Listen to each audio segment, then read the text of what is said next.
Path to Mediterranean Hegemony. This video is purely for entertainment and does not infringe on copyrights or laws. The rights to the novel and image belong to the original author. We do not claim ownership. Don't like waiting and want to listen to this fanfic in full now? Subscribe to our Patreon, where you'll find the best fanfics. Chapter 301, Dealing with the Greek Debt Crisis. It is easy to send people off the island, except for Crete, which has a slightly larger population. Most of the other islands have only 1,000 or 800 people. One boat can handle it. More than 200 islands add up, less than 100,000 people. But the Greek peninsula is a problem, and even Ferdinand and the Peloponnese did not dare to act trashly. After all, there are hundreds of thousands of people on it. If the movement is too big, it is estimated that the foreign powers will not agree. Who told the Greek government to owe a huge foreign debt? If everyone runs away, who will be responsible for paying the debt? Unless the Bulgarian government can pay the entire foreign debt of the Greek government in one go. Since Bulgaria took over Greece, the forces of the major powers also began to withdraw from the Greek peninsula, but the rights and interests of the powers must be guaranteed, which is a prerequisite for the withdrawal of the powers. To put it simply, the debt of the Greek government has now fallen to Bulgaria, and the Bulgarian government has guaranteed their repayment ability.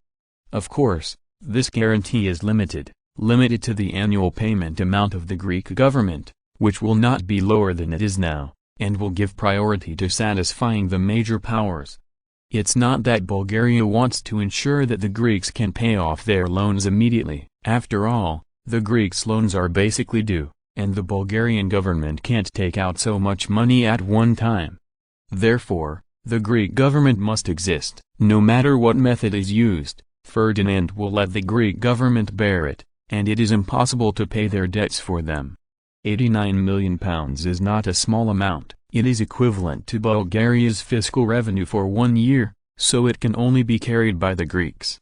Oh, this is also the measure of the foreign powers to limit Bulgaria's annexation of the Greek peninsula. After all, if you spend so much money at one time, the development of Bulgaria will also be interrupted. If you can interrupt the rapid development of Bulgaria, it will make a lot of money! The problem now is that Ferdinand wants to pack the Greeks away. After all, the location of the Greek peninsula is very important to Bulgaria, and it is impossible for Ferdinand to give up.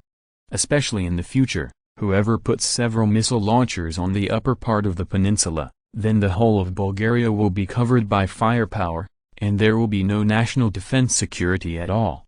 It is easy to annex the Greek peninsula, but difficult to assimilate the Greeks on the island. After all, Greece is also an ancient nation with thousands of years of cultural heritage. Unless Ferdinand kills 1,800,000 people, ethnic integration will be a dream.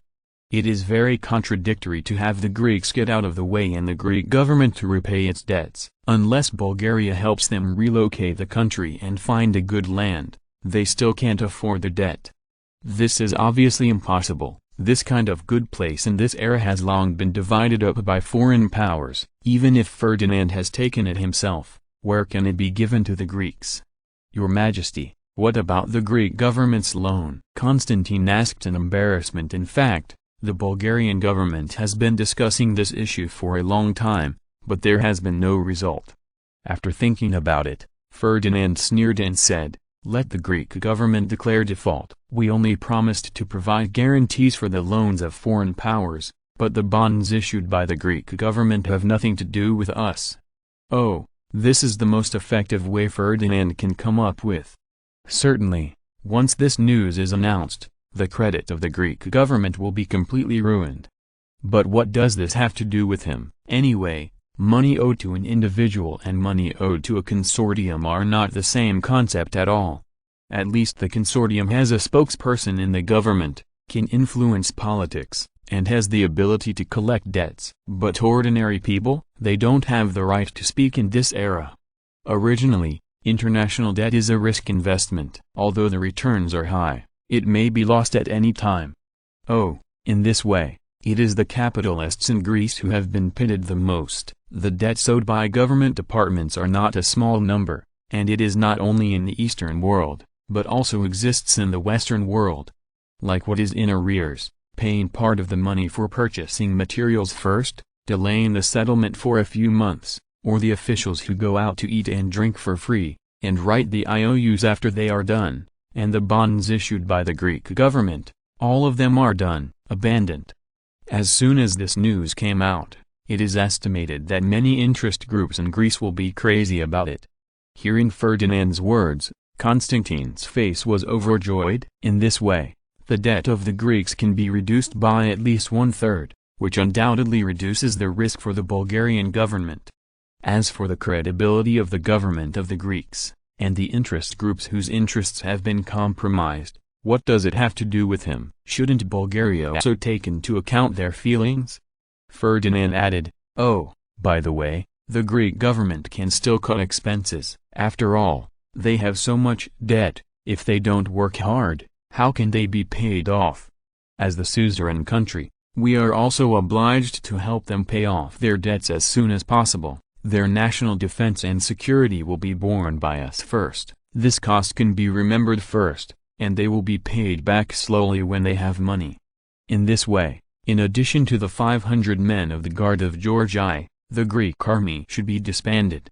In this way, it is possible to save £1.8 million every year. In addition, the government can also abolish some unnecessary departments. You can see that they are so financially difficult now. Non-essential departments such as the Ministry of Foreign Affairs, the Ministry of Education, and the Ministry of Agriculture can be abandoned for now. Anyway, let's do it. As long as the institutions are not essential, they will be abolished first. The assets owned by the government can also be sold as soon as possible, cash can be obtained as soon as possible, and the debts can be paid off as soon as possible. Oh, the foreign powers have been ruthless enough, and they have reduced the military expenditure of the Greeks to a very low point, only the expenditure of an infantry division in Bulgaria. Ferdinand was even more ruthless this time, and it is directly lost to them. If it were not for the purpose of maintaining the sanctity of the monarchy and preserving the face of Georgia, it is estimated that Ferdinand would not have left the 500-strong bodyguard to the Greeks. Constantine was a little stunned when he saw that Ferdinand said it so righteously and with a look of "I'm all for your good." However, Constantine is also a political veteran, and he quickly reacted. He is very clear that he has to rely on the Greek government to pay off its foreign debts, and he has to do this. Even if the individual creditors choose to default on their debts, the Greek government's debt is still as high as £50 to £60 million, and the Greek government's pre-war fiscal revenue is only about £4 million, excluding the government's daily expenses. Even the interest is not enough. Not to mention after the war, so much land was cut off by Bulgaria, and affected by the war, I was able to keep the financial income of £3 million. Thank God. The unscrupulous Constantine suggested, "Your Majesty, in addition to throttling expenditures, I think the most important thing is to help the Greek government open sources. The current tax system of the Greeks is too scattered, and we need to help them rectify it. If they work hard, the financial income may be doubled." This time, it was Ferdinand's turn to wonder. Given the current situation of the Greeks, can the fiscal revenue increase significantly? Are you sure you're not joking? After thinking about it, Ferdinand resolutely rejected Constantine's proposal. No. If it is aggressive, the situation on the Greek peninsula will immediately fall into chaos. Originally, after the armistice treaty was signed, the Greek peninsula was somewhat unstable. "We can't add fuel to the fire," Constantine said with a smile. "Your Majesty, the situation may not be so bad. Ordinary Greeks don't have much money, but there are also a lot of rich people in Greece. If it's just targeting them, plus the suppression by our army, there won't be much trouble. And we can adopt the joint system. One person commits a crime, and the whole family is exiled. If there is a major riot, we estimate that hundreds of thousands of people can be exiled." After listening to Constantine's words, Ferdinand nodded. If it was only aimed at 1% of the people, it is estimated that most of the Greek people would still gloat at the misfortune. After all, the bourgeoisie and landlord class of this era really have few good things. Under normal circumstances, The Greek people's hatred of them is still higher than that of Bulgaria. After all, these people have been squeezing them all their lives, and the Bulgarian army, although they occupied Greece, neither robbed them nor collected their taxes.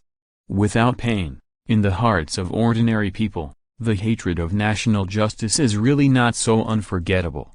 Ferdinand thought for a while and said, well, it's okay to collect taxes, but it must be done by the Greek government itself. We can't directly intervene, and the main thing is to take the opportunity to attack those who are hostile to us, and find people who can cooperate to support it. It is even possible for the Greeks to restore the tax package system, divide the area, and directly contract the task of tax collection to the capitalists, who are the professionals in this regard. At the same time, we must pay attention to the social dynamics of Greece, especially the supervision of public opinion. Any remarks that are unfavorable to us must be extinguished immediately. All involved, all executed, and one person involved in the case, all relatives and friends who may be related, all exiled to Syria. Also, once a large number of civilian bankruptcy occurs, immediately find a way to let them immigrate to the Syrian area. Troubled times use heavy code. Ferdinand has already thought of the tragic days of the Greek people in the future, because these policies are completely formulated to reduce the population on the Greek peninsula as much as possible and force them to immigrate to Syria.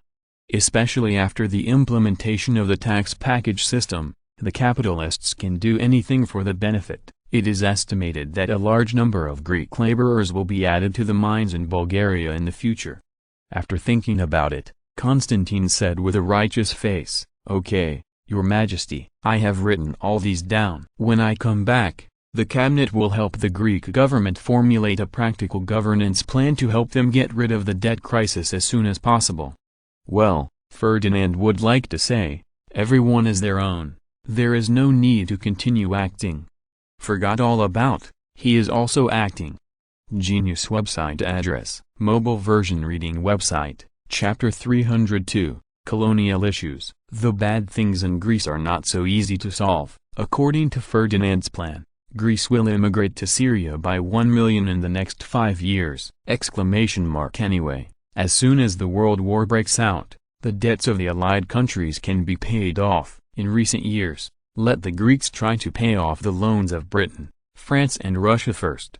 Oh, mainly from the British and French. The Russians have a poor financial industry, and the Greek government owes them no money, and they are not in a hurry to pay it back.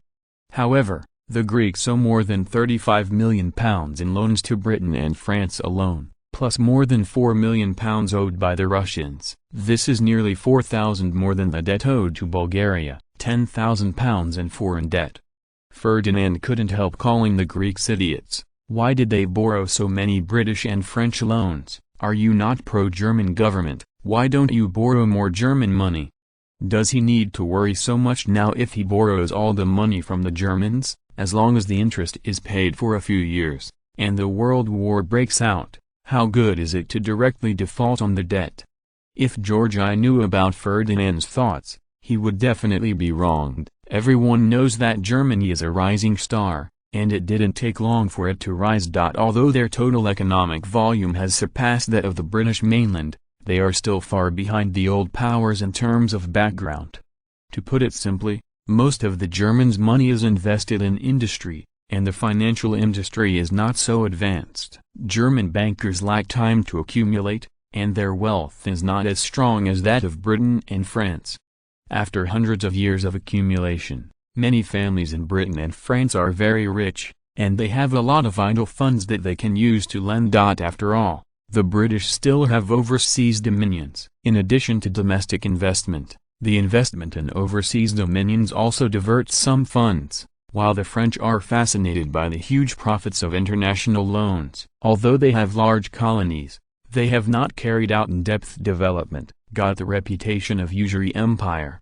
This is one of the reasons why Ferdinand joined the Allies. The French's loans are not so easy to get, and coupled with the temptation of technology, he still hasn't blocked the temptation of sugar-coated shells! In the royal palace of Sofia, The high-level Bulgarian government gathered together and was considering how to deal with the problem of the colony. There is no way that the colony acquired by Bulgaria this time is really not small in terms of area, but is it worth it? From the perspective of this era, it really isn't that great. Jordan, with an area of about 9,139 square kilometers, it is located in Western Asia and the northwest of the Arabian Peninsula. The country is short of water. 80% of the land is desert. The area of arable land is about 90,000 hectares. There are a lot of mineral resources, but unfortunately there are no mining value. In the 21st century none of their oil is worth extracting. Ferdinand's evaluation. Yes, a desert country with no value. Palestine, an area of about 27,000 square kilometers. Note, Israel is included. Subtropical Mediterranean climate with hot and dry summers and warm and humid winters. There is a huge disparity in rainfall between north and south. The average precipitation in the northernmost part is 9 ohm, and the southernmost part is only about 5 ohm. The main mineral reserves are 49.2 billion cubic meters of natural gas, 184 million barrels of oil, 18.5 billion tons of coal, 430 million tons of iron, 740 million tons of bauxite, as well as a large amount of chrome ore, marble and precious stones. Now Palestine among them. The coastal plain soil is fertile and moist, suitable for agricultural production. Most of the other areas are undoubtedly desert areas. It is half to half. Ferdinand's evaluation, a rare treasure in the Middle East. Lebanon, an area of 104.52 square kilometers. There is a plain along the coast with plenty of rain and many rivers, suitable for agricultural production. Mineral resources are scarce, but the Lebanese waters have oil reserves of 660 million barrels and natural gas reserves of 20.90 trillion cubic feet. Ferdinand's evaluation, suitable for developing agriculture in the short term. Syria, an area of about 185,000 square kilometers. The coastal and northern regions have a subtropical Mediterranean climate, and the southern regions have a tropical desert climate. The Euphrates Basin is suitable for agriculture and is one of the 5 food exporters in the Arab world. Egypt, Iran, UAE, Syria, Tunisia. Syria is rich in mineral resources, mainly including oil, phosphate, natural gas, rock salt, asphalt, apatite, copper and iron. The proven oil reserves are 2.5 billion barrels, and the oil and its products are basically self-sufficient, and some are exported. The proven natural gas reserves are 6,500 million cubic meters, the phosphate reserves are 650 million tons, and the rock salt reserves are 5,500 million tons.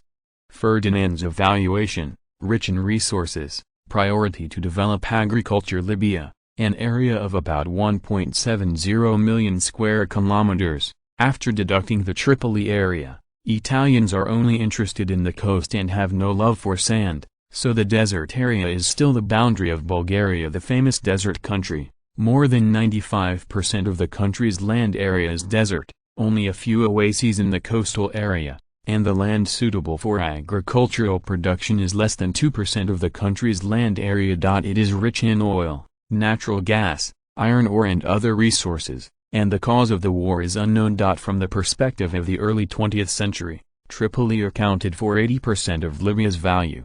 Ferdinand's evaluation, there is no development value in the short term, and agriculture is barely adequate. However, in terms of area, the total area is almost 200,000 square kilometers, and the mineral resources, oil and natural gas resources are also very rich. Unfortunately, in addition to being able to grow fields on these lands, Bulgaria basically cannot exploit the basic resources of. Oh no, the oil of this era is not worth much, but not necessarily when the world war breaks out. In short, in the short term, these colonies are better to cultivate the fields, clean up by the way, and send the Ottomans back to the country. This is the information collected by Ferdinand, with comments attached. Of course, most of the data of these resources are hidden, just showing what has been found, and then handing it over to the public for circulation. Your Majesty, We lack a sufficient market. We should increase investment in the colonies and cultivate a market of our own to enhance our ability to resist risks. The new Minister of Industry, Nicholas, suggested. Ferdinand nodded. He could invest in it, but it was a problem to invest in that step. At least in Syria, where most of them would be in danger, he was not ready to invest. This is indeed a problem. Judging from the current situation, the economic value of our colonies is extremely low, but simple farming is still possible.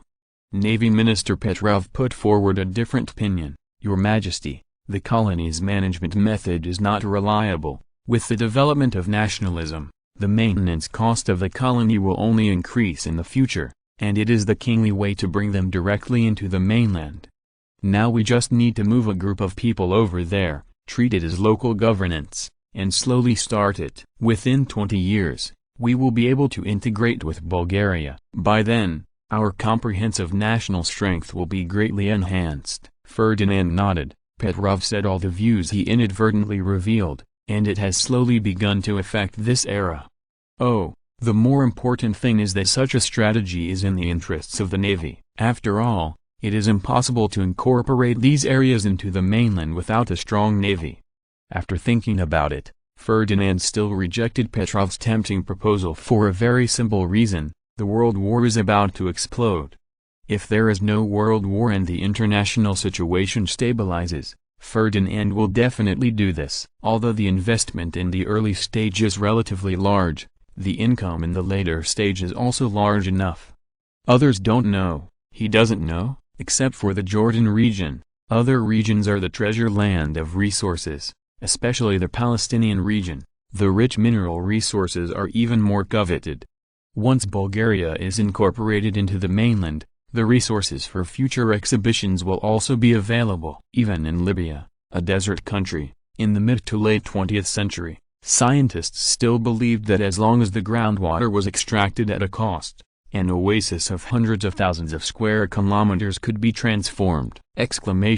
This investment is not very big. It can be divided into multiple stages. The initial investment in the reconstruction of the oasis is much less than the investment in the south to north water transfer project. The technical difficulty is not too big. If you are not afraid of taking a long time, even in this age, you can do it. But the current international environment is no longer suitable for this slow farming model. Otherwise, with Ferdinand's character, he really doesn't mind slowing down for a few more decades. By then, a country will have an area of more than 2 million and a total economy. Bulgaria, which is more than Britain and France, is a world power. Ferdinand shook his head and said, "No, the current international situation no longer allows us to implement this strategy. The smell of gunpowder in the European Big Six is getting stronger and stronger, or we will fight with the Allies in a few years." Against this background, our top priority is to improve our military strength in the shortest possible time, which is why we implemented the third five-year plan! Of course, it needs to be revised on a small scale now, and the Aegean Islands and the Greek peninsula must be taken into account. At least the defense plan must be drastically revised. The main reason for this situation is that the Bulgarian government has no money, and the domestic capitalists have no money. The financial resources of the Bulgarian government are not enough to maintain a large navy on the premise of maintaining a large Sixth Army. Don't look at the speed of the Bulgarian exhibition. In this context, everyone should make money, but the leap forward industrial exhibition is based on the premise of large investment. Everyone's money has been invested in expanding production, and they also owe a lot of debt to the bank. This is the core reason for maintaining the rapid economic growth of Bulgaria. This is also a process that every emerging country must go through, and it requires primitive accumulation, and Bulgaria's original accumulation degree was obviously artificially slowed down. This is mainly to ease domestic contradictions and not allow the capitalists to exploit the country alone. At the same time, it also strengthens Ferdinand's control over the capitalists and limits the development of capitalism. Of course, this is also because Bulgaria is a country with a nationalist economy as its main body, so it can do this. If in the world of free capitalism, capitalists are discouraged from investing, They will either directly change their careers to play finance, or they are conspiring to stage a coup to overthrow the government. After listening to Ferdinand's words, everyone fell into contemplation. If someone else said it, everyone would think that person is a lunatic, but Ferdinand is different. Over the years, there has never been a big mistake in judging the international situation, so everyone can't believe it. After thinking about it, Constantine asked uncertainly, "Your Majesty, although the situation in the European Big Six is tense, the possibility of a war breaking out in a short period of time should not be too big, right?" Ferdinand shook his head and said, "The British will find a way to make this war explode. The German Navy's plan has stimulated their sensitive nerves. And have you noticed that the total industrial volume of the Germans has exceeded the sum of Russia and France? Even if we add us, the three countries of Russia, France, and France can only be equal to them. If nothing else, the high economic growth of the Germans continues. Although our expansion is faster, the gap in size is still irreparable. If the British did not add the Allies, the balance of the European Big Six has now been broken. Most of us have surrendered to the Germans too, and even the French will now surrender to the Germans. The Germans dominate the European Big Six. Can John Bull hold back? They haven't done it yet, because they are not ready, or there are people in the UK who are ready to pass the arms race and bring down the Germans." Everyone's faces changed again. Once the European University Six had a war, Bulgaria would inevitably be involved. This war is not easy to fight. The Sixth Army Minister Popov asked suspiciously, "Your Majesty, why didn't the Germans do it first?" In the previous Russo-Japanese War, if the Germans took the lead, the Russians were pinned down in the Far East with a large number of troops, and it was difficult to provide France how much support. Especially after the explosion of the Russian Revolution, Italy and Austria-Hungary are enough to hold us and the Russians back. The Germans can completely defeat the French again and force the French to compromise. At that time, it was too late for the British to do anything. After all, the Royal Navy can't go ashore, and the British Sixth Army is limited by its strength and cannot stop the Germans' actions. Ferdinand smiled lightly and said, "If I tell you, it's because the German government's top officials suddenly got into the water and were fooled by the British, would you believe it?" Popov shook his head, expressing disbelief. If the German government is so easy to fool, it is impossible to become the enemy of the Allies. But the fact is sometimes such a coincidence. This time, it was really the German government that made a foolish move and missed the best chance to convince the French. This can be seen from the memoirs of Wilhelm II. He listed 5 core strategic mistakes that caused the defeat of the German government. Among them, the Germans did not preempt the French in the Russo-Japanese War and wasted a time to dominate Europe. The chance to be a Big Six is the biggest regret in his life. Genius website address, mobile version reading website, Chapter 303. The Battle of Land and Sea. Although Ferdinand was also an ancient noble from the German region, he is now the king of Bulgaria, and his core interests have gradually shifted from the Austro-Hungarian Empire to Bulgaria. Therefore, no matter how the Germans die, it has nothing to do with him. As for reminding Wilhelm II, or to help Germany strengthen its national strength, and use World War I to weaken Britain and France as much as possible, this is what an idiot would do. Anyone who really understands World War I knows that the Allies did not have a chance to win, but wasted the opportunity due to the strategic mistakes of the Germans. Even though the rise of Bulgaria has enhanced the strength of the Allied powers, if the Germans change their strategy, take the West to defend the East and attack the East, and give priority to dealing with the Russians, it is really a question of whether they can last for 2 years in the current state of Mount. If the Russians collapsed ahead of time, Bulgaria would have to take over the burden of the bear and withstand the German offensive. Such a daunting task. Can Bulgaria be able to complete it now? No one can answer this question. Anyway, Ferdinand thinks that if facing the main force of the Germans, with the strength of Bulgaria now, with the terrain of the Balkans, it may be possible to deal with it for a year and a half, but the Germans are not stupid.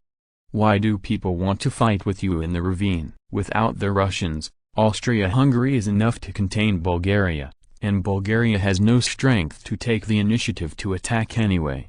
Britain, France, Germany and Italy, as long as there is no accident, the French will collapse sooner or later. Without the French, the British may still be able to survive on the strait, and Bulgaria is ready to die. Oh, according to this line of thinking, if the World War broke out in 1909, by the end of 1910 or the beginning of 1911, the Russians would withdraw from the war, the French would be destroyed by the end of 1911, and Bulgaria would be destroyed in 1912! As for the Japanese, this plane was pitted by Ferdinand and dragged down the exhibition. In order to repay the debt, the Japanese government, even the Navy's 8th Fleet, has been compressed into the 4th and 4th Fleet, and the plan is just a plan. The money of the foreign powers is not so easy to borrow. If you want to expand the army, you should pay off the debt first, at least pay off the interest, or people won't mind taking over your finances. In order to repay the debt, the Japanese are still struggling hard. Their service industry has begun to operate in Europe, and Japanese clubs have appeared in Sofia. Even if they are so mad, their comprehensive national strength is still inferior to that of Bulgaria. Don't expect them to do much. By the time they finished mobilizing, the dailies were cold. The European Big Six has been settled by the Germans. What can they do? No one can contain the Germans' 6th Army. Ferdinand doesn't think that the American soldiers can do much. Of course, this is basically impossible, because the German government is still in a daze, otherwise they would have already started a war. After all, the longer it drags on, the more the Russians recover their strength, and when the Germans are ready, the Allies are also ready. After all, the Germans are at an absolute disadvantage in terms of resources. As long as the woolly bear recovers, it will not be so easy to defeat. Nicholas II is also able to fight the defense of St. Petersburg. The big deal is to retreat all the way. When you give up several big cities, you will find the status of Nicholas II, but it will become more consolidated. After all, the foundation of capitalists and revolutionary parties is completely dependent on the big cities, and in other remote areas, they are still die-hard supporters of the Tsarist government! Forget it, let's not ye anymore. These are all based on ideal conditions, under the premise that no one makes strategic mistakes. Obviously this is impossible. History has proved that in the World War, all countries basically made strategic mistakes. It just depends on whether it is fatal or not. The most typical ones are Moksha and Austro-Hungary. The two great empires were directly played by their own strategies. If the Austro-Hungarian Empire took the initiative to defend, the Russians would not be able to defeat them so easily. If the Russians take the initiative to defend, even the Germans will be blinded. The vast territory, and the steady stream of gray animals, God knows how long it will take to decide the winner. After the Russo-Japanese War, it was the weakest period for the Allied countries. The Allied countries had already surpassed the three-power entente between France and Russia in terms of military strength. Admiral Petrov said cautiously, "Your Majesty, since this is the case, then we must prepare in advance. Once the war breaks out, we will be surrounded by enemies, and the Black Sea is the only channel of communication between us and the Russians. Then in the Black Sea it is necessary to keep a fleet." Ferdinand nodded. The best reason to expand the navy is here. History has turned a turning point. Now the Russian Black Sea Fleet is over, and the Tsarist government is not planning to rebuild it because of its financial resources. If Bulgaria does not want to fight alone, then the shipping in the Black Sea must be smooth. As for the Bulgarian naval fleet in the Aegean Sea, as long as the Ottomans are not stupid, they will not be included. To block the narrow strait, it is nothing more than a problem of a few torpedoes. For the Allies, this is not a problem at all. Even the Germans will deploy several submarines in the Black Sea, specializing in things. Before Ferdinand could speak, Popov, Minister of the 6th Army, answered first. The Black Sea Fleet must be established. But the navies of Romania and the Ottoman Empire can be ignored, and we can't let in the fleets of the Allied countries. Therefore, the main opponent of the Black Sea Fleet is the underwater submarine. and we only need a few destroyers. Obviously Popov saw through Petrov's purpose and directly blocked the way for the naval construction. On the issue of military spending, the battle between the Navy and the Sixth Army has never stopped. This is also the result of Ferdinand's intentional laissez-faire. In addition to balancing the forces of the military, the most important thing is that Bulgaria does not have the strength to take into account the two sea powers at the same time. At this time, someone naturally needs to charge into the battle. Whether it is a government official or the 6th Marine Army to demolish each other, it is all Ferdinand needs. Using the Navy to attack the 6th Army, using the 6th Army to attack the Navy, using the cabinet to suppress the military, using the military to check and balance the government, it can be said that Ferdinand played very smoothly. Therefore, in Bulgaria, a country where martial arts prevail, does not have the ability to interfere with the government, which is completely different from Japan. There is no doubt that the Bulgarian 6th Army now has the upper hand, and neither Ferdinand nor the Bulgarian government has much interest in the large naval plan now. Ferdinand smiled and said, "Yes, we should indeed build a Black Sea fleet. In principle, the purpose is to suppress the Romanians and the Ottoman Empire. Your Admiralty can first formulate a detailed plan, and then come up with the specifics. It's discussed." When he said this, Ferdinand wanted to laugh. What the hell is the Romanian Navy? The Ottoman Empire has no warships in the Black Sea at the moment, but there are still a few sailing warships, which can probably be put in a museum. From this, it can be imagined how powerful the Black Sea Fleet will be in the future. Dreadnought, that is impossible. Coastal battleship, this seems to be overkill. Probably cruisers and destroyers plus a few torpedo boats are almost enough. The total tonnage is 10,000 or 8,000, and it is estimated that it is almost the same. The problem of the Navy is over, and the problem of the 6th Army has come again. The 6th Army Minister Popov proposed the establishment of a fast reaction force, ready to use cars as mounts for them. However, it still failed, and the reason is very simple. Half a step ahead is a hero. One step ahead is a hero. The performance of cars in this era is too pitiful, and the off-road ability is not good enough. If they are equipped with troops, they will now be able to drive on the main roads in China, and the mountainous hilly forest areas will be completely blinded. The most important thing is that the price is too expensive and the price-performance ratio is too low, so low that Bulgaria can't use it at all. Not only a car, but even a motorcycle can't be equipped for the same reason. The performance is not good enough, it can't meet the needs of the army, and the cost is high. In the end, this fast reaction force was shrunk into a bicycle force. The technology in this area is very mature, and the production cost of bicycles is not too high, which is completely within the financial range of the Bulgarian government. Oh, by the beginning of the 20th century, bicycles had become obsolete in Bulgaria and became one of the main means of transportation for the working class. So far, the earliest mechanized unit in Bulgaria has been determined, and it is only a cavalry quick response unit.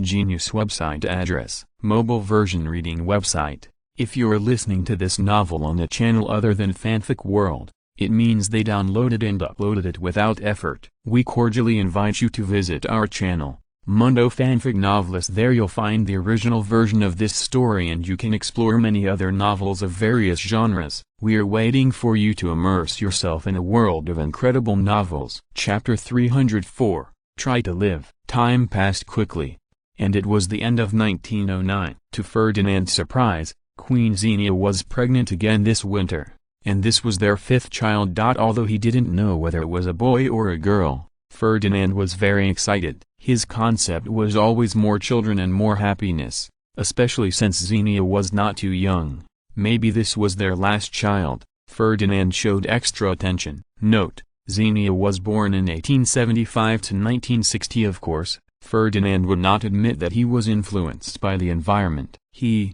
who was an otaku in his previous life, had no such idea. In order to increase the population, since Ferdinand's accession to the throne, Bulgaria has begun to advocate the concept of multiple births, more children and more blessings in public opinion. After more than 20 years of bombing, This concept has been deeply rooted in the hearts of the people, and Ferdinand was inevitably affected. Even Bulgaria has introduced a special law to encourage childbirth, but because the government was too poor, there were very few substantive rewards, mostly spiritual encouragement. Now Ferdinand is going to revise this law again, and at the same time, he is also going to directly introduce a law to prohibit all abortions, which has always been restricted by religious beliefs and is not enforceable. Oh, and now the queen is pregnant is the perfect example of publicity. After all, the king and queen have worked so hard to increase the population of Bulgaria, and this is the 5th child. Why don't you work hard? People are in good spirits at happy events, and now Ferdinand is happy all day. In order to fully implement family planning, Ferdinand convened the cabinet to hold a special seminar, striving to bring Bulgaria's population growth rate to a new level. Although the little kids born now can't keep up with the First World War, it doesn't matter, isn't there a next time? This time is just right. 30 years later, it will catch up completely. If you are lucky, you may be able to add another generation. There is no such thing as late marriage and late childbearing in Bulgaria. Many people are 15 or 16-year-old children, and they have reached the age to talk about marriage. In order to increase the population, the unscrupulous Ferdinand directly ignored all this happening. Oh, he doesn't care if he wants to. This is an ancient tradition. Besides, Europeans developed earlier, and physiologically, they are almost the same. Besides, the children of the poor are early masters. The average life expectancy in this era is not long. Even in the early 20th century, the average life expectancy in Bulgaria was less than 60 years old. It is definitely impossible to get married too late.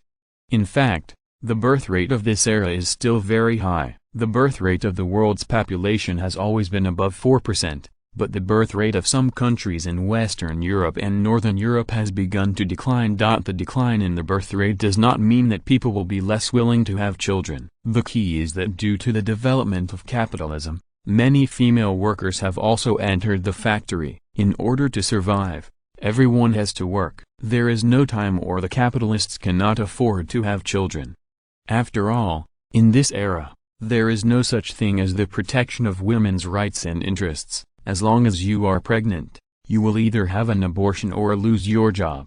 Most of the working class in this era have no savings and lost their jobs. For an ordinary family, this means the beginning of a disaster.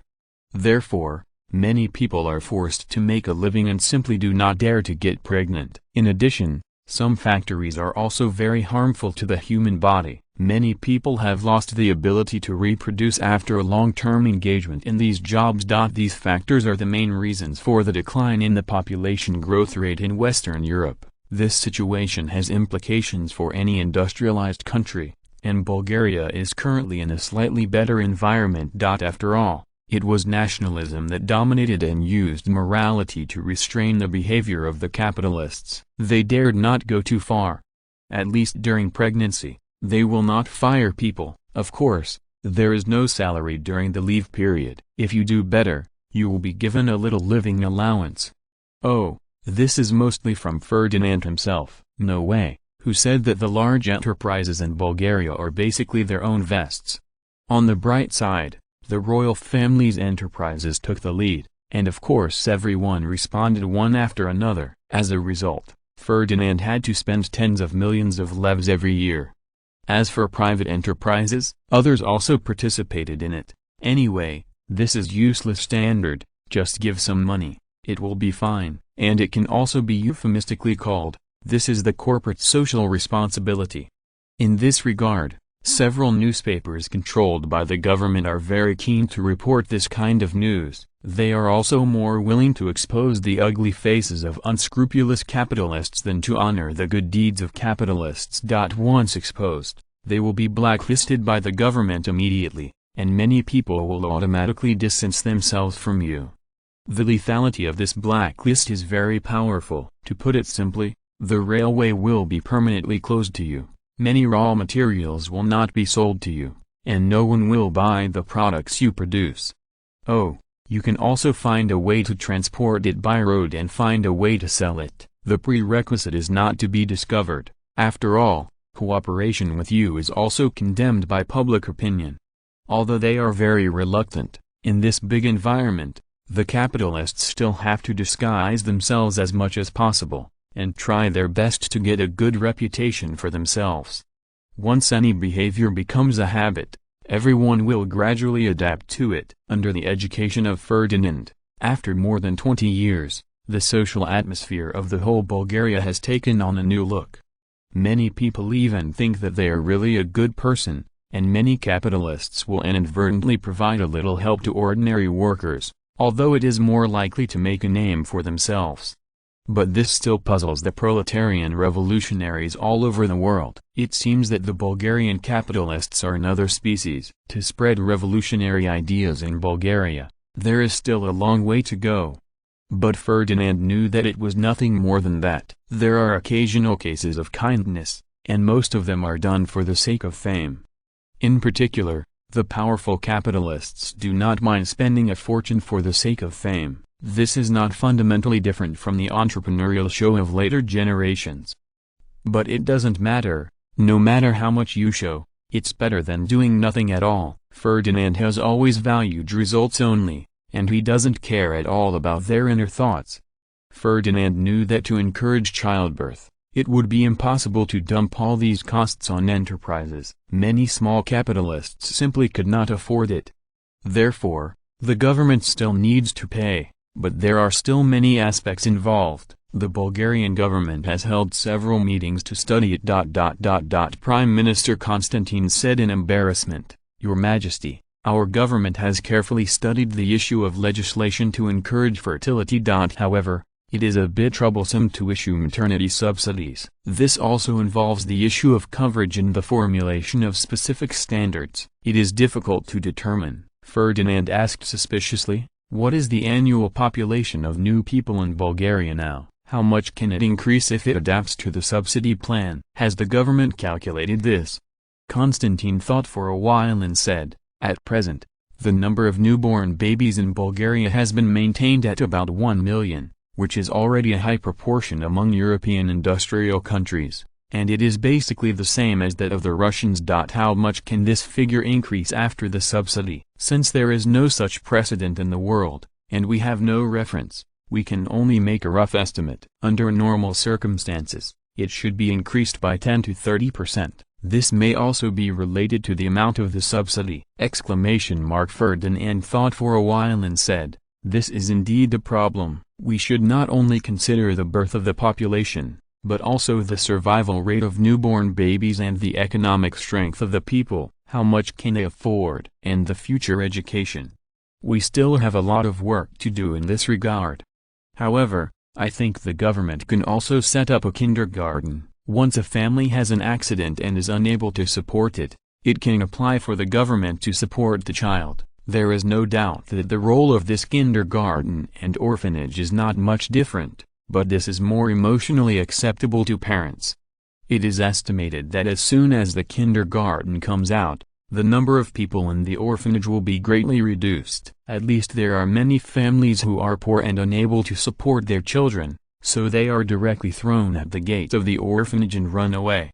Now this is even simpler. If you don't have the ability to support it, you can also hand it over to the state for foster care. Anyway, they are your children, you can come and see at any time, and you can pick them up when you have the conditions. This will undoubtedly alleviate the concerns of most people. Even if they can't afford it, they can live. Anyway, the Bulgarian government will pay for it. By the way, the scale of the scouts can be expanded again. Although Bulgaria starts from elementary school, military training is required, but this is only auxiliary. Military training is about 1 month a year, and some schools may be higher. But the real scouts still come from orphanages. They will be screened from childhood. For those who are suitable for joining the army, their main course is strict military training. When they grow up, some people will enter the military school for further study, and most of them will directly into the army. These people are often the bravest beings on the battlefield, and their military quality is also higher than others. They are one of the main sources of junior officers in the Bulgarian army. Also the main force of intelligence officers and death squads is for whether there will be any objections from the parents. Ferdinand said that in a country like Bulgaria, all people serve in the military, even if they are not drafted into the army. They are required to participate in the annual reserve training. Soldiers have always had a high status. It was said that when someone enlisted in the army, the family members came to make trouble. Besides, being a soldier in this era is really the best chance for them to escape their fate. As long as they make enough military exploits, they will immediately become a member of the ruling class. Even if you change jobs and go home, the government will guarantee the distribution. As long as you don't make mistakes, you will basically be guaranteed for life! So after some discussions, Bulgaria's family planning law was introduced, and it came into effect only after taking it to Congress to go through the process. This family planning law regulates the protection of pregnant women by law, and is basically copied by Ferdinand. However, the salary during maternity leave is not fully borne by the enterprise. This part of the expenditure is mainly funded by the government, and half a year's salary is paid according to the Bulgarian minimum wage standard. The enterprise mainly cooperates with the government's work and provides convenience for pregnant female workers. For example, the law stipulates that enterprises with more than 100 people must set up special baby rooms, so that employees can take turns to take care of them, so as to provide convenience for women to bring children. In order to encourage fertility, starting from the third child, there is a material reward of 100 lev issued by the state, and the number has become 200 lev for the fourth child, 400 lev for the fifth child, 800 lev for the sixth child. There is no upper limit. In theory, it is not a problem to get rich by having children. The premise is that all mothers and babies must be healthy and cannot die prematurely, otherwise the money will be deducted. Oh, fortunately, the later generations of Ferdinand have read a lot of news about supermothers, but they didn't have a single unit. Otherwise, if they encounter such multiple births, if they come several times, it is really possible that the Bulgarian government will go bankrupt for this. Oh, Ferdinand admits that this is a cake that encourages fertility. In fact, it is rare to have more than 10 babies, not to mention, it is necessary to ensure that the baby is healthy and does not die. With this medical condition, it is almost impossible. Possibly exists. However, after the sixth child, you can get the title of heroic mother. The biggest advantage of this title is that during pregnancy, the company must provide them with a full salary. This has been done before, and it was made by the capitalists themselves. The main reason is that few people can get it. Of course, everyone is willing to show it. Of course, this time the law also stipulates that if it is because of childbirth that hurts the body, the company is obliged to exchange them for easier jobs. To put it simply, I just tell everyone to work hard to live. Everything is covered by the government. It doesn't matter if you can't afford it. The state can do it for you! The introduction of the family planning law made the capitalists breathe a sigh of relief at the same time. They were really afraid that the government would directly dump all these burdens on them. Do not doubt, with a strong Bulgarian government, it is completely possible to do this. Previously, officials from the Population Administration had interviewed many socially responsible capitalists and discussed this issue with them. This is also the negative impact of reputation. You have a sense of social responsibility. When the country needs you to take social responsibility, as long as it is still within your ability, you cannot refuse. Otherwise, how can it be worthy of your reputation? Well, in fact, the investment in the early stage is not too large, and the number of qualified people is more than 10 or 200,000 people every year. The salary for half a year is still paid according to the minimum wage, and the total is only tens of millions of levs. Even if the subsidies are added, it will still not exceed 100 million levs. With the current Bulgarian fiscal revenue, it can still be easily afforded. Genius website address, mobile version reading website, Chapter 305, Income. As of 1909, the total population of Bulgaria has increased to 10,000, an increase of 1.7989 million compared with the 10,000 in 1907, of which the natural population growth is 1.1826 million, and the others are still the population agency's pull-in policy. However, since the domestic situation in Russia has stabilized, after entering 1908, the number of immigrants has dropped significantly. By 1909, most of the immigrants from Russia were wives brought over to visit relatives in their hometowns, and very few of those who moved with their families had given birth. After all, when the situation is stable, few people are willing to leave their homes, and this is also related to the traditional culture of Europeans. Basically, the eldest son inherits the family business, and the second son goes out to make a living. Going out is equivalent to self-reliance. Unless absolutely necessary, parents will not take the whole family to seek refuge.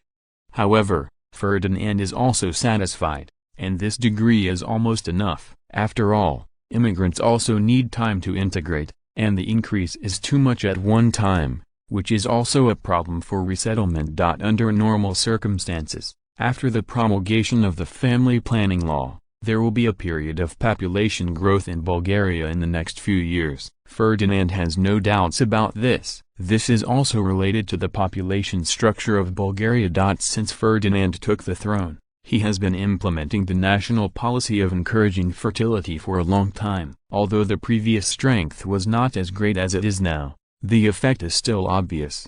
Comparing the historical data of the previous life, it will be found that since Ferdinand's accession to the throne, the birth rate of Bulgaria has increased by 0.1% to 0.9% compared with the same period in history, which is basically similar to that of Russia in the same period, and the birth rate has remained at 4.26%, 5.32% hovering. This number is already very good. Newborns born before 1892, who happened to be affected by his population policy, are now in their reproductive years, and this situation will continue for many years. In addition, most of the immigrants imported from Russia are mainly young people. For a long time in the future, Bulgarian society will be dominated by young people. The larger the number of children of the right age group, the more obvious the population stimulus policy will be. The future birth rate will definitely skyrocket, and it may even create a world record. In fact, among women in Eastern Europe today, there are not a few women who have 5 or 6 children per mother, but due to medical conditions and living standards, not many can support them. Bulgaria has done a very good job in this regard. The survival rate of newborn babies has remained at around 95%, which is much higher than the 84% of Montenegro. Note, this survival rate is only within a year of not dying, and it may be less than 2/3 who can actually grow up. And Ferdinand also banned the sale of all contraceptives nationwide, and even condoms were banned from the market unless it was a special place. As for abortion, probably no doctor in Bulgaria dares to do it now. According to the new law, the baby in the womb of the pregnant woman is still alive, and abortion is a crime of intentional homicide. If an abortion is necessary under special circumstances, it must also be reported to the government department. Otherwise, the police will be charged with intentional homicide. Under normal circumstances, no one dares to try the law. Well, in order to increase the population, Ferdinand is racking his brains. Even so, the total population of Bulgaria is still far from the powers.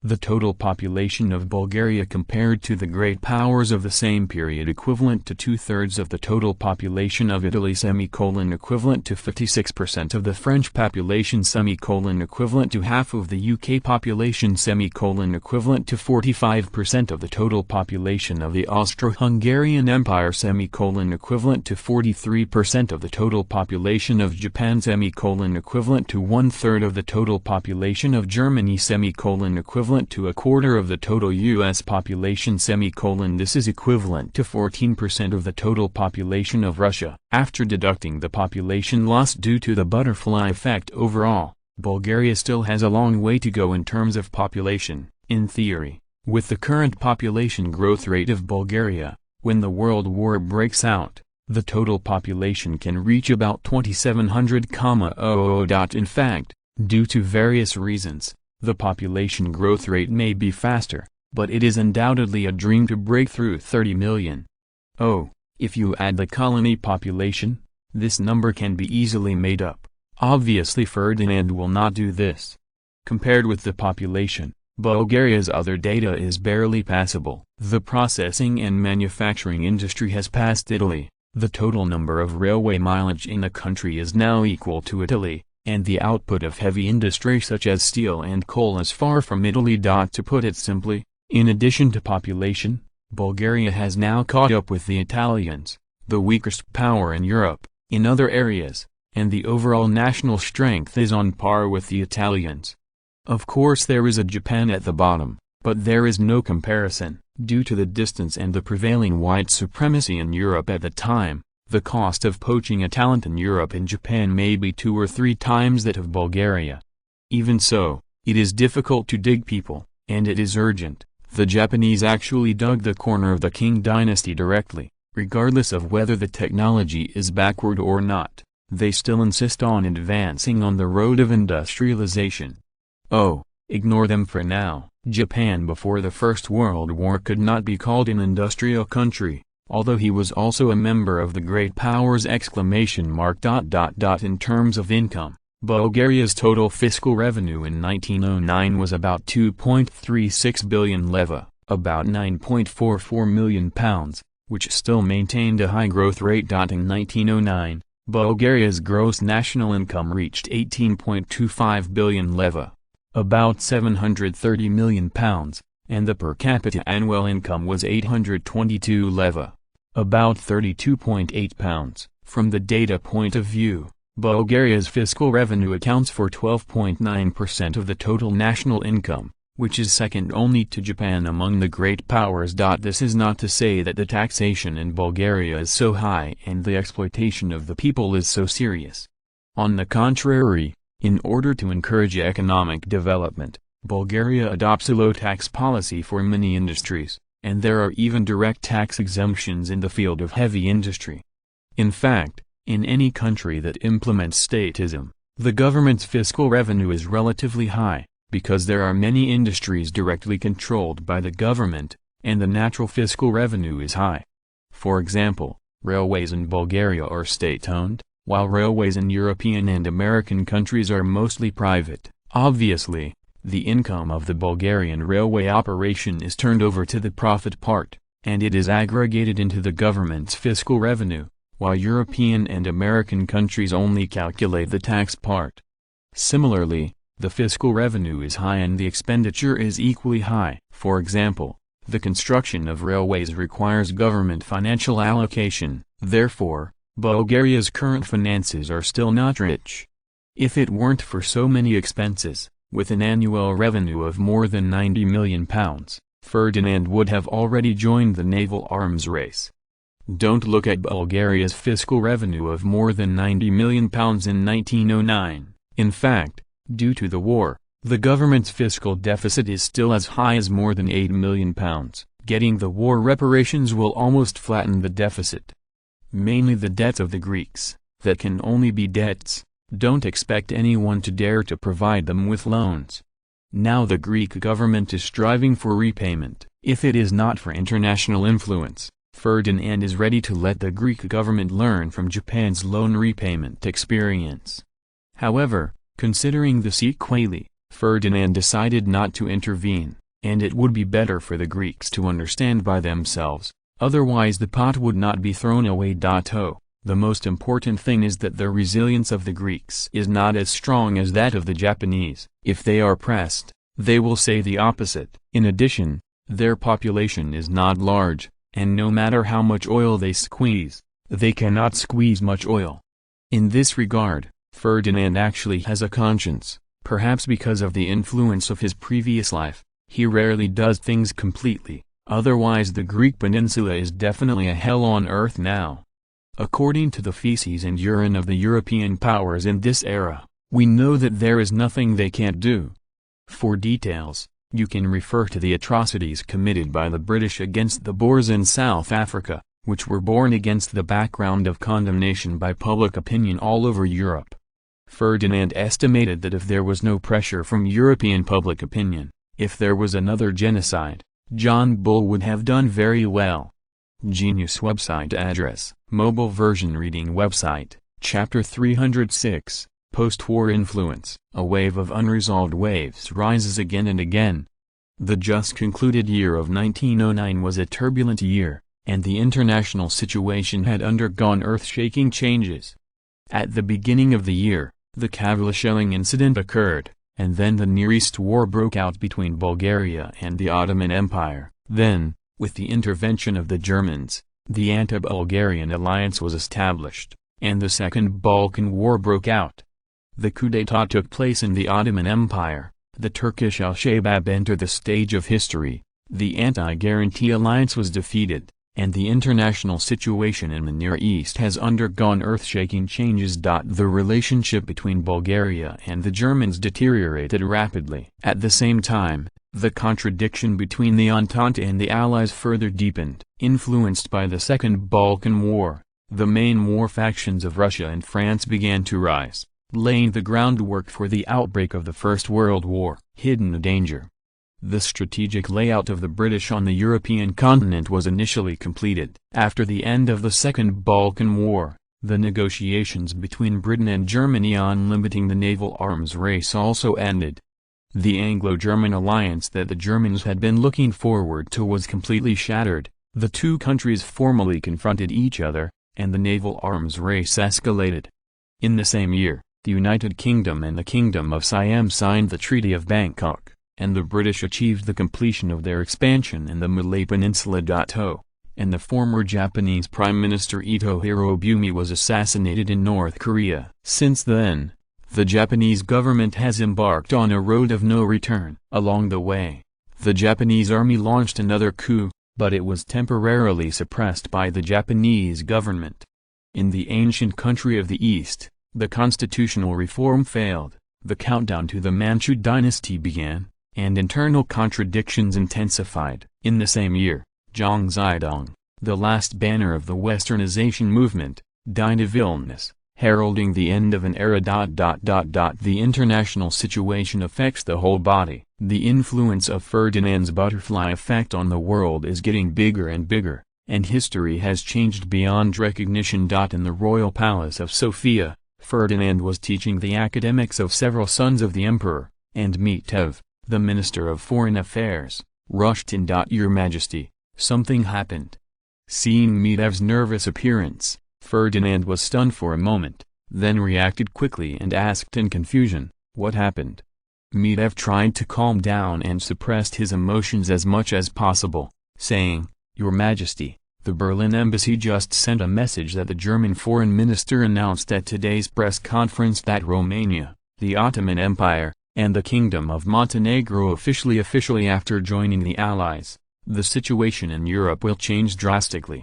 Ferdinand's face changed greatly. Although he had expected it, he still did not expect it to happen so quickly.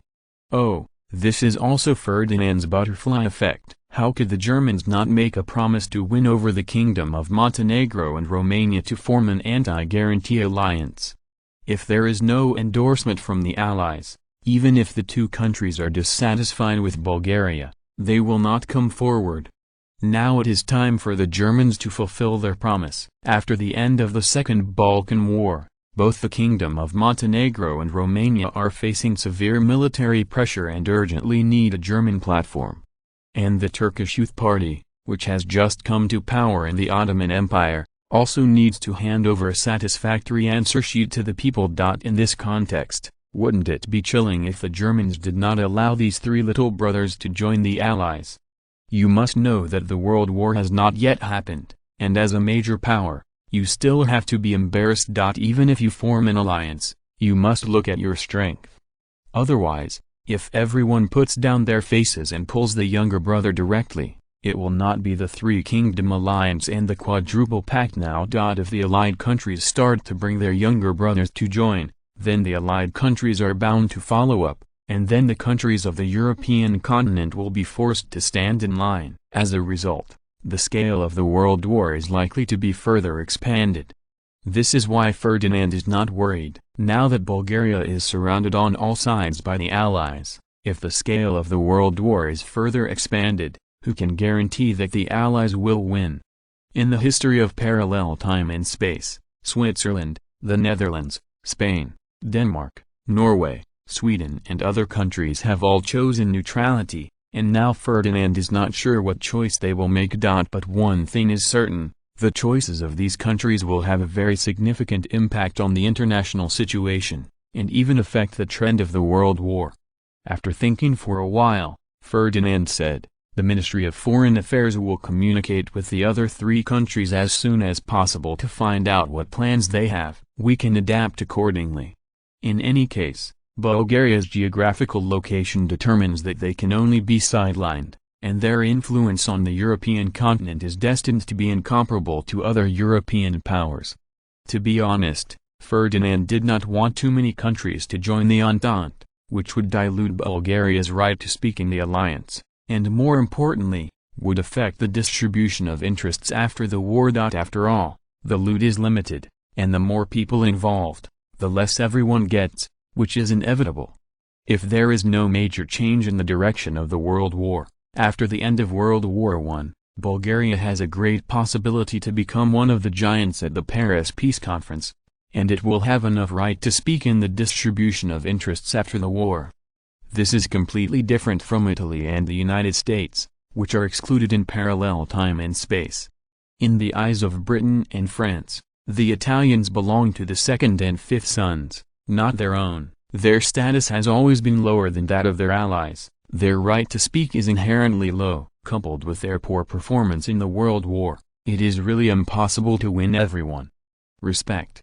The Americans joined late, and more importantly, Britain and France saw the strong national power of the Americans and were worried that the Americans would come out to snatch their world hegemony. This point exposed the strategic goals of the United States after the First World War after Wilson put forward the 14-point principles. That is, Americans hoped to expand their sphere of influence around the world with their strong economic strength, under the guise of national self-determination and a reduction of arms, in exchange for the support of world public opinion, weakening competitors such as Britain and France, and then intervening politically through the establishment of an international alliance with control of the post-war world situation, participate in the strategy of dividing the colonies of the world. Then the contradiction between the two sides could no longer be eased. Britain and France could not tolerate this kind of behavior of the United States to seize power. They immediately put down the contradiction between the two sides and jointly expelled the Americans from the game. Bulgaria and Britain and France have common interests in this regard. Did Ferdinand also hope to incorporate the colonies into the mainland? How could the colonial system collapse so early? After the war, the joint suppression of the United States and the lockup of the new Soviet Union are the interests of the three countries to continue to form an alliance. The premise is that the situation on the European continent does not change significantly. Britain and France were hit hard by the Germans, and it is somewhat difficult to maintain their world hegemony, but they cannot be beaten half-hearted like in World War II and simply give up world hegemony. In this context, they need Bulgaria as an ally. In the distribution of interests after the war, only Bulgaria will get a share of the pie. Therefore, for Ferdinand, it is now the less variable the better, and the expansion of the scope of the world war is not in Bulgaria's interest. Facts have proved that when it comes to diplomacy, the British are the kings of this era. When Ferdinand was worried that the scope of the future world war would expand, the London government has come up with a practical plan. There are many countries in the European continent that are inclined towards Germans. If the two sides set up their horses and directly force the countries to stand in line, most of the Entente countries will be at a disadvantage. No way, although the strength of the Allied powers is strong, their ability to draw hatred is directly proportional to their strength. On this point, there is no way to do it. The old empires occupy a lot of interests, and naturally they are accompanied by a lot of enemies. Interests are the source of contradictions. But it doesn't matter, there is a third option, neutral. After all, in this era, the influence of Britain and France is unparalleled. There are some European countries who are inclined towards the Allies, and naturally there are also those who are inclined towards the Entente. Now the strength of the Entente is still dominant. In this context, Under this wave of operations by John Bull, the time for each country to stand in the team was greatly delayed. Now that the Allies are restrained, the Germans can only lure and win over other countries. As for coercion, will William II also worry that people will directly take refuge in the Allied powers? Oh, maybe the Germans realized this, or maybe the German government was confused, and after pulling Montenegro, Romania, and the Ottoman Empire on board, they also temporarily stopped their operations. Seeing this, Ferdinand breathed a deep sigh of relief. No matter what, the European continent has finally recovered temporarily.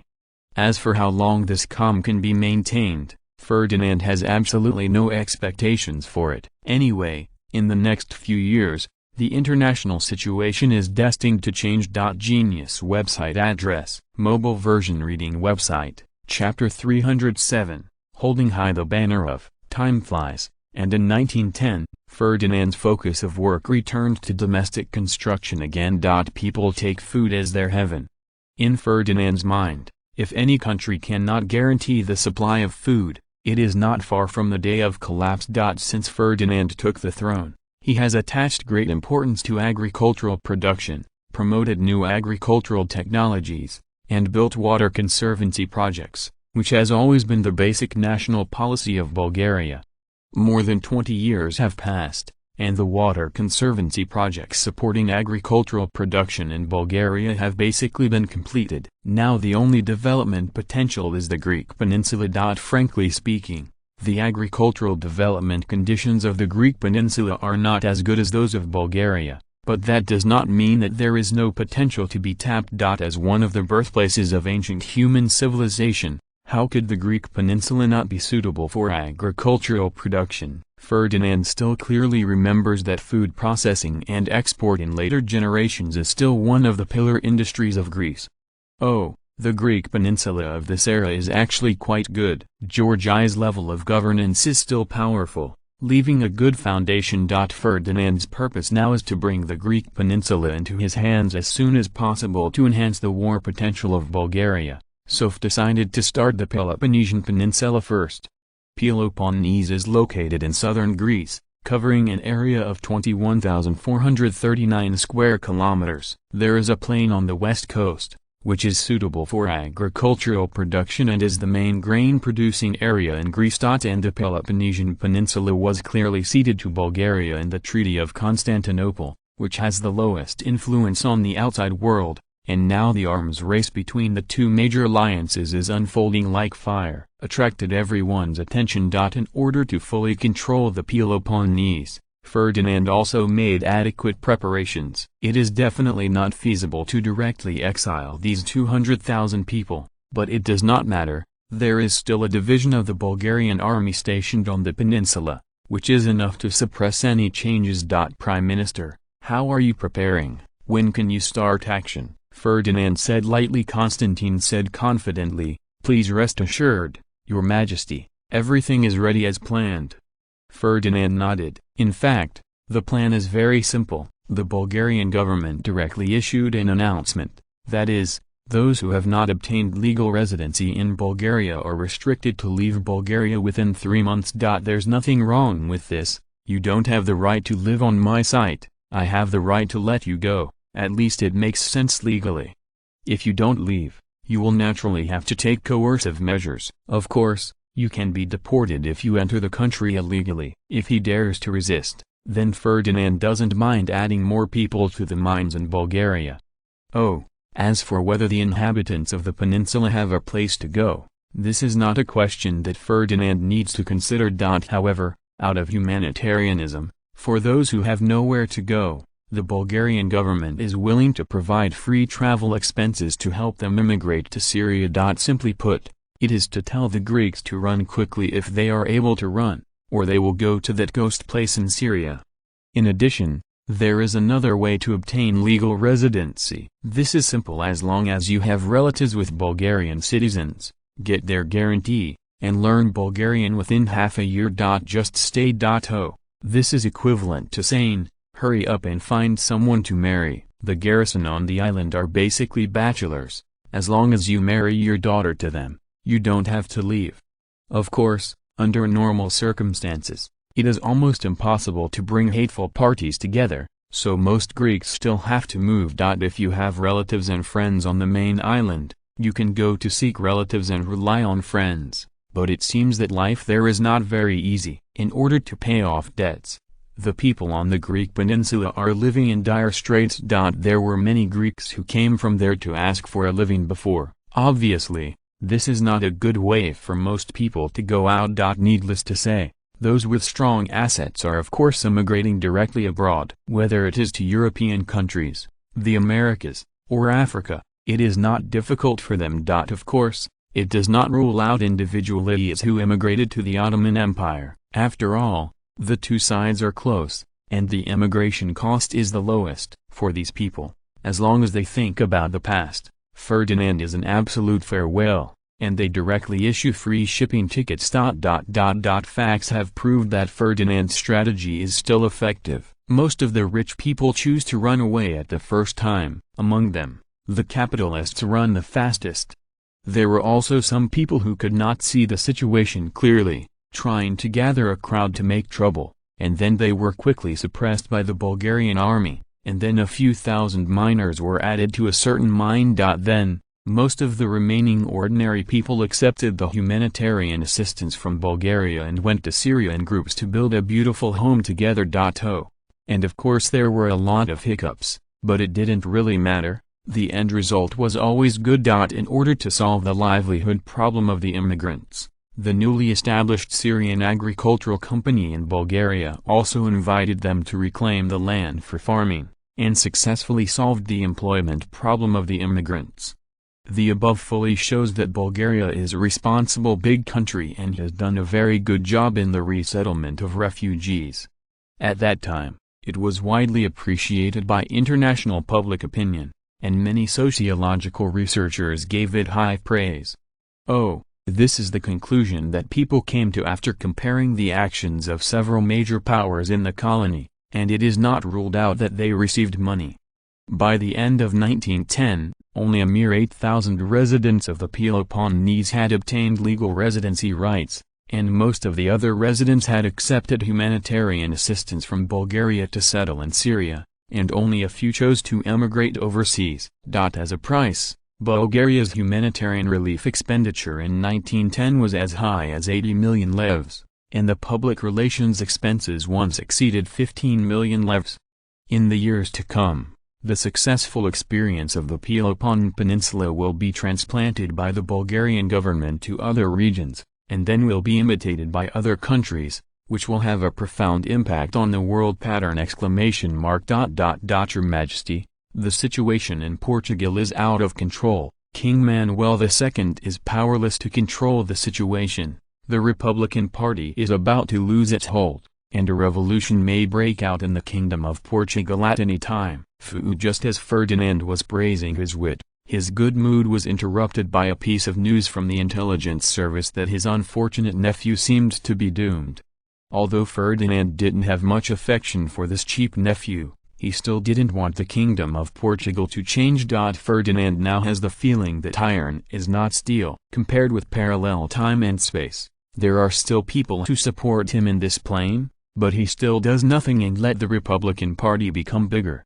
A good hand was just wasted by him. However, Ferdinand still believes that the Republican Party still dares to go too far. At least they have to take into account the international influence in expelling Manuel II. After all, the United Kingdom and Bulgaria have made clear statements before. Do you know the plan of the Republicans? Are they going to end the monarchy directly, or leave a rubber stamp? Ferdinand asked, suppressing his dissatisfaction. Fu was taken aback for a moment, and then replied, the Republican Party is still arguing over this issue. They have too many internal factions, and it is difficult to unify their opinions in a short time, otherwise they would have launched it now. Ferdinand nodded. So that's right. If there is no problem within the Portuguese Republican Party, how did they have a civil war in parallel time and space? However, he looked down on Manuel II's ability a little bit. A bunch of messy political parties could join hands to deal with him as a king. It is conceivable how unpopular he is. It doesn't look like he's done anything heinous, As soon as he succeeded to the throne, he was fooled and gave up most of his rights and handed it over to the cabinet. The cabinet of the Kingdom of Portugal seems to be a little too diligent, but these are the results of their own infighting. These also need the king to be responsible.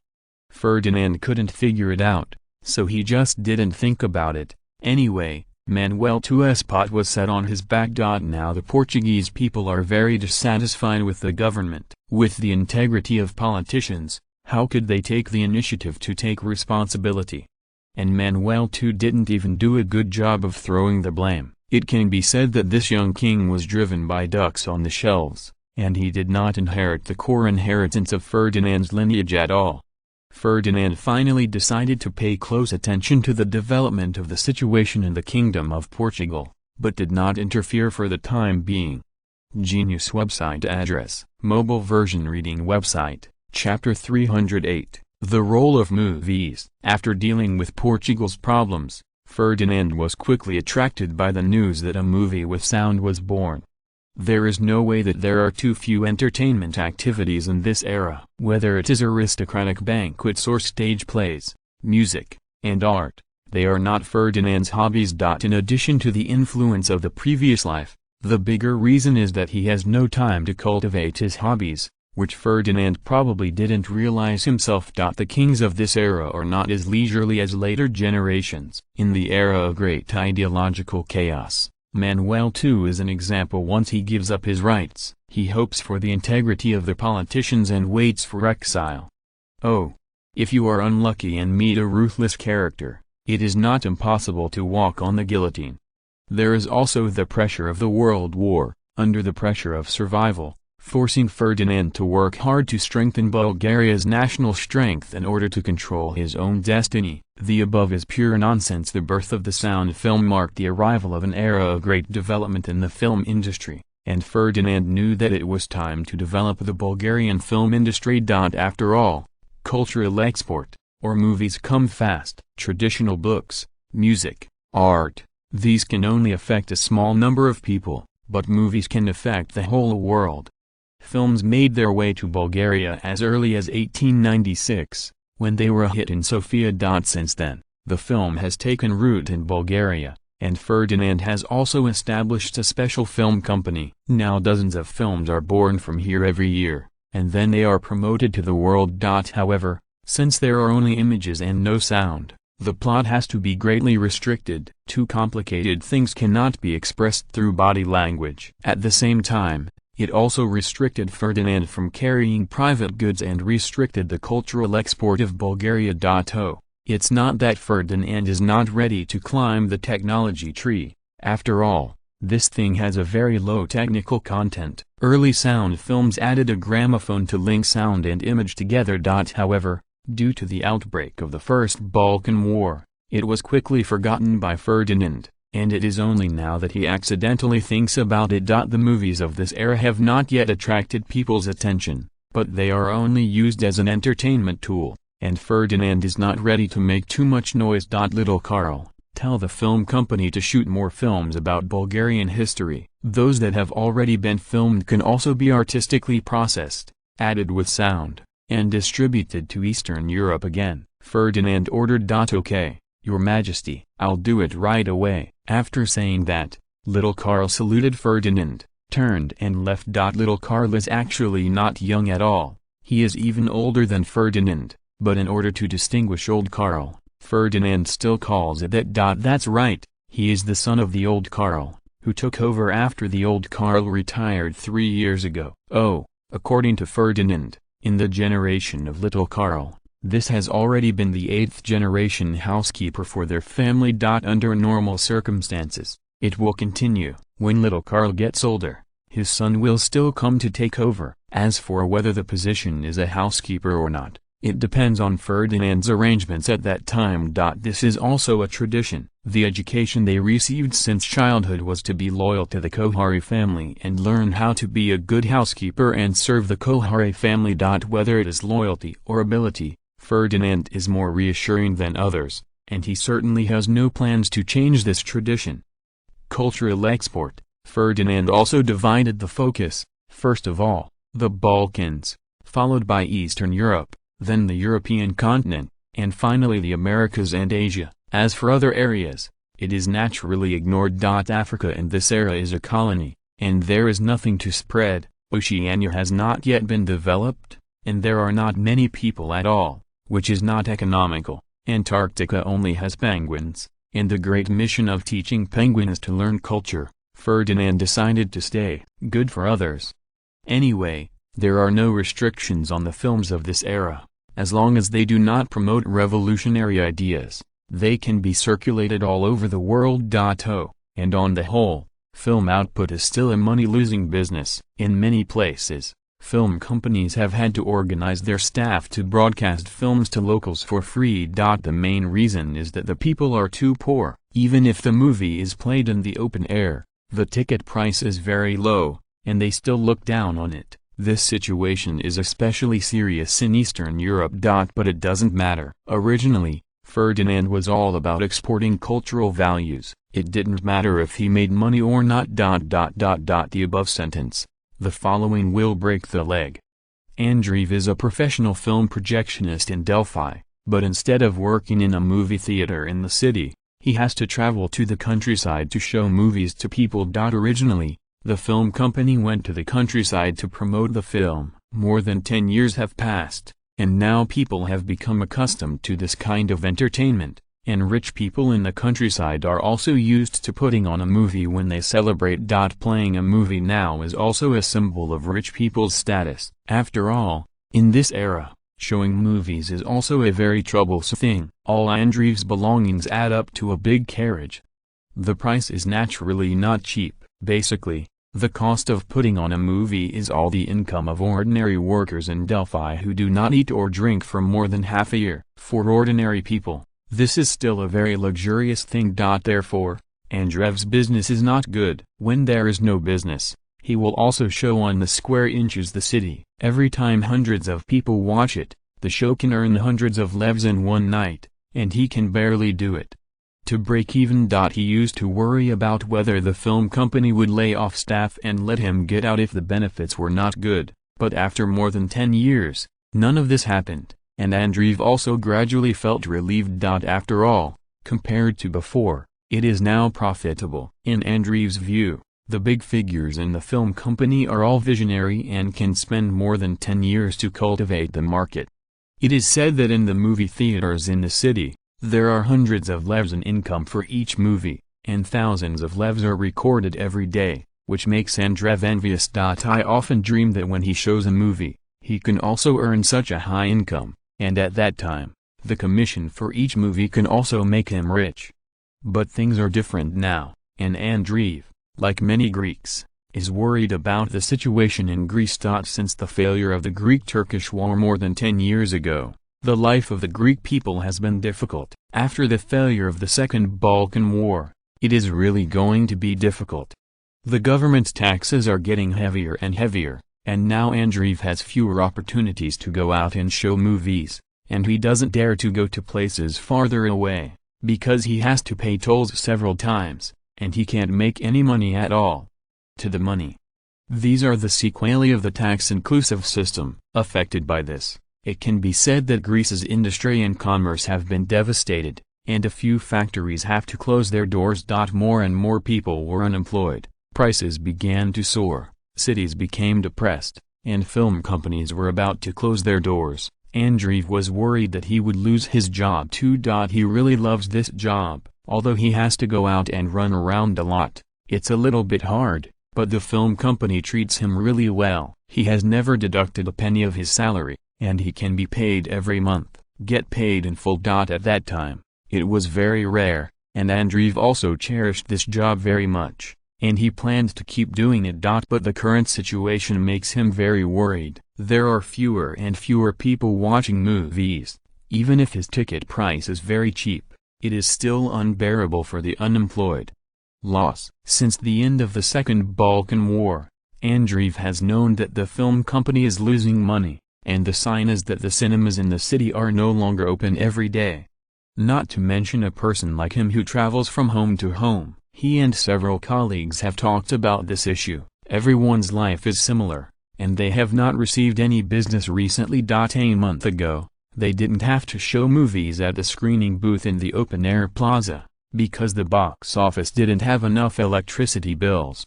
Today is Sunday, and the film company informed him of a meeting. Andreev got up very early and went outside the office with great anxiety to wait for the door to open. Andreev, are you here too early? It was Andreev's friend and colleague Irif Peter who greeted him.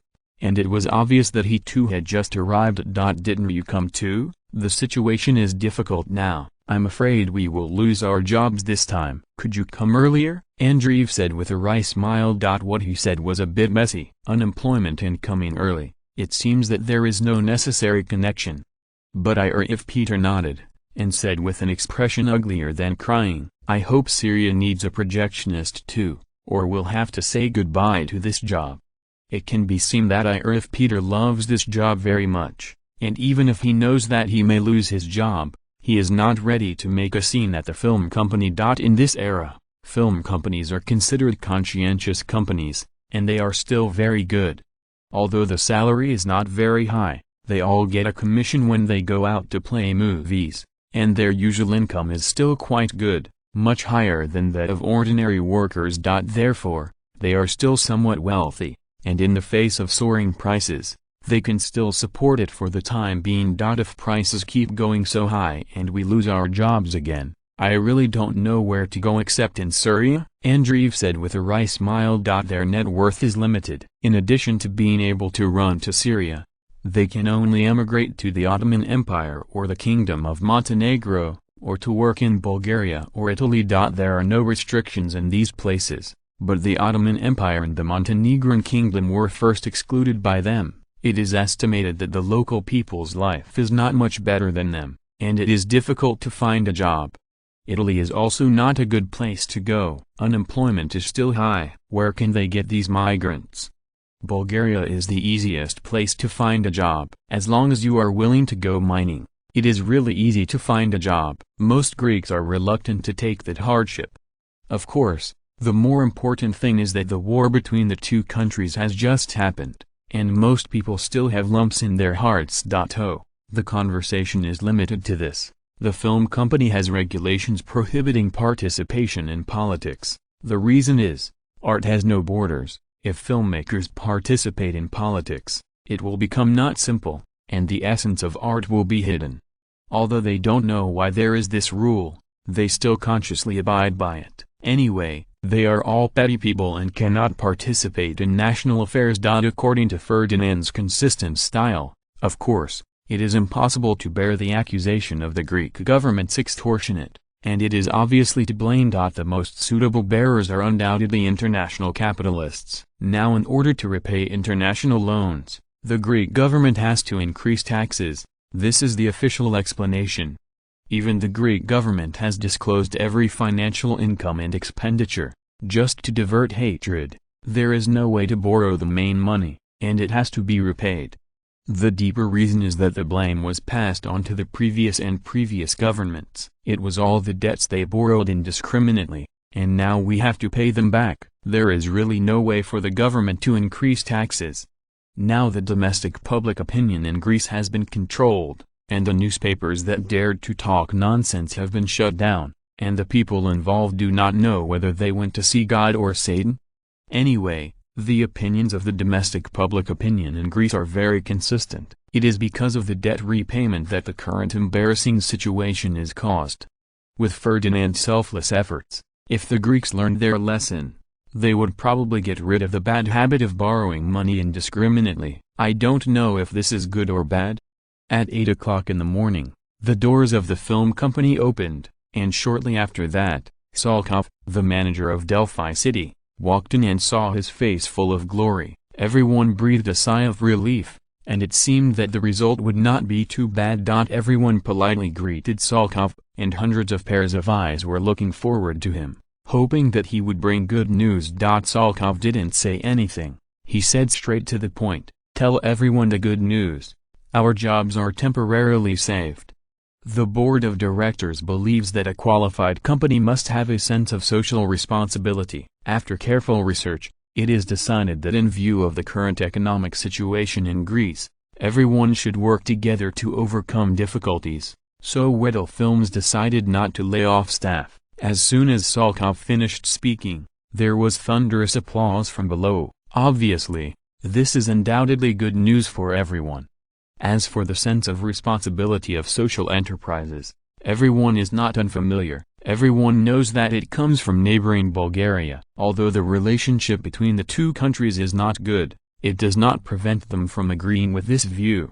After a while, Salkov said again, in view of the current bad situation in Greece, the company has specially produced an inspiring public welfare film, and our next job is to show this film to the society for free. It is the responsibility of each of us filmmakers to let the Greek people see this film as much as possible, arouse their fighting spirit, and strive for a better life tomorrow. Little did they know that an order from Ferdinand had saved their jobs. Wedel Films had been ready to give up the Delphi market, but now a turn has taken place. As one of the chess pieces to promote the export of Bulgarian culture to the Greek peninsula, of course, it has to follow the command of the boss.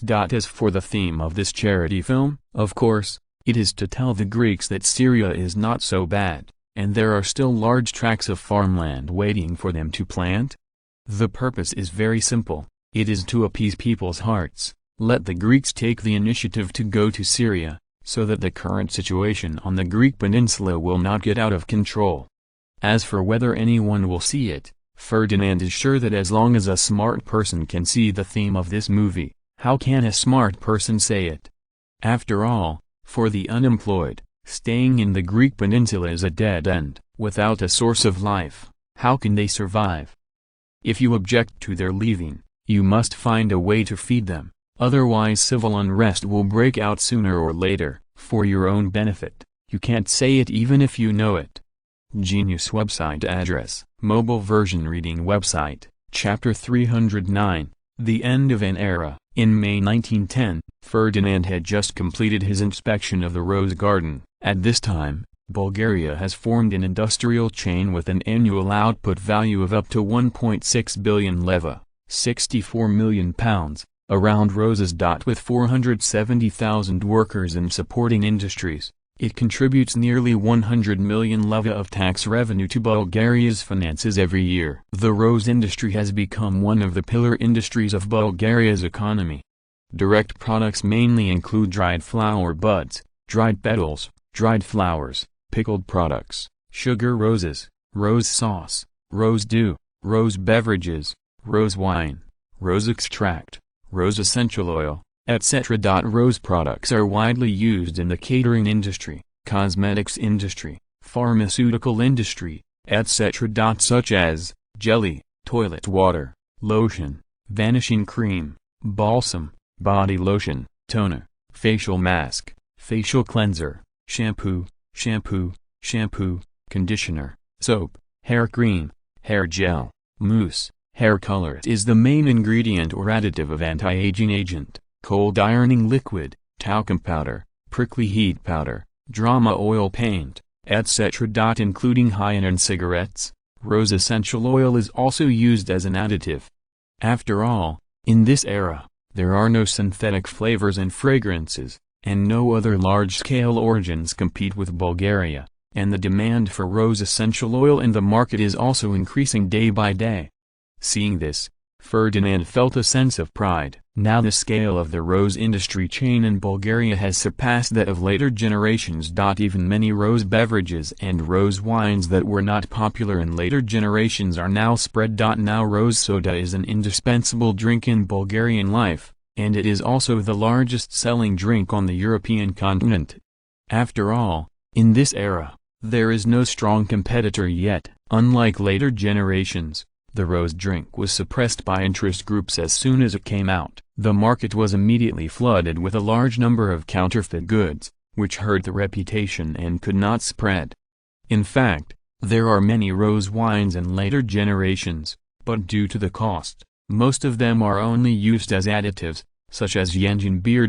However, this era is different. The production cost of roses is much lower now than in later generations, so rose beer was also born. Of course, It is not brewed with rose essential oil, but directly used as rose petals. As soon as it was born, it was welcomed by the market. In order to expand the Russian market, Bulgaria also developed a high-concentration rose wine. Simply put, it is vodka brewed with rose flowers to enhance the taste. In fact, these are useful in this era. In later generations, with the advancement of industrial technology, the rose industry will be hit hard as soon as synthetic fragrances are born.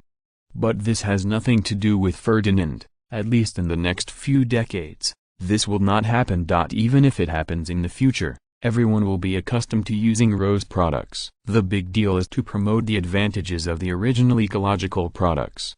Anyway, even in the 21st century, the harm of chemical products to the human body still exists, and it is far less reassuring to use original ecological products.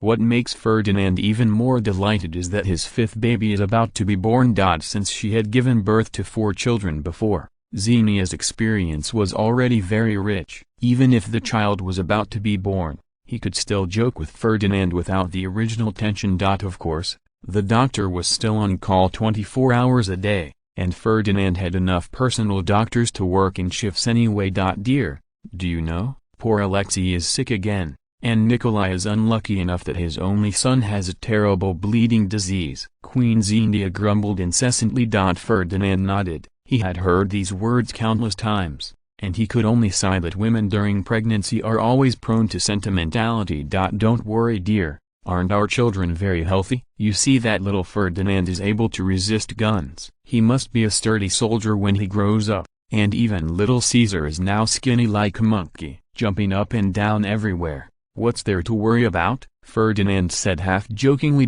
Queen Xenia was also amused by Ferdinand's joke, and laughed, pretending to be angry. Then you say that about your son? Ferdinand laughed and hid the past. I thought to myself that I can't give you popular science directly about the root cause of hemorrhagic disease, right? Hemophilia in this era. Other than him, who knows what the hemorrhagic disease is? If you tell her that the source of this disease comes from Queen Victoria, and that women are carriers of bleeding diseases, they are all sequelae of consanguineous marriages. If it was spread out, Edward wouldn't fight with him. Princesses of the British royal family, do you want to get married? Anyway, it's all other people's homes that are harmed, and no matter what he does, why bother? As for confidentiality, how can that be possible? Why is Xenia also from the Russian royal family, and her relationship with Nicholas II is not bad? Does Nicholas II still lack an heir? As for whether Alexei can grow up, it is a big question mark. Even if he can grow up, it is estimated that he will not live long, and most of them will still be ahead of Nicholas II! Tell me, what's the matter with the bleeding disease, and how can it be cured? Why does it keep appearing in the royal family? Is this really what the outside world calls a royal disease, or is it that God is dissatisfied with the royal family's actions and is a punishment? Xenia looked expectantly at Ferdinand. Ferdinand is feeling bitter now. He was not a doctor in his previous life, who would have nothing to do when he was full and concerned about how to treat hemophilia. Looking at Xenia's expectant eyes, Ferdinand thought for a while and said, "My dear, I can't do anything about this problem. Since hemorrhagic disease is bleeding, it is natural to need blood. I think I can make poor Alexei eat a little more blood-enriching food and exercise a little more, and it should have some effect." Hemorrhagic disease is definitely not a royal disease. In fact, there are also such diseases among the people, but they are relatively rare, and they do not receive as much attention as the royal family, so they are misunderstood as a royal disease by the outside world.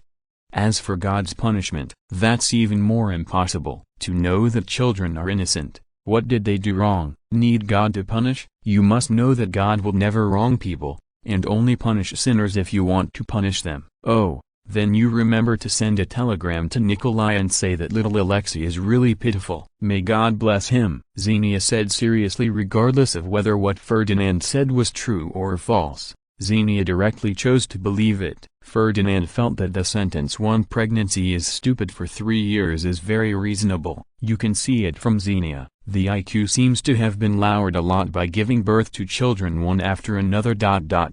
Well, Ferdinand actually doesn't know if it's useful or not. Anyway, it's all nonsense, and it's in line with medical principles. Even if it can't be cured, it won't be worse. While the Ferdinands were chatting, the attendant hurriedly said, "Your Majesty, the British royal family just sent a telegram saying that esteemed King Edward VII passed away today." Ferdinand's face changed greatly. Obviously, Edward VII's death made him very sad. After all, in his position, it is a very luxurious thing to want a true friend. After all, he had experienced strong winds and waves, and Ferdinand quickly reacted. He knew that there were still many things that he needed to deal with. The death of Edward VII marked the end of the Victorian era, and the domestic and foreign affairs of the United Kingdom may undergo earth-shaking changes. Bulgaria also needs to take countermeasures in advance. Anyway, Ferdinand didn't think that his successor, George V, could have Edward's skills and could suppress political groups in the country. Otherwise the British royal family would not have been forced to give up the Saxe-Coburg dynasty in 1917 and change the surname to Windsor. This matter is not as simple as later generations say, which marks the decline of the British royal family's power. A king has been forced to change his surname. Isn't this the support of the people? In Ferdinand's view, this is undoubtedly a very shameful thing for a king. After all, even ordinary people are reluctant to change their surnames easily. For nobles, giving up their original surnames is equivalent to giving up the honor of the family. Of course, it is not ruled out that because of the factors of the World War, George V hoped that the British Empire could make concerted efforts to deal with the Germans, and did not want to intensify domestic conflicts, but made a compromise! But at least in Bulgaria, no one has dared to ask Ferdinand to change his surname. It is estimated that whoever proposes it will not see the sun tomorrow. This is not how much he values the honor of the family, the key is the issue of face. As a king, one must never lose face, it will attack his monarchical authority. Of course, this surname also represents the huge interest group behind. Ferdinand is the king of Bulgaria who got along with this surname, and is one of the sources of his legitimacy of the throne! Sorry, my dear, I have to leave for a while, and I may not be able to see our little baby born. Ferdinand looked at Queen Xenia apologetically and said, "It doesn't matter, go get busy. This is your responsibility, but unfortunately I can't accompany you on this trip to London." Xenia said with a smile. In this regard, Xenia is very free and easy. It may be because of her background. She has seen this kind of thing a lot, and she will never cause trouble to Ferdinand. Genius website address, mobile version reading website, chapter 310, London event. After going out, Ferdinand immediately held a cabinet meeting. He knew that the golden age of the British was over. Without the suppression of a powerful monarch, the internal struggle of the British government in the future will further intensify, and even spread to diplomacy.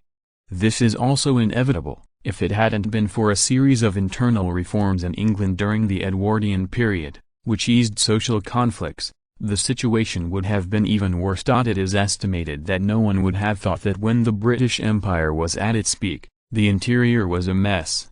But the reforms during the Edwardian period successfully saved this old-fashioned empire.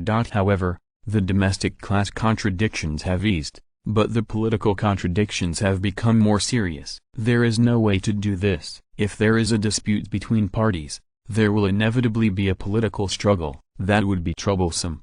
Well, the internal contradictions of the British Empire, Ferdinand is not interested, as long as it does not affect the interests of Bulgaria. He is indifferent. Anyway, now that the John Niu family has a big business, even if some of their strength is consumed by infighting, it is irrelevant! What does the Foreign Office think of the impending reshuffle of powers within the UK? Ferdinand asked with concern. Now he has to rely on the judgment of professionals in this era. Many things have proved that the few words he came into contact with on the internet in his previous life were not as simple as they appeared. At least, few people have mentioned the internal contradictions of the British. If the reform fails, this huge empire is likely to collapse in advance. Minister of Foreign Affairs Medvedev thought for a while and said, "Your Majesty, The Liberals have the upper hand for the time being. After completing the reform, Prime Minister Asquith has gained a higher reputation in the country, and there will be no major changes in the short term.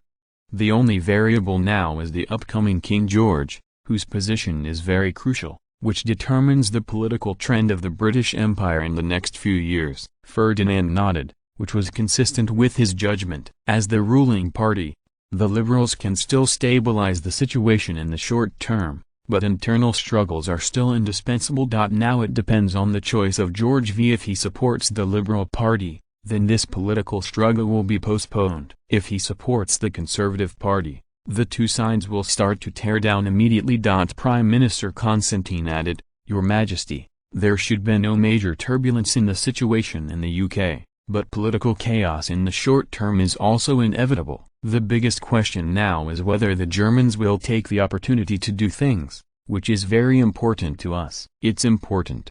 We must communicate with the French and Russians as soon as possible. At this time, we should try our best to maintain the same position." Ferdinand nodded. Although Ferdinand knew that at this time, the possibility of war between the two sides was very small, he still made preparations for the first time. After all, the German government can still clearly judge the situation, but his younger brother is not necessarily, especially the Kingdom of Montenegro, who knows if they will be out of their minds and do something. After thinking about it, Ferdinand added, "By the way, the British royal family sent an invitation letter, and I decided to go to London to attend Edward's funeral. It's still the old rule. Domestic affairs are handled by the cabinet. If there is a major event, send me a transoceanic telegram." Ferdinand remembered that in the history of parallel time and space, the funeral of Edward VII was attended by 9 European emperors, 5 crown princes, more than 40 royal nobles, and 7 queens. It was also the largest royal gathering in history. How could he not join in the fun at such a grand event? It just happened to take this opportunity to let the Sophia debut and show its strength. Well, with the death of Edward VII, the friendly relationship between Ferdinand and the British royal family has also been greatly reduced. Of course it will still be better than in history, and now the two sides have been tied together by common interests. After all, compared with relationships, interests are the most reliable! It was impossible to wait too long for Edward's funeral. After arranging domestic affairs, Ferdinand set off for London on a warship. To be on the safe side, in addition to the dreadnought Sophia, Ferdinand took the coastal defense battleship Sliven, plus a supply fleet. This is not that Ferdinand is worried about being attacked. In fact, the Sophia dreadnought is already the most powerful warship in this era. It is going to attend Edward's funeral again. The main reason is to pretend to be coercive. The Sophia alone is still not enough, and the Sliver is even better for the escort meeting. Although it is a coastal defense battleship, in terms of combat effectiveness, the Sliver can still compete with ordinary battleships, and it is still very good for piloting. Well, mainly the Germans were going to sell a dreadnought to the Ottoman Empire, and now that the two sides were negotiating, Ferdinand had to make a move. The British dared to say to the Germans, "If you build one, I will build two," and Ferdinand is also ready to speak so aggressively to the Ottoman Empire. Anyway, the Ottoman Empire is a poor ghost. If they can spend all their military expenses on the navy, then Ferdinand will make a lot of money. Compared to Britain and Germany, the military spending will soon exceed £100 million, and Bulgaria's fiscal revenue is estimated to exceed £100 million this year. The two sides are not comparable at all. But for the Ottoman Empire, Bulgaria still has enough confidence. Due to the war, the Ottoman Empire's fiscal revenue this year is less than £20 million, so it is necessary to stimulate the Ottoman Empire to expand its navy. And what's more important is that after the main force of the Ottoman Empire's navy was finished, their naval heritage was also finished, and it was too late to start rebuilding! Time flew by, and a week later Ferdinand arrived in London smoothly. Sure enough, in the early 20th century, the sea was the fastest. Ferdinand exclaimed. Of course, Sofia is only 2,000 kilometers from London, which translates to more than 1,000 nautical miles, so it's not that far. As for faster planes, this Ferdinand really didn't dare to pretend to be such a force. Bulgarian planes are already considered advanced in this era, but the statistics told him that the current accident rate is 1 in 1,000.0, and this is the frequency of each flight with a distance of no more than 300 kilometers. As for further distances, that's sorry, the technology hasn't developed that far. At this time, the atmosphere in London was already very solemn, and it seemed that Edward VII was still very popular. Ferdinand was not the first to come. The closest Portuguese King Manuel II, Norway King Haakon VII, Denmark King Frederick, Spain's Alfonso, and Belgian King Albert I have all been there. Arrived. It can be seen that Edward VII, as the eldest uncle of Europe, still has a high prestige in the European royal family. He died less than 10 days ago, and basically all the royal families in Europe came over.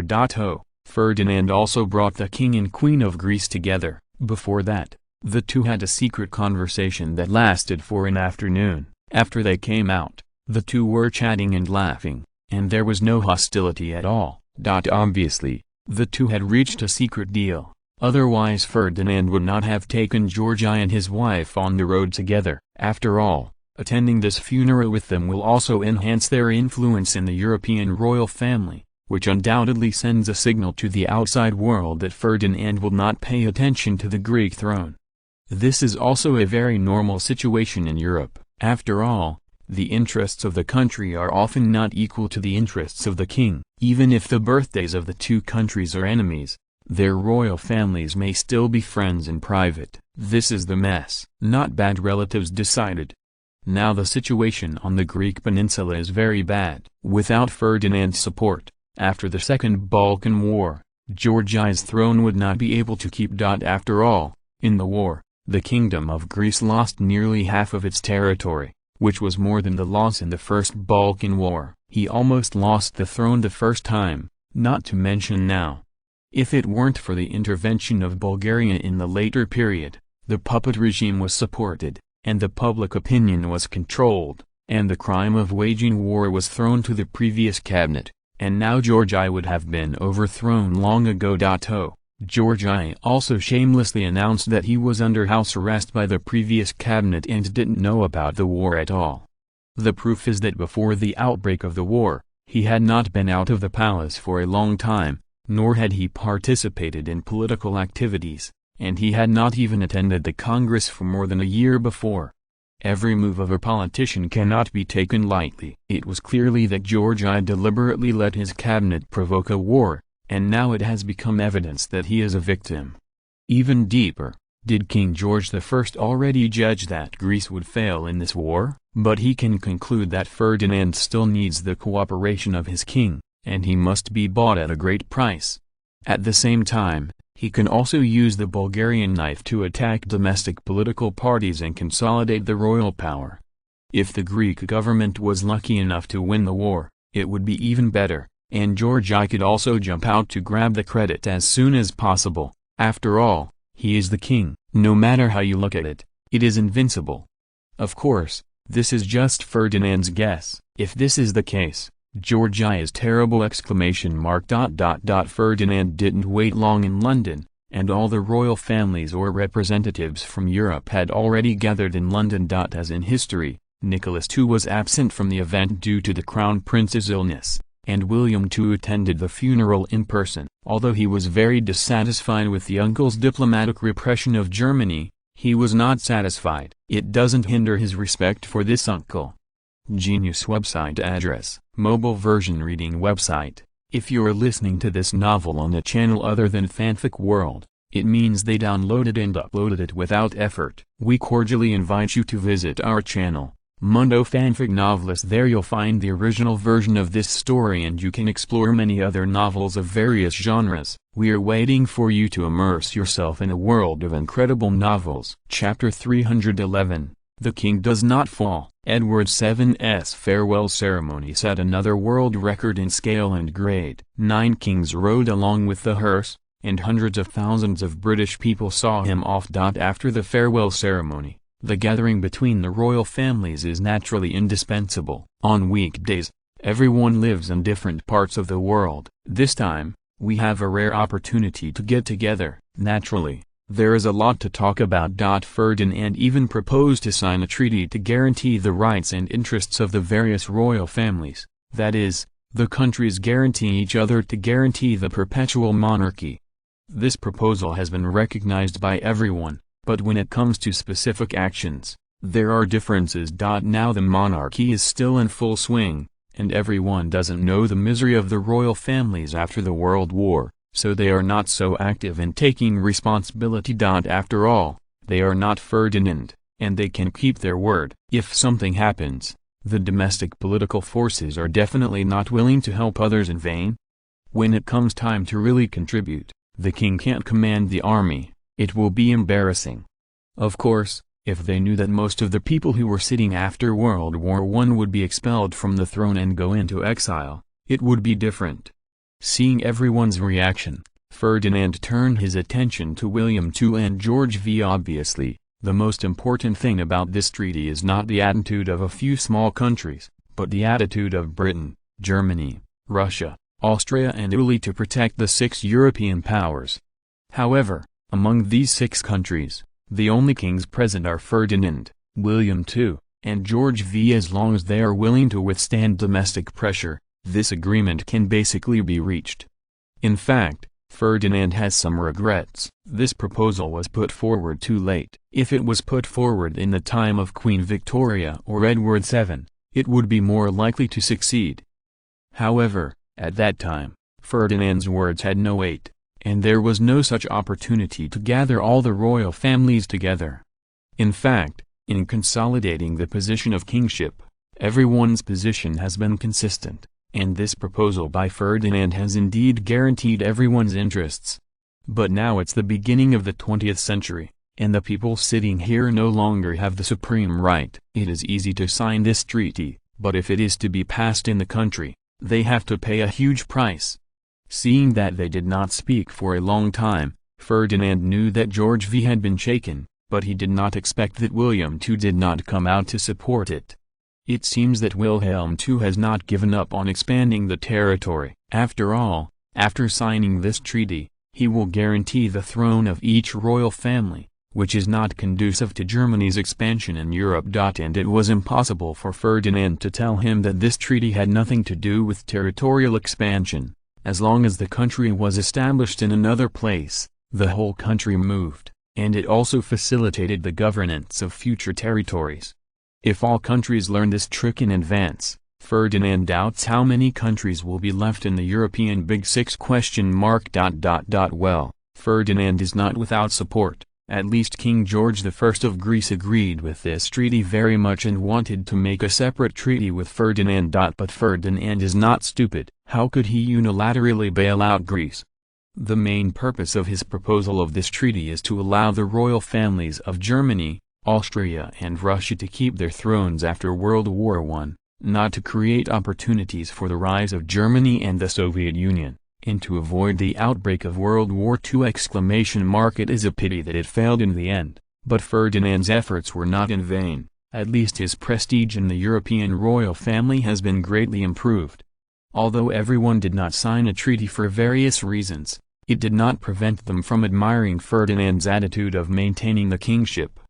Due to various reasons, only a shortened version of the Treaty of Remaining Kingship was signed in the end, which was far from Ferdinand's reign of kingship proposed. The treaty only reaffirmed the protection of the royal family's security, the prohibition of all acts of monarchy, and a series of status issues. Except for the one item of killing the king, the other content does not have any coercive force in essence, but it is equivalent to a convention that everyone abides by. It seems that everyone still loves Xiaoming very much. Ferdinand can only sigh. Ferdinand was not disappointed that the goal was not achieved. Originally, the probability of success in this matter was not high. Even if a treaty was signed, the implementation would be a big problem. There is no solution! The trip to London, Ferdinand did not achieve much, but he did not return directly to Bulgaria, but was invited by Manuel II to visit Portugal. Obviously, Manuel II was unable to suppress the domestic political forces. and tried to use the influence of the foreign powers to suppress the Republican Party. It's a pity that he didn't know that this would only expose his weak and incompetent nature, but could not change the current political situation of the Kingdom of Portugal.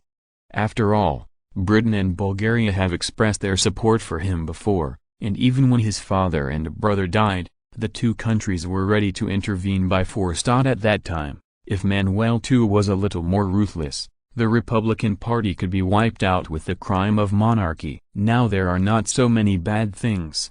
In the face of monarchy, even those who support or sympathize with the Republican Party cannot defend them. After all, the murderer is a member of the Republican Party.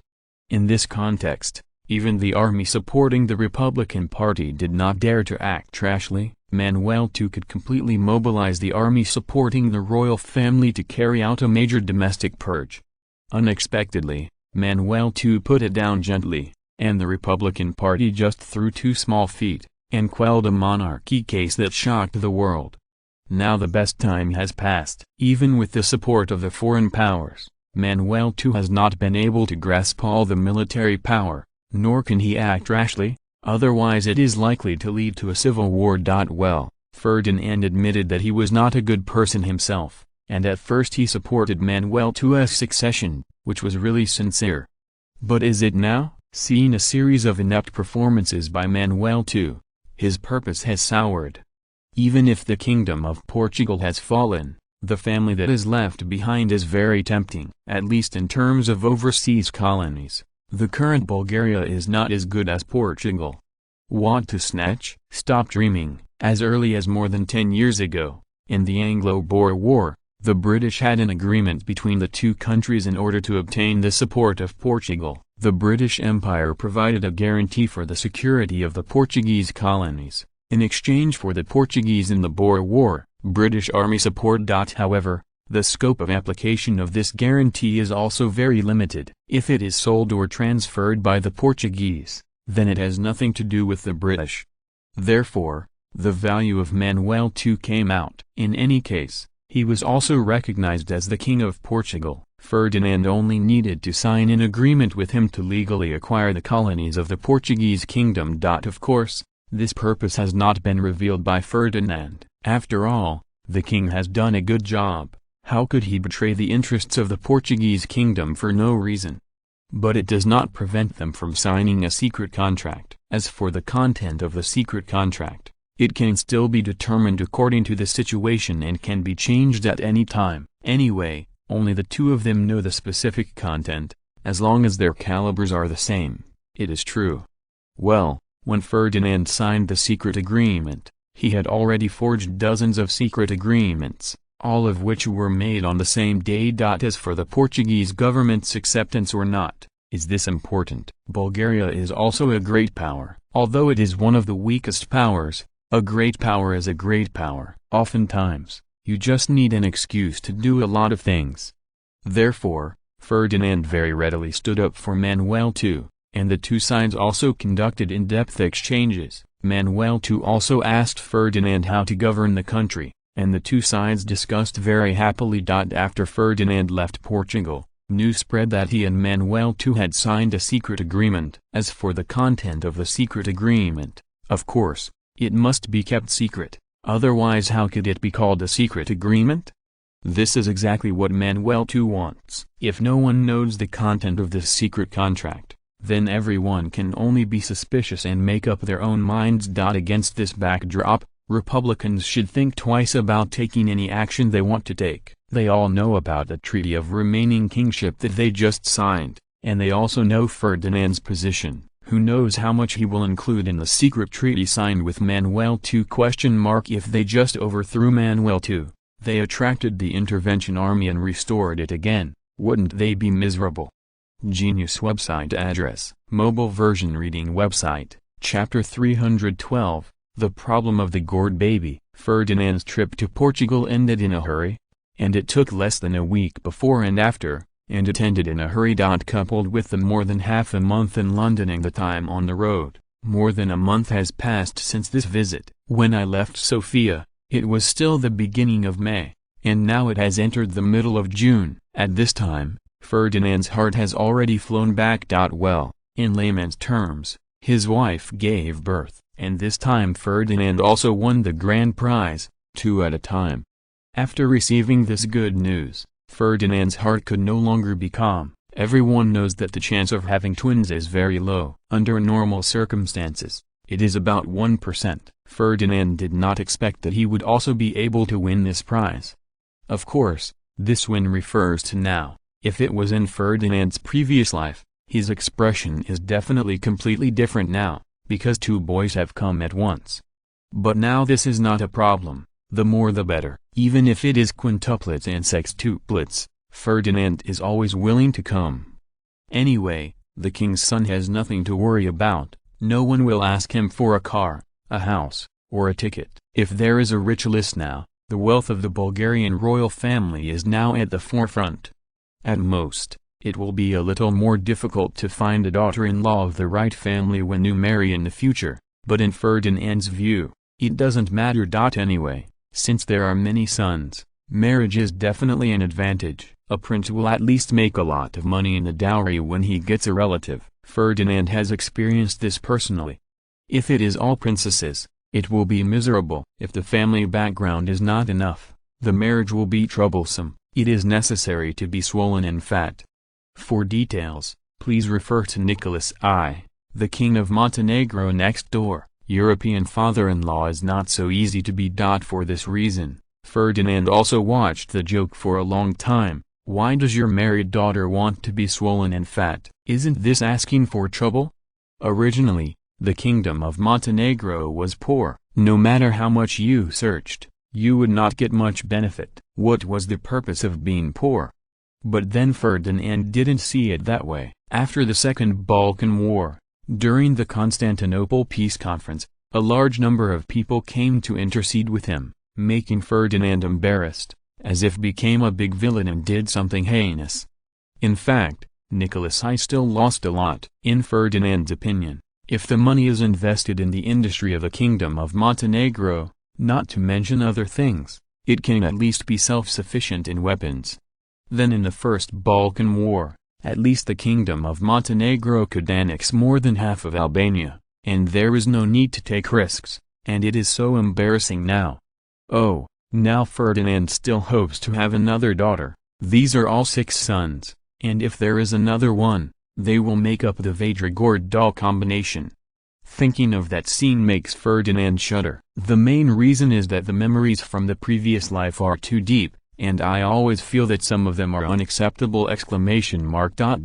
Time flies. Ferdinand returns to Sofia. The time has come to July 191. He went to see the 2 little guys right away. Since they had been born for more than a month, the 2 little ones are now pink porcelain dolls with baby fat faces, which makes people want to pinch them. After hesitating again and again, Ferdinand stretched out his claws, pinched the faces of the 2 little guys, and then a burst of crying sounded. Obviously, these 2 little guys didn't give him the face of this old man at all, and they exploded directly, and then ushered in a burst of complaints from Xenia, and then Ferdinand was kicked out of the nursery. You can't go if you don't go. After leaving for more than 2 months, as soon as Ferdinand came home, the cabinet came up to him. There are still a lot of things that he needs to make decisions personally. Admiral Petrov handed a stack of documents to Ferdinand, and introduced confidently, "Your Majesty, this is a new shipbuilding plan of the Admiralty. The Ottoman Empire has reached an agreement with the Germans to purchase 2 dreadnought just designed by the Germans, the Kaiser-class battleship. In order to meet the challenge of the Ottoman Empire, we must take action. According to your request, the Ottomans will build 2 battleships for every battleship, so the Admiralty plans to build 4 new dreadnoughts to meet the challenge of the Ottomans. The total budget is 170 million leva, about £6.8 million. This is no surprise. Historically, the Ottoman Empire had to struggle whether to buy from the Germans or the British. Now there is no need to worry about it anymore. Of course, when joining the Allies, it is necessary to buy German goods. Otherwise, the British would dare to sell you a boat, but would you dare to use it? Ferdinand didn't just glance at it, then smiled and said, "Very good, Let's announce it to the public, and add another fire to this arms race." Petrov was stunned for a moment, then reacted quickly, and asked suspiciously, "Your Majesty, we haven't decided on the final design plan yet, just started construction?" Ferdinand smiled slightly and said lightly, "When did I say that the construction will start now? I just ask you to announce the shipbuilding plan now. Don't worry about the design plan, you can take it slowly. We are not in a hurry. If we are late, the technology will be more mature." Hearing Ferdinand's words, Petrov's face suddenly collapsed. He thought that a major naval construction was going to happen, but he didn't expect it to be a dream. He continued unwillingly, "Your Majesty, this is not good. It will damage your reputation. You just announced the news in London, and this has just begun. Isn't it too shameful for us to back down now? And the naval plan of the Ottoman Empire is obviously aimed at us. If their 2 dreadnoughts are put into service, the pressure on our navy will be great." Ferdinand still did not change his smile, and said lightly, "How could I break my promise? Every time the Ottomans build a warship, we will build 2 for sure. But when to build it is up to us. Do you think that the Bulgarian navy will not be able to build 4 dreadnoughts in the future? Moreover, the dreadnoughts of the Ottoman navy cannot be put into service immediately. The Germans are now in an arms race with the British, and shipbuilding must give priority to the German navy. They are busy expanding their production capacity. These 2 dreadnoughts want to be built, at least it's a question of 2 or 3 years later. Besides, how can 2 dreadnoughts alone support a country's navy? Supporting warships and personnel training, the mess came down, and the formation of combat effectiveness was something after 1914 ! During this period, we only need to build 2 more dreadnoughts. How can we have the advantage of 3 to 2? Of course, the navy cannot only have dreadnoughts, and the supporting fleet is indispensable. Otherwise, there are only 2 dreadnoughts. How can it be possible to exert the greatest power? At this point, Ferdinand also helped the Ottomans, sending their old fleet directly into the sea to feed the fish, so that they could get rid of the historical burden and go into battle lightly. This also allows the Ottomans to save a lot of maintenance costs, which can be invested in the shipbuilding program. But Ferdinand was not worried, who made the Ottoman Empire poor. How can it cost £4 million to build 2 dreadnoughts? If there is a ship, then the officers and soldiers must also have it, right? Should the supporting fleet be built too? It is impossible to save daily training and maintenance, right? After all, the Ottoman Empire will have to spend at least £2 or £3 million to complete all these things. How can the annual maintenance cost be less than £2 or £3 million? But what is the current revenue of the Ottoman Empire? Due to Ferdinand's butterfly effect, the current Al-Shabaab government in Turkey has had a much tougher life in the same period in history. Since the main battlefield of the war was on the Asia Minor Peninsula, the 2 sides together had over 1 million troops fighting together. How could the losses be small? The financial revenue of the Ottoman Empire at this time was only less than £20 million. How could it be possible to support the gold-swallowing beast of the navy with this little money? If you are not strong enough, you will invest blindly, and in the end it will be a poor fleet. Oh, it is estimated that the Ottoman government will react soon, and the naval arms race will naturally stop.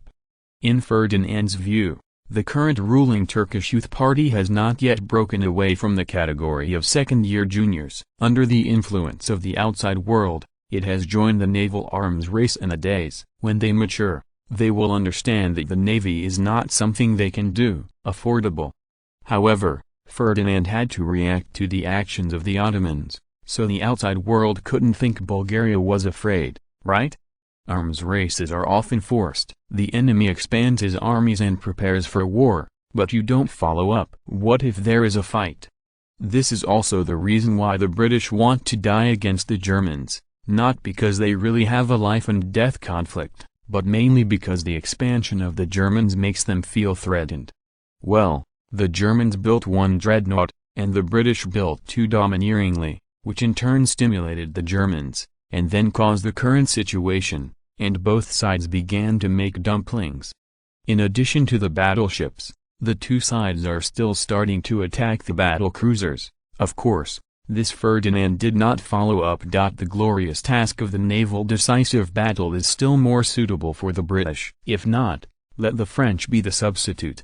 If Britain and France can't even hold the navy, then it can only be said that the Germans are too powerful, and there is no need to fight a world war. Petrov wanted to know that it was impossible for the navy to expand its army, but he still said unwillingly, "Your Majesty, the British are planning to build a class of dreadnoughts, and our designers have also put forward similar ideas. Do you see?" Obviously he knew that Ferdinand was not active in building a large navy, but he spared no effort in promoting the development of naval shipbuilding technology!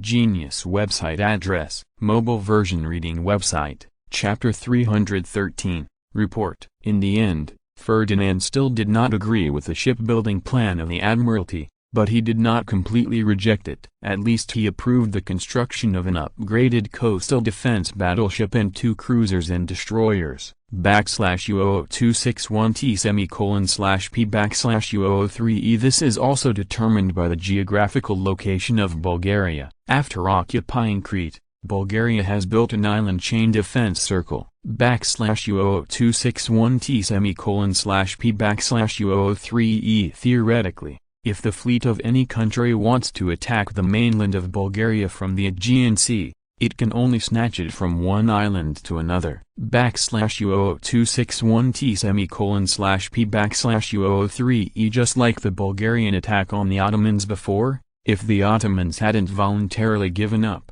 it would have been a protracted war, U0026-1T:/P/U03E. And Ferdinand knew that with the development of aircraft technology, warships could soon be threatened in coastal areas, and this situation would no longer exist, U0026-1T:/P/U03E. Without air supremacy, wanting to attack from the waters of the Love Sea and threaten the Bulgarian mainland is undoubtedly a nonsense, U0026-1T:/P/U03E. Crete is not a small island. Bulgaria can easily deploy hundreds of aircraft on it, and can also make continuous replenishments from the mainland. As long as the enemy is not stupid, they will not attack from here, U0026-1T:/P/U03E. Even if it is a submarine, apart from the Ottoman Empire, it is estimated that no other country dares to come in.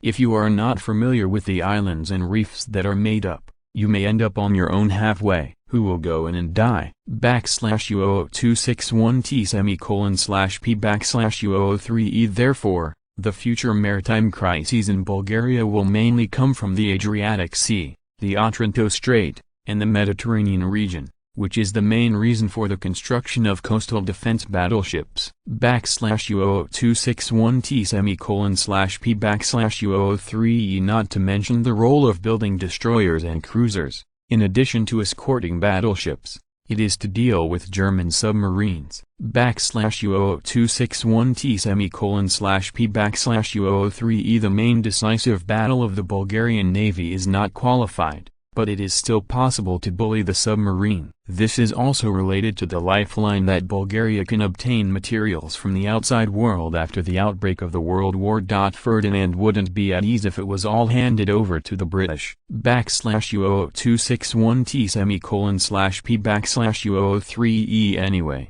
these ships are not as expensive as dreadnoughts, and they will not be outdated for a long time in the future. Ferdinand naturally doesn't care about building more ships. U0026-1T:/P/U03E. U0026-1T:/P/U03E. Knowing that Ferdinand attached great importance to the population issue, Constantine deliberately put this issue at the top and said, "Your Majesty, this is the statistics of the newly pregnant women in the first half of the year, which is an increase of 100% compared to the same period of the previous year." 18th. This is due to the fact that the implementation of family planning is too short, and the growth rate in the second half of the year is expected to be even greater! U0026-1T:/P/U03E. Ferdinand smiled slightly. Obviously, he was very satisfied with this data. After all,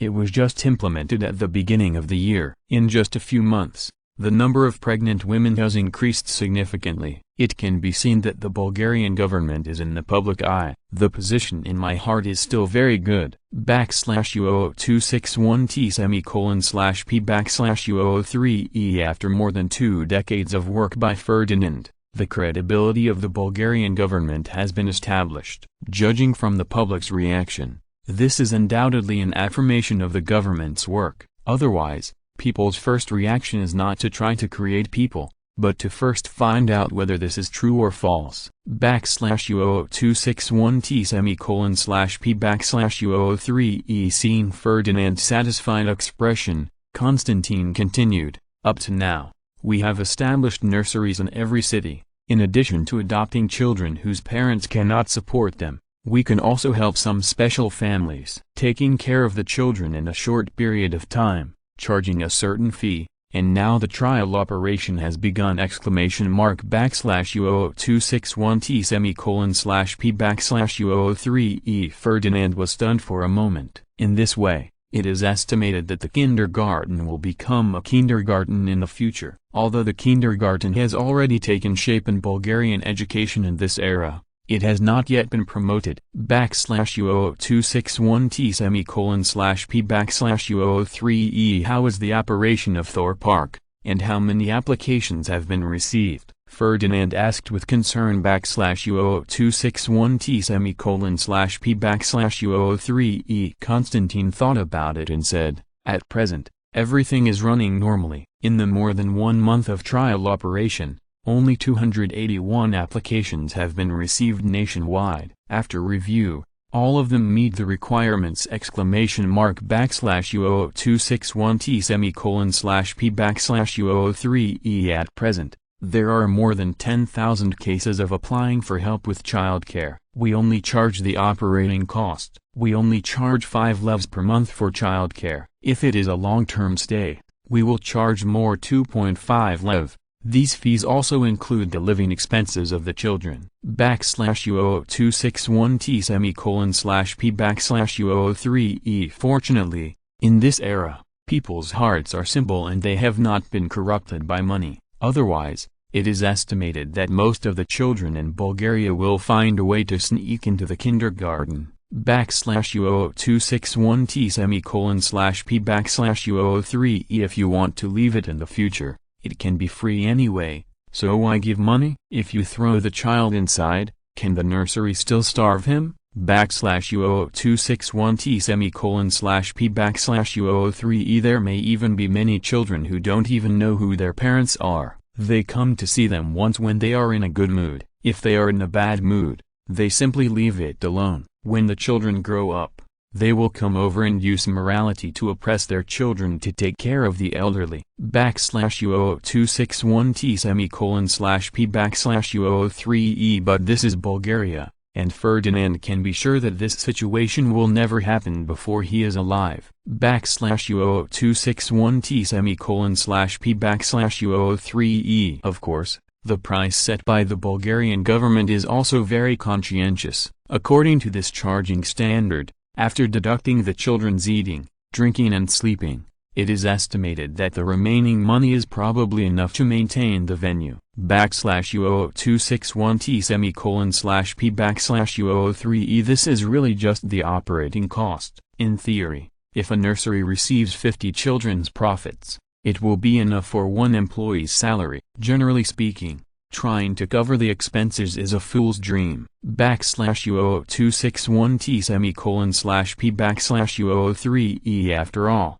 the minimum wage for ordinary workers in Bulgaria is now 75 levs, and the average daily wage is 2.5 levs. This is only 2 or 3 days' wages for ordinary workers. In Ferdinand's view, this fee is already a charity. /U261T/P/U03E Of course, Ferdinand still supports this move of the government. The working class has had a difficult life. Now that people have responded to his call to work hard to have children, how can he increase their burden? /U261T/P/U03E Child spends 2 or 3 days of their income, 5 or 6 children go down, and there is no income for a labor force. /U00261T:/P/U003E This is not because Ferdinand is not good at mathematics. The adults themselves have to wear clothes and eat. All these have to be paid for. In this way, the income of a strong laborer is not necessarily enough. /U00261T:/P/U003E If you take into account the family expenses, it is almost the limit for a couple to raise 5 or 6 children, but it doesn't matter if they have a few more children. Isn't the government rewarded? /U00261T:/P/U003E The reward for the 6th child is 8 or 11. If it is put in a kindergarten, it will be enough for a child's living expenses for 9 years. /U00261T:/P/U003E Not to mention the 7th child, 16 or 11 is enough to raise a child into an adult. /U00261T:/P/U003E No way, raising children is really cheap in this era, and the material living standard is like this. For ordinary people, other than being able to eat enough, any other pursuit is an extravagant hope. /U00261T:/P/U003E Even the clothes are passed down from generation to generation. After the parents' clothes are changed to a smaller size, they are left to the children. Brothers and sisters are ready to take over in turn. /U00261T:/P/U003E Education is also paid for by the government. If you can't be admitted to middle school after the age of 15 or 16, you will either be working or farming in the society you were born in. /U00261T:/P/U003E If you are lucky enough to be able to join the army for a few years, just in time for the war, and have made military exploits, then you will earn it. /U00261T:/P/U003E Ordinary people basically don't have big expectations, which is why Ferdinand's Bulgaria is so belligerent. /U00261T:/P/U003E Only war is an opportunity to change people's destiny. Otherwise, if you want to fight on your own, it depends on luck and talent. It is difficult to succeed by hard work alone. /U00261T:/P/U003E Ferdinand said without hesitation, "Very well, as a government, we should do our best to help the people solve their difficulties!" /U00261T:/P/U003E If we want to increase the population, we must let the people let go of their courage to give birth to solve their worries. You have done a good job in this area. /U00261T:/P/U003E /U00261T:/P/U003E Genius website address. Mobile version reading website. Chapter 314. Wealth distribution. Constantine continued, "Your Majesty, this is the plan of the Ministry of Communications on the Greek Peninsula. In order to connect the Greek Peninsula with our mainland as soon as possible, the Ministry of Communications plans to build a railway from Ioannina to Athens. Including 7 branch lines, the total length of the railway is about 2,300 kilometers. It is planned to invest 80 million levs and the construction time is estimated to be 5 years. Ferdinand nodded and agreed. Connecting the railway network of the Greek Peninsula and strengthening the control over the Greek Peninsula, which is one of Bulgaria's established national policies now. Well, Ferdinand has only left for just over 2 months, and he left behind such a big mess. It can only be said that the king is not easy to be. If Ferdinand didn't ask, maybe many things would be directly classified as not important by the bureaucrats underneath. This is also a common problem of bureaucrats all over the world. Although Bulgaria's current moral level has reached a very high level, Ferdinand never believed in the bureaucrats under him. Maybe they won't make a big mistake, but it's hard to say whether they will be slack at work. After all, the Bulgarian government really has a lot of things to do.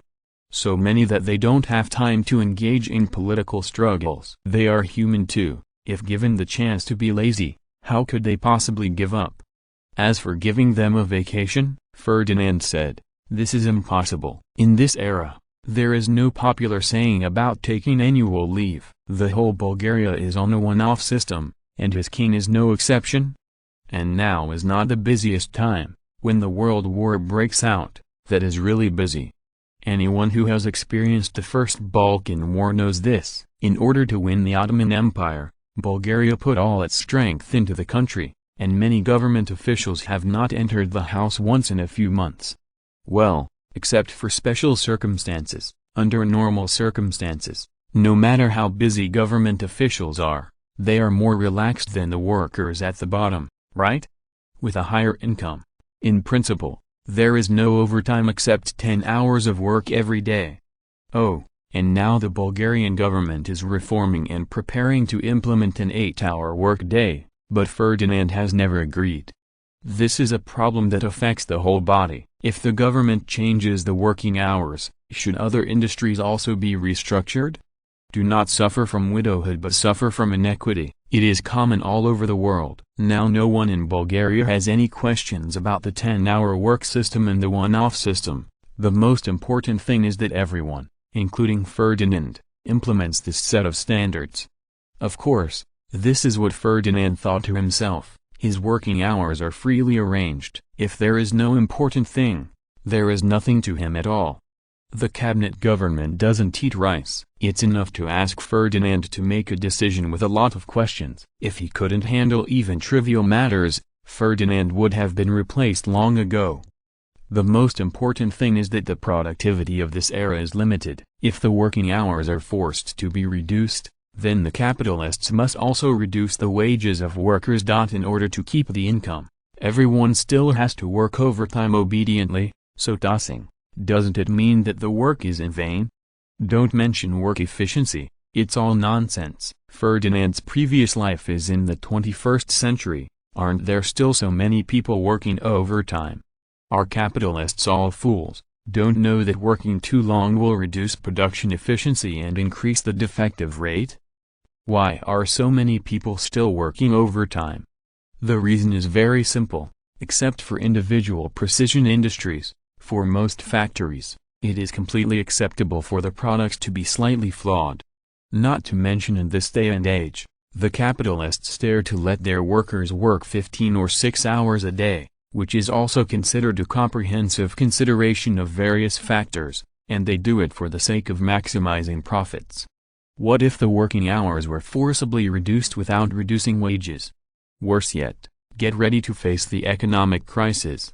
Productivity in this era is limited. If a worker works 10 hours to produce a product worth 100 levs, the cost of raw materials, machinery, and workshops must be deducted to be 45 levs, government taxes of 10 levs, and sales channels of 20 levs. The capitalists took 10 levs, the management cost was 5 levs, and the workers' wages were 10 levs. If the working hours are now 8 hours, then the value of the products produced is only 80 levs. The cost of raw materials, workshops, and machinery may be 38 levs, and the government tax has also been reduced to 8 levs, and the cost of sales channels it is 16 levs. The management cost remains unchanged at 5 levs, and the wages of workers remain unchanged at 10 levs, then only 3 levs are left for the capitalists. The production capacity is reduced and the amortization of plant machinery costs will inevitably rise. The law of the market determines that the more products are produced, the lower the unit cost. Obviously, this is unacceptable. 10% of the capitalists cannot be all profits. Most people invest part of the money themselves, and then use bank loans to expand production capacity. Now the interest rate of bank funds in Bulgaria is more than 5%. If the capitalists have a profit of 10%, after deducting the interest on the funds, they will still earn. If this profit is reduced to 3% or even lower, there is no doubt that the company will not survive. The cost of capital alone may not be recovered, let alone the expansion of production capacity. It is impossible for all capitalists to invest in full, right? Even if there is so much money, it is estimated that no one will do that. For example, the total investment of this project is 1 million lev. You invest 30% of the capital 300,000 lev, borrow 700,000 lev from the bank, and the annual interest rate is 5%. The profit is calculated as 10% of the total investment. The annual profit is 100,000 lev, the loan repayment is 35,000 lev, the net profit is 65,000 lev, and the return on capital is 21.7%. This figure can also stimulate the enthusiasm of capitalists for production. If they are allowed to invest 1 million leva in full, then the return on capital will only be 6.5%. What is the return on investment to expand production? As for the rise in production costs, can it increase in sales prices? Obviously, the consequences are even more serious. Now that international trade accounts for 20% of Bulgaria's industrial production, will it still be competitive if the price increases? Not to mention the loss of product prices in the international market, it will also cause domestic inflation and cause a chain reaction. As long as he thinks about the terrible consequences, Ferdinand dare not act rashly.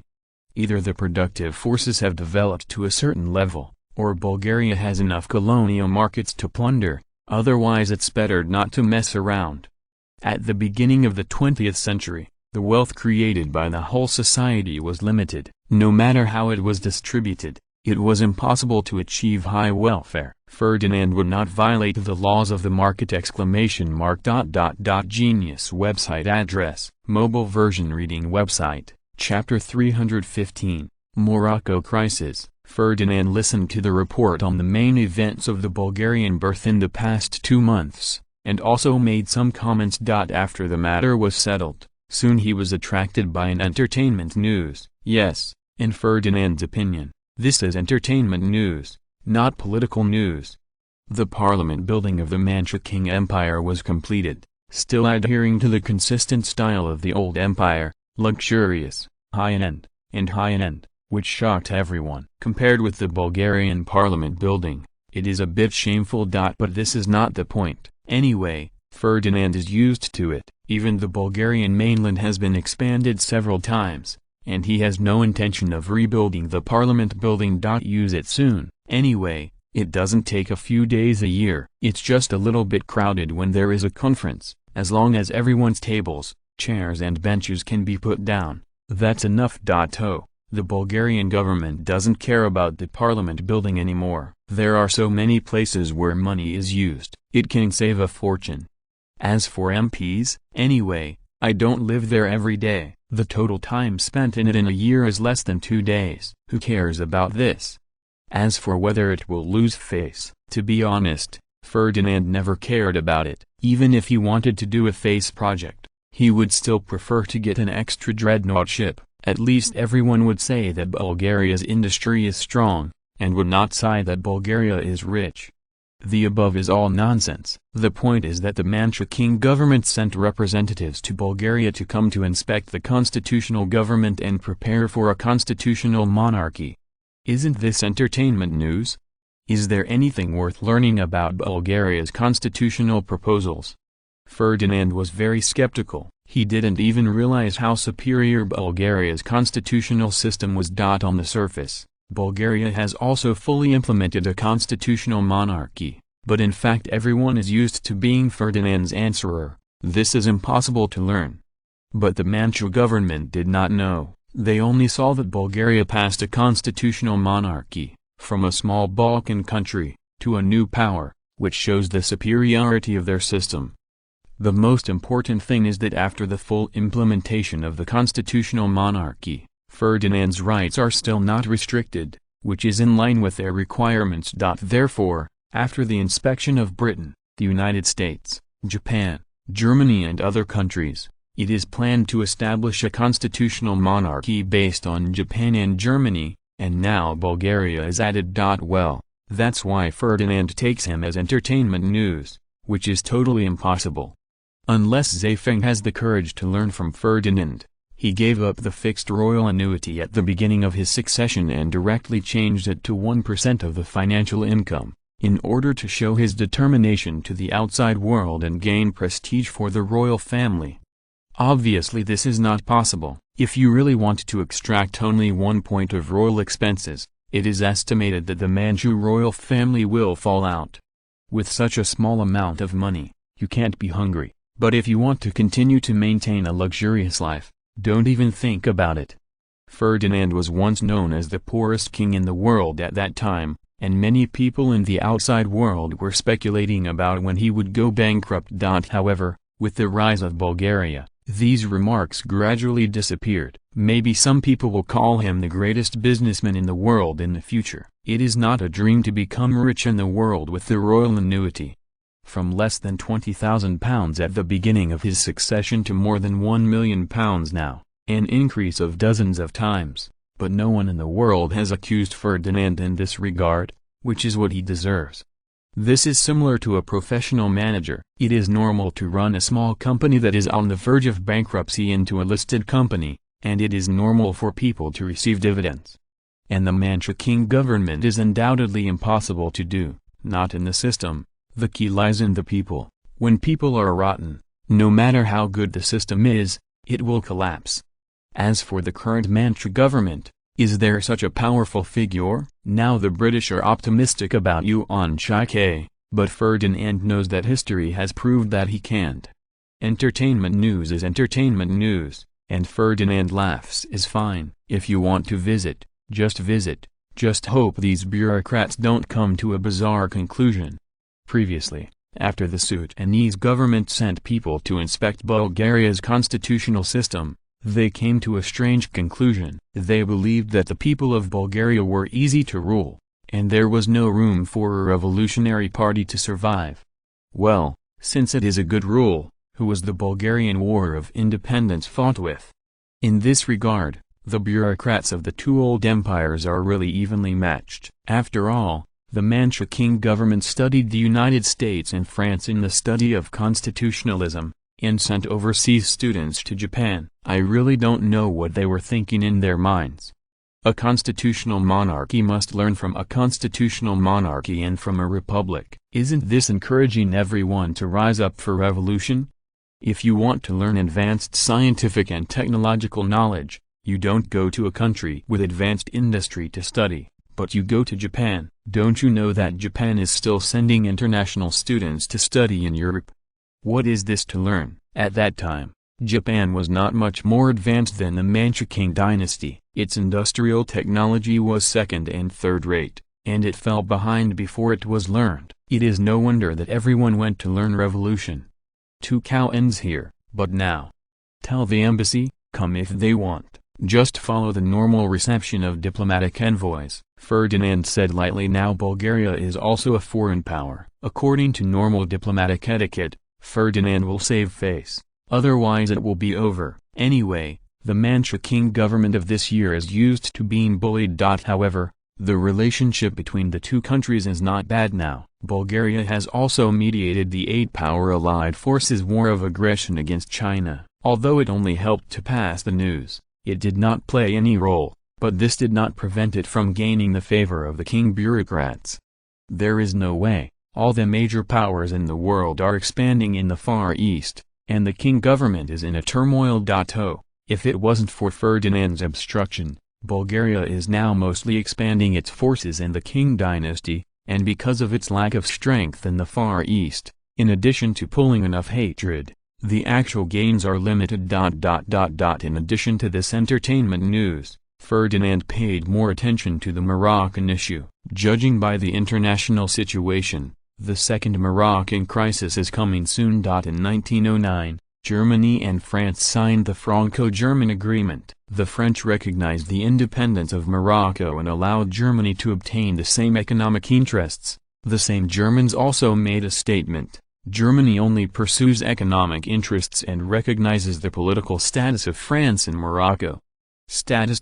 With the signing of the France-Germany agreement, politicians in Germany and France are very happy and believe that the opportunity to eliminate the contradiction between the two countries has come, and everyone can solve the source of the contradiction between the two sides through negotiation. But Ferdinand knew that this was impossible. John Bull could not tolerate the reconciliation between Germany and France. Once this happened, the world hegemony of the British Empire would be shaken. After all, once France and Germany have reached a reconciliation, Is it still difficult for the Germans to reconcile with Russia and Bulgaria? Everyone's conflict is not a conflict of core interests in the first place. Without the influence of the French alone, Russia and Bulgaria will definitely not mind reconciliation. The contradictions between the major powers in the world have been resolved, and everyone has freed up their hands. What will they do?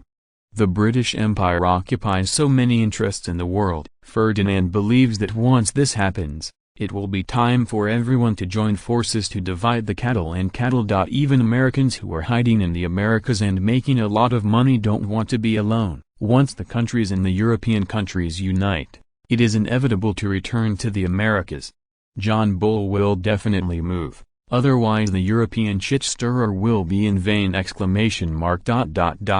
to Naiu's efforts, none of this happened. The situation in Morocco has become unstable. Many tribes have revolted. It is not far from the time for the French to send troops to intervene. As soon as the French sent troops, the second round of Morocco crisis will explode. Time passed quickly, and it was 1911, when the rebel army had surrounded Duz, Morocco. Your Majesty, 2 days ago the French sent troops to occupy Fez under the pretext of restoring order in Morocco. Yesterday the Spaniards also sent troops to occupy northern Morocco.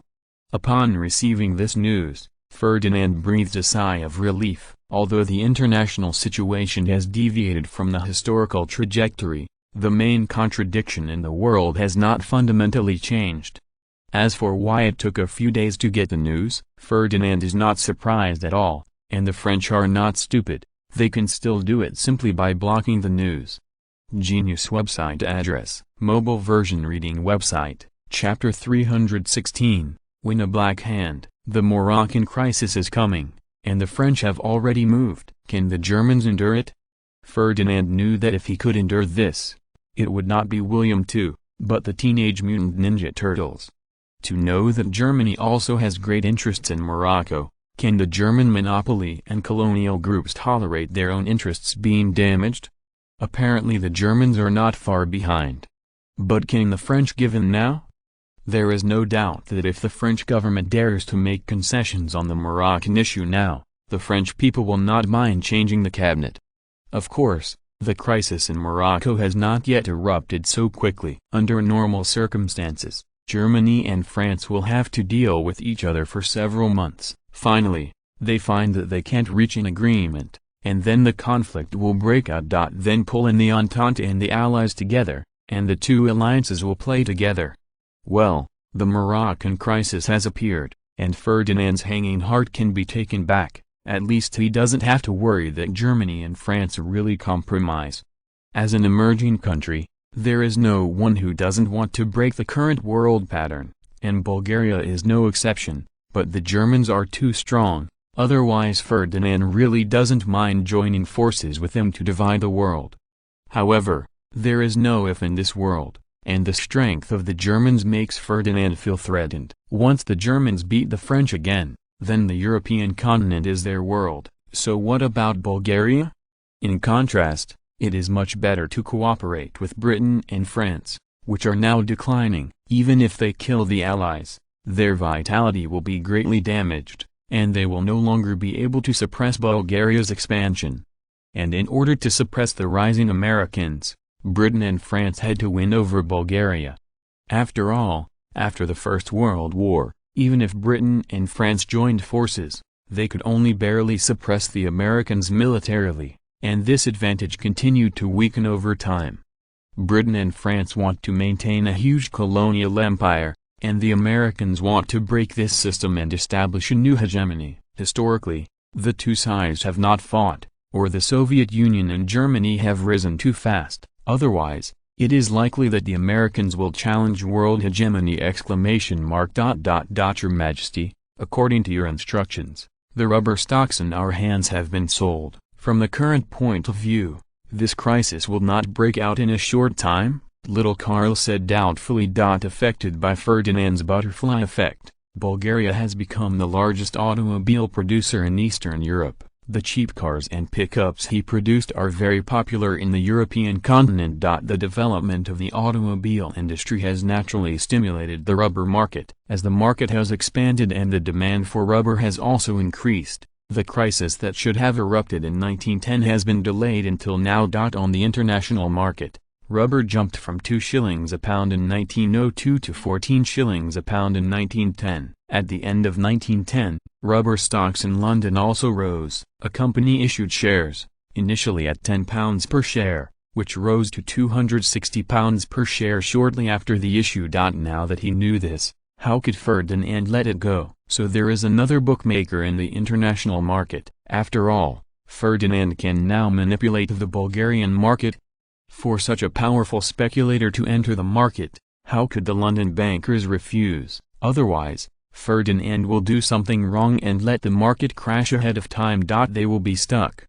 For such financial hype, Ferdinand has no pressure. Anyway, Bulgaria has not yet opened up the financial market. Even if a financial crisis breaks out all over the world, the impact on Bulgaria will be minimal. To be on the safe side, Ferdinand would not be foolish enough to buy rubber stocks. At most, he would use financial means to issue stocks as an agent and earn the middle price. Of course, it is also a good choice to open a few rubber companies and bring them to the market. Now, most of the stocks he has sold by Carl Jr. are his own. To put it simply, Ferdinand took advantage of the current lax supervision of the financial market and directly sold most of the shares in his hands. Under normal circumstances, this cannot happen, and the stock exchange is not stupid. How could it not be discovered? But it's the early 20th century, and many big names in London are involved, so how could it be possible to bring down each other? Although he still controls the company, in fact, the shares in Ferdinand's hands are no longer a major shareholder. If someone wants to swallow his company, he only needs to buy shares in the market. However, the current market price has exceeded the actual value of the company by dozens of times. If any idiot wants to buy it, Ferdinand would not mind selling the last shares in his hand. Ferdinand smiled and said, "You can't compare to your father in terms of little Carl." If it were him, he would never ask such a stupid question. When will the crisis break out, and why must we follow the laws of the market? Can't it be done manually? Think about it. If someone announces that synthetic rubber technology has made new breakthroughs, or that the growth rate of global demand for rubber in the future slows down, can rubber still maintain its current price? If the price can't be kept, the stock will naturally be worthless. And of course a new crisis will break out. Ferdinand's words made little Karl mouth open, and his world view is undergoing a new change. This is mainly because his previous work has nothing to do with finance, and he has no experience in these operations. There are not many talents in this field in Bulgaria now. In order to encourage industry and avoid a situation in which a large amount of funds such as Britain and France are concentrated in the financial industry, Ferdinand has been taking measures to suppress the financial industry for a long time. Bulgaria now has no domestic stock exchange, and domestic companies are also prohibited from listing abroad. Even large-scale stock issuance is illegal financing. Naturally, not many people are interested in this. Even if it is difficult to raise funds illegally, Bulgarian law stipulates that any fundraising behavior must be completed under the supervision of the government, otherwise it is illegal fundraising, and the government will directly confiscate and hold the parties accountable. In this context, who would be foolish to raise funds for you privately? If it is caught, it will be confiscated. This retrospective period is still forever. Even if the income is high, it is useless, right? Without the cash cow of the financial market, domestic capitalists can only honestly invest in industries. Of course, their dream of getting rich overnight has also been cut off. After all, in the financial market, it is possible to increase assets several times or dozens of times in a year. But investing in industry, no matter how hugely profitable it is impossible to have hundreds or even thousands of profits. Under normal circumstances, it is only a dozen points, or an annual profit of dozens of points. Therefore, compared with international capital, the wealth of Bulgarian capitalists is really nothing. Of course, The gap between the rich and the poor in Bulgarian society is far less than that in the capitalist world. I have to say, habit is a good thing. Bulgarian capitalists have always been engaged in industrial investment, and everyone is dismissive of the skyrocketing stock market abroad. The slogan that Ferdinand has always shouted is doing hard work to rejuvenate the country. Empty talk will ruin the country. In the eyes of many Bulgarians, the stock market is false because it cannot create value. Oh, so the capitalists born and raised in Bulgaria are often looked down upon by the international capitalists, thinking that they are all buns and have never seen a big market. But it doesn't matter, you don't like me, and I don't like you either. How can you vampires in the financial markets compare to us socially responsible industrialists? Now the Bulgarian capitalists have formed their own system and continue to walk on the road of industry firmly, and everyone is dismissive of speculation. To a certain extent, Ferdinand's purpose was also achieved. Capital is profit-seeking, and they can't help but flow to the most profitable places. But when the Bulgarian capitalists clearly appeared as industrial capitalists, they separated from the international financial capitalists, and also attracted capitalists with the same viewpoints to come and unite. This is very beneficial to the economic development of Bulgaria. After all, the jobs created by investment and industry are far from what the financial industry can compare! Time flies, and soon after Ferdinand withdrew from the rubber market, German scientists announced a new breakthrough in synthetic rubber technology, and also showed the outside world a car tire made of synthetic rubber. This is undoubtedly a blow to the hot rubber stock market. The rubber stocks on the London stock market fell on the same day, but they slowly began to recover after a few days. Well, as early as 1880, William II showed off car tires made of synthetic rubber just like the outside world, but it couldn't be mass-produced. This time is actually similar. Of course, there is still some progress. This kind of synthetic rubber can already be mass-produced, but the cost is not to mention, it is unaffordable anyway. However, it can still be used to fool the investors. Then Bulgaria, the United States, the United Kingdom, Germany and other major rubber importing countries in the world announced to the outside world that the purchase volume of rubber will remain unchanged in the coming year. This news is really deadly, more serious than the emergence of synthetic rubber, which means that the market is saturated and the golden age of the rubber industry is over. As for the previous synthetic rubber, everyone knows that it will not be able to be introduced to the market in a short time, and it will not affect everyone's interests in the short term. Under the blow of a series of bad news, the stock market could no longer hold back. The market value of rubber stocks on the London stock market was evaporated by 1/5 that day, and it continued to fall. The rubber crisis broke out. In less than a month, rubber stocks on the London stock market fell by 95%, and many stocks fell below the issue price. At the same time, Shanghai, a financial market far in the east, cannot be alone. Since the supervision of the Manchu government is about zero, the impact in Shanghai is more tragic than in London. Not only has the stock market been hit hard, but more importantly, the bank has also been hit, and the private financial industry has been hit hard. In less than a year, the number of banks in Shanghai has decreased by more than half. Ferdinand pretended not to see all this. Anyway, it was all caused by greed, and no one could control it. The real poor don't know how to play stocks, they don't even have the principle.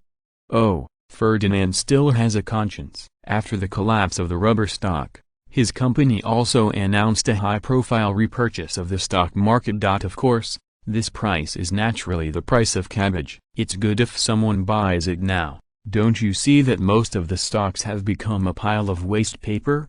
Of course, as one of the black hands behind the scenes, it is naturally impossible to just make profits in the stock market. Didn't see it, why didn't Ferdinand even bother to short? Oh, it's not that Ferdinand has a conscience. It's mainly that he is a big tree to attract wind. This kind of hatred should be left to the consortium to show the limelight. He can hide behind and make a fortune. After the hype made a fortune, he just waited for the last dip. Anyway, the capitalist world has always been involved in the whole body, and other industries are also inevitably involved. Rather than vying for food with consortia on the rubber stocks where everyone's attention is focused, why not expand into other industries?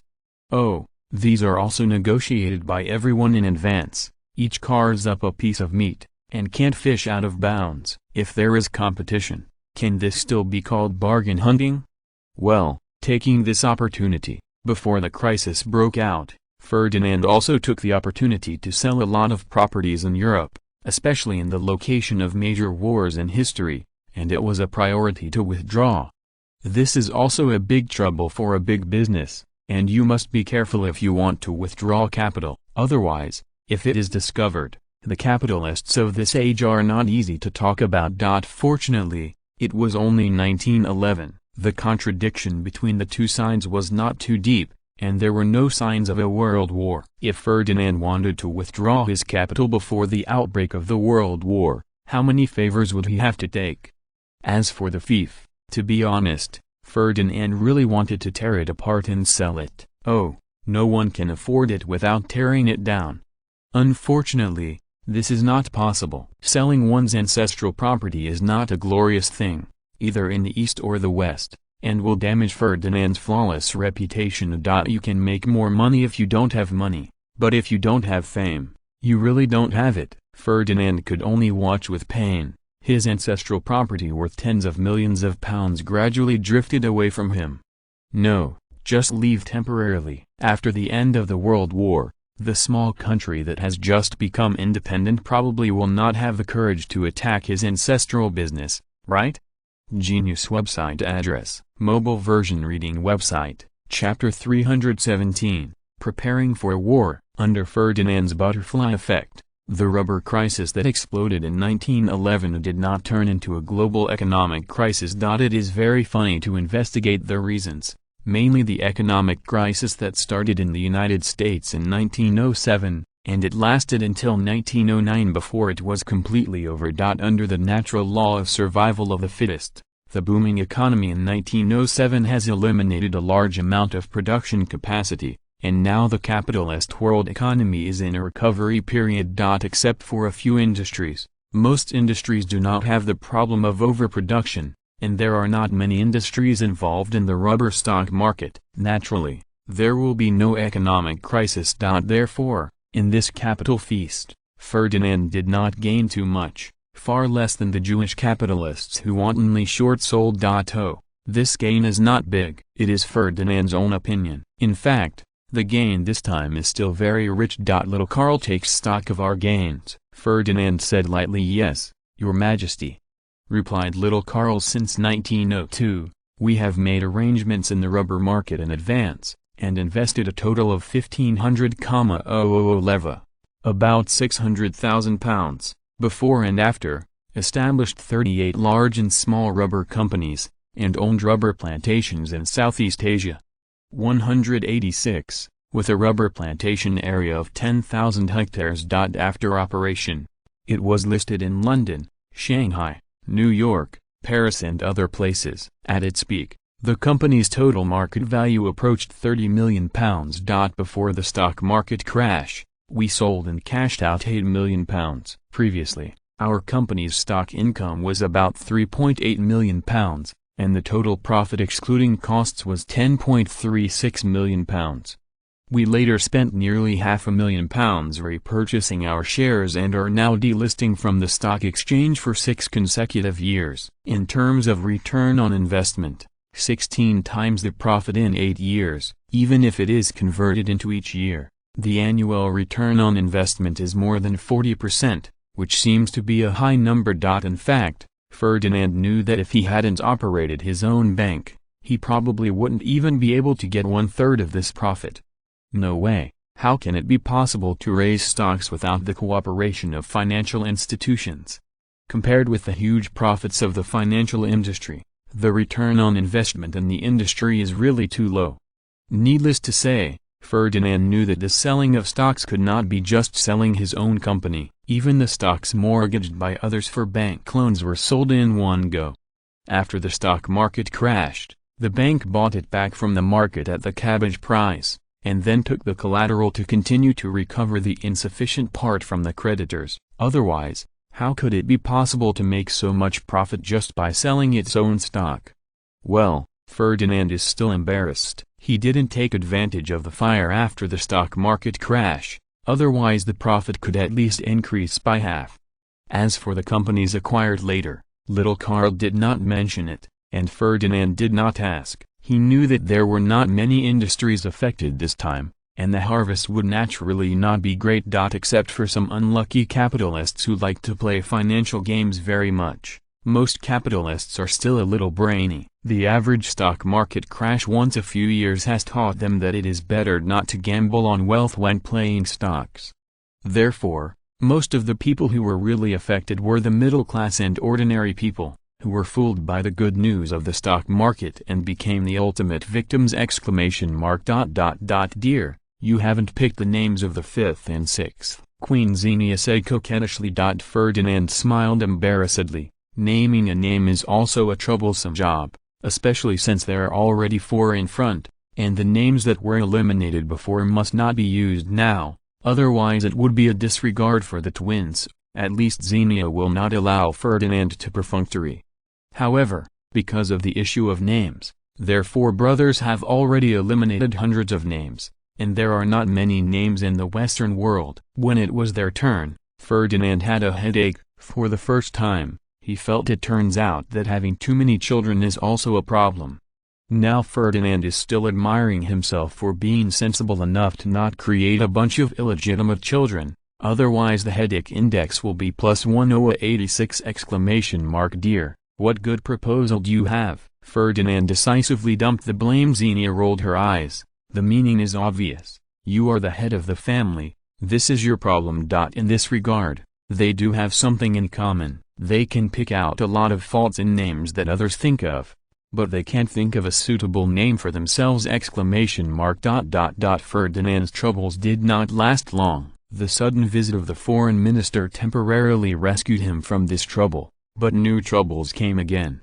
Your Majesty, the Franco-German negotiations have failed. Now the Germans have sent warships to Morocco. The two sides are fighting each other. The French have asked us to provide diplomatic support and prepare for war, Mitterrand said. Although he was well prepared, when all this happened, Ferdinand was still a little worried. History had changed, and now the advantages of the Entente countries were much stronger than those of the same period in history. So will the French be so confident that they think that the time for revenge has come, and they will simply drag everyone into the water and lead the war in advance? This is the era of speaking of strength. If war broke out now, many of Ferdinand's plans would be in vain. Judging from the current strength of Bulgaria, it will be difficult to obtain the benefits Ferdinand wants after the war. Well, tell the French that we will cooperate with them diplomatically, but it will take some time to prepare for war, Ferdinand said lightly. In this regard, Ferdinand is still very disciplined. Bulgaria has received much help from the French over the years. Now it is time to pay back. But Ferdinand didn't foolishly tell the French that we are ready and ready to go. Oh, it seems that Bulgaria is really not ready for war now. It seems that some things need to be prepared in advance. After hitting the foreign minister, Ferdinand instructed the squire, notify the military council that a military meeting will be held tomorrow morning. Although Bulgaria will not be the focus of the Allied attack due to its geographical location, the preparations that should be done still need to be done. It is not Ferdinand's style to be beaten and not fight back, relying on the Balkan mountains. In fact, Bulgaria's defense pressure is not great, except for a few newly acquired cities from Romania. Most of the other areas are dangerous and defendable, and there are not many places suitable for attack. If at the beginning of the war, Belgrade can be won and the gateway to the Balkans can be closed, then the next battle will be easier to fight. Without the advantage of 2 or 3 times the strength, it is difficult to even attack. Anyway, if you can't get on the tank, and the plane doesn't work well for your age, using infantry to fight barbed wire plus trenches is just filling in with human lives! At the military conference, Ferdinand said with high eyebrows, the European Big Six is now like a powder keg, and a little spark can detonate them. There is no need to say more about the contradiction between the two alliances, you all know it. Looking around, Bulgaria is now surrounded by enemies. Once the war breaks out, we will face the attacks of multiple enemies at the same time. Therefore, we must be ready for war at any time. I ask you to come up with a practical national defense plan as soon as possible. Well, this kind of strategic plan cannot be accommodated in one room of the General Staff. However, the final plan has not been finalized until now. After all, this involves too many aspects. Ferdinand, who is at the level of military hobby, is really not as good as these professionals when facing specific plans. Then, we can only let these generals judge. Anyway, as long as the strategy is carried out according to Ferdinand's requirements, he will not interfere. After thinking about it, Ferdinand added, by the way, from the perspective of the strength of the two major alliances, I don't think the winner can be determined in a short time, so we must be prepared for a protracted war.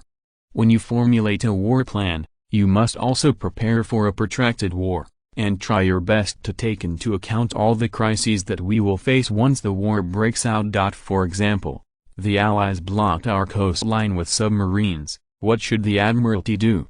For another example, after the war broke out, the French or the Russians suddenly collapsed. How should we respond? Or, after the war broke out, the German Navy defeated the Royal Fleet. What should we do? In short, all the adverse consequences that can be imagined must be considered. Well, Ferdinand's words terrified everyone. Now everyone is very optimistic about the situation of the Entente, and they have never considered so many unfavorable situations. The battlefield is ever-changing. Before the battle, who knows what will happen? Historically, the Allied countries won. In addition to their great business and strong national strength, they were also inseparable from the strategic mistakes of the Germans. What if the Germans suddenly exploded under Ferdinand's butterfly effect? Did they not make strategic mistakes? Or maybe the Germans were so lucky that they directly overturned the British in the decisive naval battle. Who can say for sure? In short, all of this is possible in theory, as long as any situation occurs and Bulgaria is not prepared in advance. The consequences will be catastrophic. Chief of General Staff Imre Demirev thought for a while and said, Your Majesty, I'm afraid these situations won't happen. Once the war breaks out, the Austro-Hungarian Empire will not be able to stop our joint attack with the Russians no matter what. Yes, without the help of the Germans, the Austro-Hungarian Empire would not be able to hold on for half a year. The Italians are not suitable for war. Once this happens, the Germans will fight alone, so the division of troops is inevitable.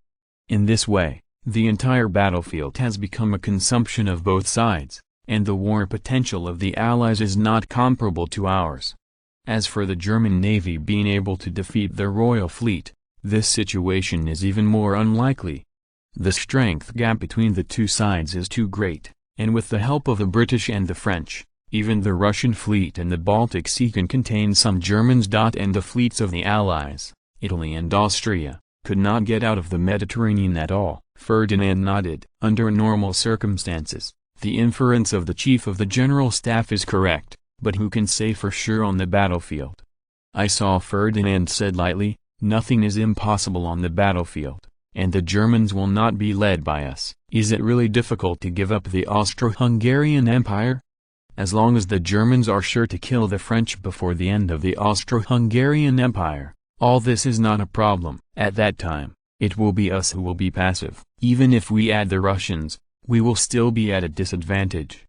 As for the naval decisive battle, we all know that sometimes luck is more important than strength, and even a tsunami in the sea may help the Germans win the battle. We must not take anything lightly. The crowd did not speak. Obviously, what Ferdinand said was not without the possibility of life, especially since the Germans concentrated their troops on the front line. This possibility is still very high. If at the beginning of the war, the Germans shamelessly made a surprise attack, would the French be able to stop it? No one can answer this question. Genius website address, mobile version reading website. If you're listening to this novel on a channel other than Fanfic World, it means they downloaded and uploaded it without effort. We cordially invite you to visit our channel, Mundo Fanfic Novelist. There you'll find the original version of this story, and you can explore many other novels of various genres. We are waiting for you to immerse yourself in a world of incredible novels. Chapter 318, Reserve Battle. In any case, under the urging of Ferdinand, the Military Council, the General Staff, the War Department, and the Navy Department jointly formulated a draft of Homeland Defense.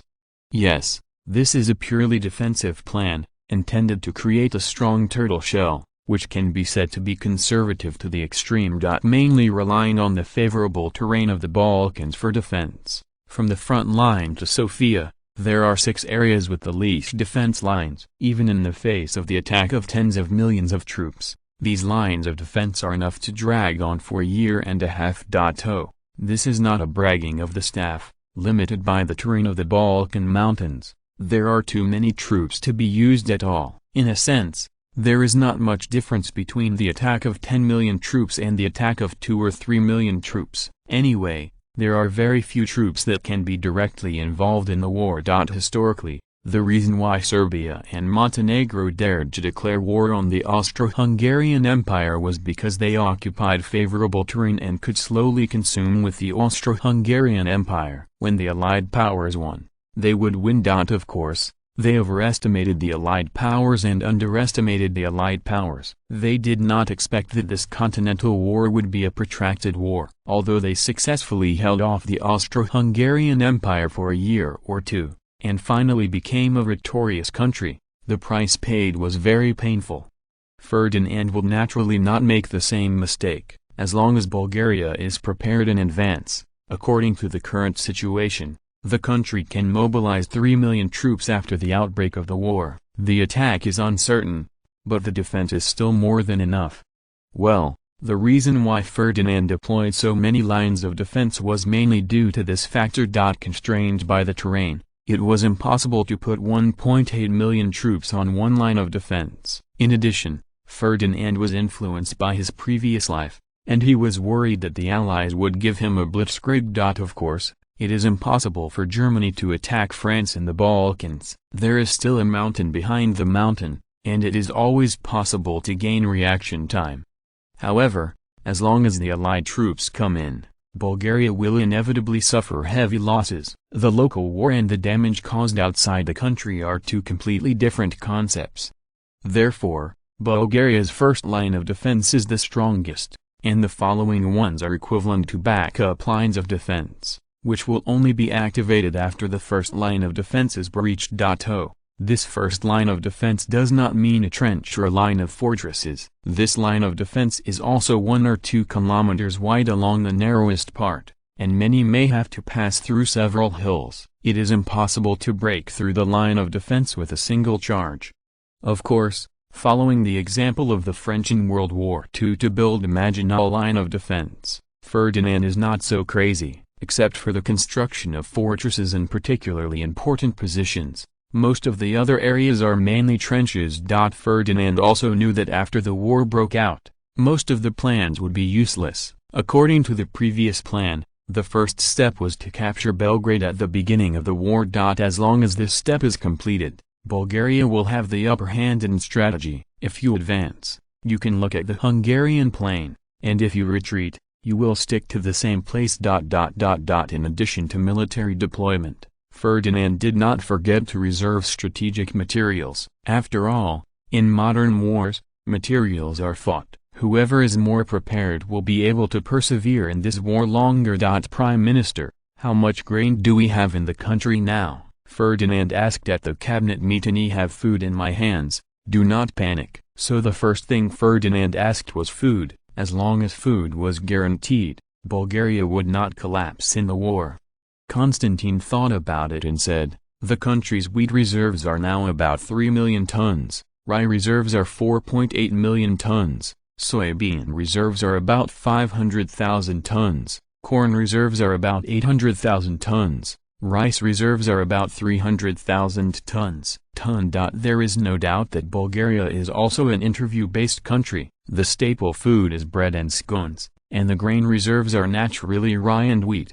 Ferdinand nodded with satisfaction. This grain reserve figure can basically guarantee the consumption of Bulgarian people for 1 year in normal years. Note: in the 20th century, due to living standards, people's appetite was relatively large. However, for the world war that is about to begin, this figure may not be enough to read. Once the war breaks out, there is no doubt that everyone's energy will be put into the war, and food production will inevitably be affected. If Bulgaria has been on the defensive, as long as it is not attacked by the enemy, causing a devastating blow to the main grain-producing areas, even if the production capacity is reduced, it can basically be self-sufficient. Obviously, Ferdinand's goal is not just to defend all the time. Once he takes the initiative to attack, it is bound to allocate a lot of manpower and material resources, which will further increase the consumption of food, and can only be supported by the reserves of food. After thinking about it,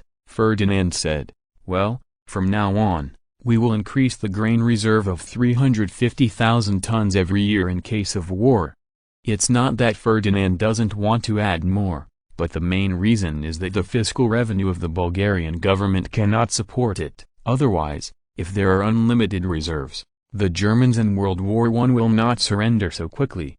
Even so, the Chancellor of the Exchequer Kennedy smiled bitterly and said, "Your Majesty, I'm afraid this can't be done, and the current grain reserves are already the limit of fiscal expenditure. The current government debt has exceeded 40 leva, about £160 million, and it is expected that when the third five-year plan is completed, the government's debt will reach 9 billion leva, about £360 million, which is really unable to continue to increase!" Ferdinand was also a little embarrassed. This increased expenditure was not a star and a half, and he did not know whether he should insist on his own opinion. Now the price of grain in the international market has exceeded 400 lev per ton. Even if the domestic sales price of grain in Bulgaria is around 360 lev per ton, even if the government purchases directly from state-owned agricultural companies, the price cannot be lower than the 300 lev per ton. Even at the lowest figure,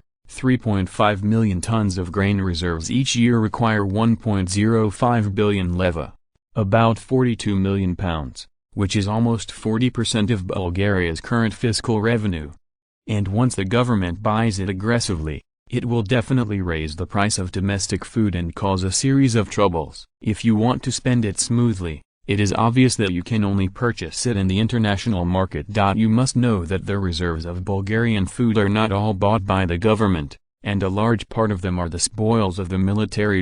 In the Second Balkan War, Bulgaria could successively occupy the main grain-producing areas of Romania and the Ottoman Empire, and they all withdrew their troops after the autumn harvest. Naturally, it was impossible to return empty-handed. Otherwise, Bulgaria's grain reserves are estimated to be half of what they are now. It is no wonder that in this era, the reserves of grain in various countries are not very large. It is entirely because the grain is expensive. Due to the relationship between productivity, half of the world's people are still hungry, so it's no wonder that food prices can come down. When Ferdinand was having a headache, Chekhov came up with an idea. "Your Majesty, Bulgaria now exports about 1.5 million tons of grain every year. Once the war breaks out, we can completely ban grain export, so that even if the food production is reduced due to the war, we can basically handle it. Moreover, we can call on the people to store food on the grounds of preventing famines, which can also reduce the pressure on our food." Ferdinand nodded. This is reluctantly also a way. The prohibition of grain exports during the war is inevitable. Bulgaria did not implement it in the previous war, mainly because the duration of the war was too short, and it was over in just a few months, so there was no need to implement it. Instead, he called on the people to save food for the year of disaster. Ferdinand thought it was a good idea. Now the people in Bulgaria have more money than they have, but it is still possible to store food for a few months. Normally, this doesn't really matter. It's very important during wartime. If it is not enough, Ferdinand can only buy it from the Russians. Don't look at the fact that during the First World War, the fur bearers seemed to be in short supply of food, so they thought they were really short of food. In fact, This is mainly caused by their poor transportation conditions and chaotic logistics system. As the largest grain producer in Europe, at least in the pre-war period, their grain was very rich. Oh, when the Tsarist government collapsed, the workers in St. Petersburg could not even guarantee the basic survival of food, but the irony is that the granaries of the capitalists are still full, otherwise the new Soviet Union may really starve to death.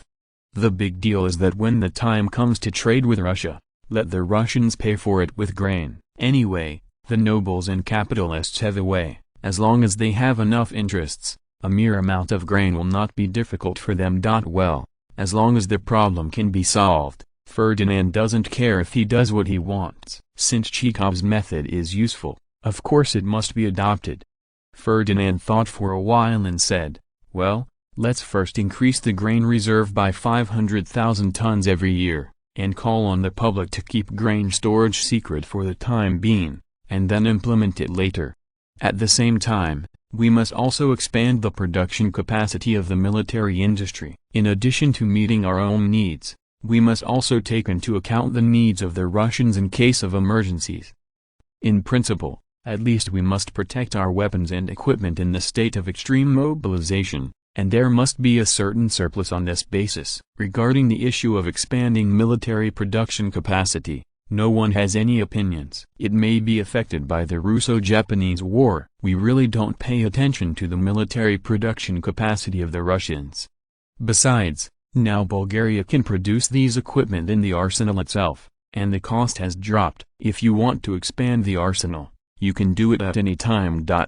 Now the Bulgarian arsenal is not just the original one. The number of large and small military-industrial enterprises has increased to more than a dozen, and there is still competition between them.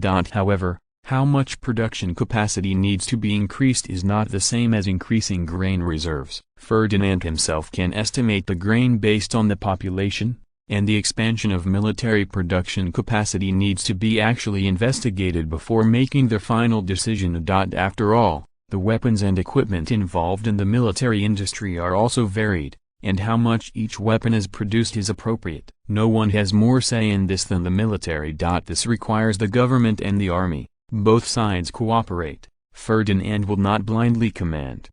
Otherwise, according to the information on the internet in his previous life, he knew that the Russians lacked rifles in World War I, so he would foolishly store millions of rifles and wait, only to find out that due to the butterfly effect, the Russians had already prepared. Know if there is a shortage of rifles, isn't that a fool?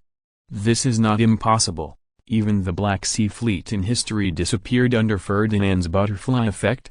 Even the kingdoms of Romania and Montenegro, which originally participated in the Allied powers, are now being pitted by Ferdinand into the Allied powers. You know, the Tsarist government is busy with reforms at the moment. Who knows if this time will be successful. Anyway, Ferdinand didn't dare to jump to conclusions. Constantine suddenly said, "Your Majesty, the military already has their own plans for expanding military production capacity, and they have been handed over to the cabinet before, but due to time constraints, I haven't had time to report to you." Ferdinand was stunned for a moment, but then he reacted quickly, which was reasonable. Not long ago, he asked the military to formulate a national defense plan. To complete this plan, weapons and equipment are naturally indispensable. It is also logical for the military to submit a plan to expand its armaments. Although Bulgaria's army's military production capacity is actually one of the best in the world before the powers break out, as long as Britain, France and Germany break out, people can easily overtake in a few months. And if it weren't for the Second Balkan War, this wave of production capacity in Bulgaria would not have been possible. Since the strength is not comparable to the first-class powers, then the stupid bird can only fly first, and prepare in advance, so as not to suffer losses at the beginning of the war. Ferdinand smiled slightly and said calmly, "Well, you can study it. If there are no major problems, you can prepare in advance. Once the war between the two major alliances breaks out, it will definitely be protracted, and it will be difficult to tell the winner without 3 or 5 years. This is probably the largest war in human history, but the war is also full of opportunities. so long as you seize this opportunity. Having said this, Ferdinand's words came to an abrupt end, leaving everyone to speculate in secret. Genius website address, mobile version reading website, chapter 319, position. In Paris, the French cabinet is engaged in a heated quarrel, time flies, and the Moroccan crisis has escalated. The governments of Germany and France are not giving in to each other, and it has gradually evolved into a confrontation between the two major alliances. Well, the French government has not been stable since the Great Revolution. It has been the sixth government since 1906. According to this rule, the Joseph Ko government is about to fall, even though he was elected at the end of June this year. Although Joseph Ko was born in the Radical Socialist Party, it does not mean that his political views are also very radical. On the contrary, he is very conservative in this regard. He believes that if the war between France and Germany breaks out now, it will be disastrous for France.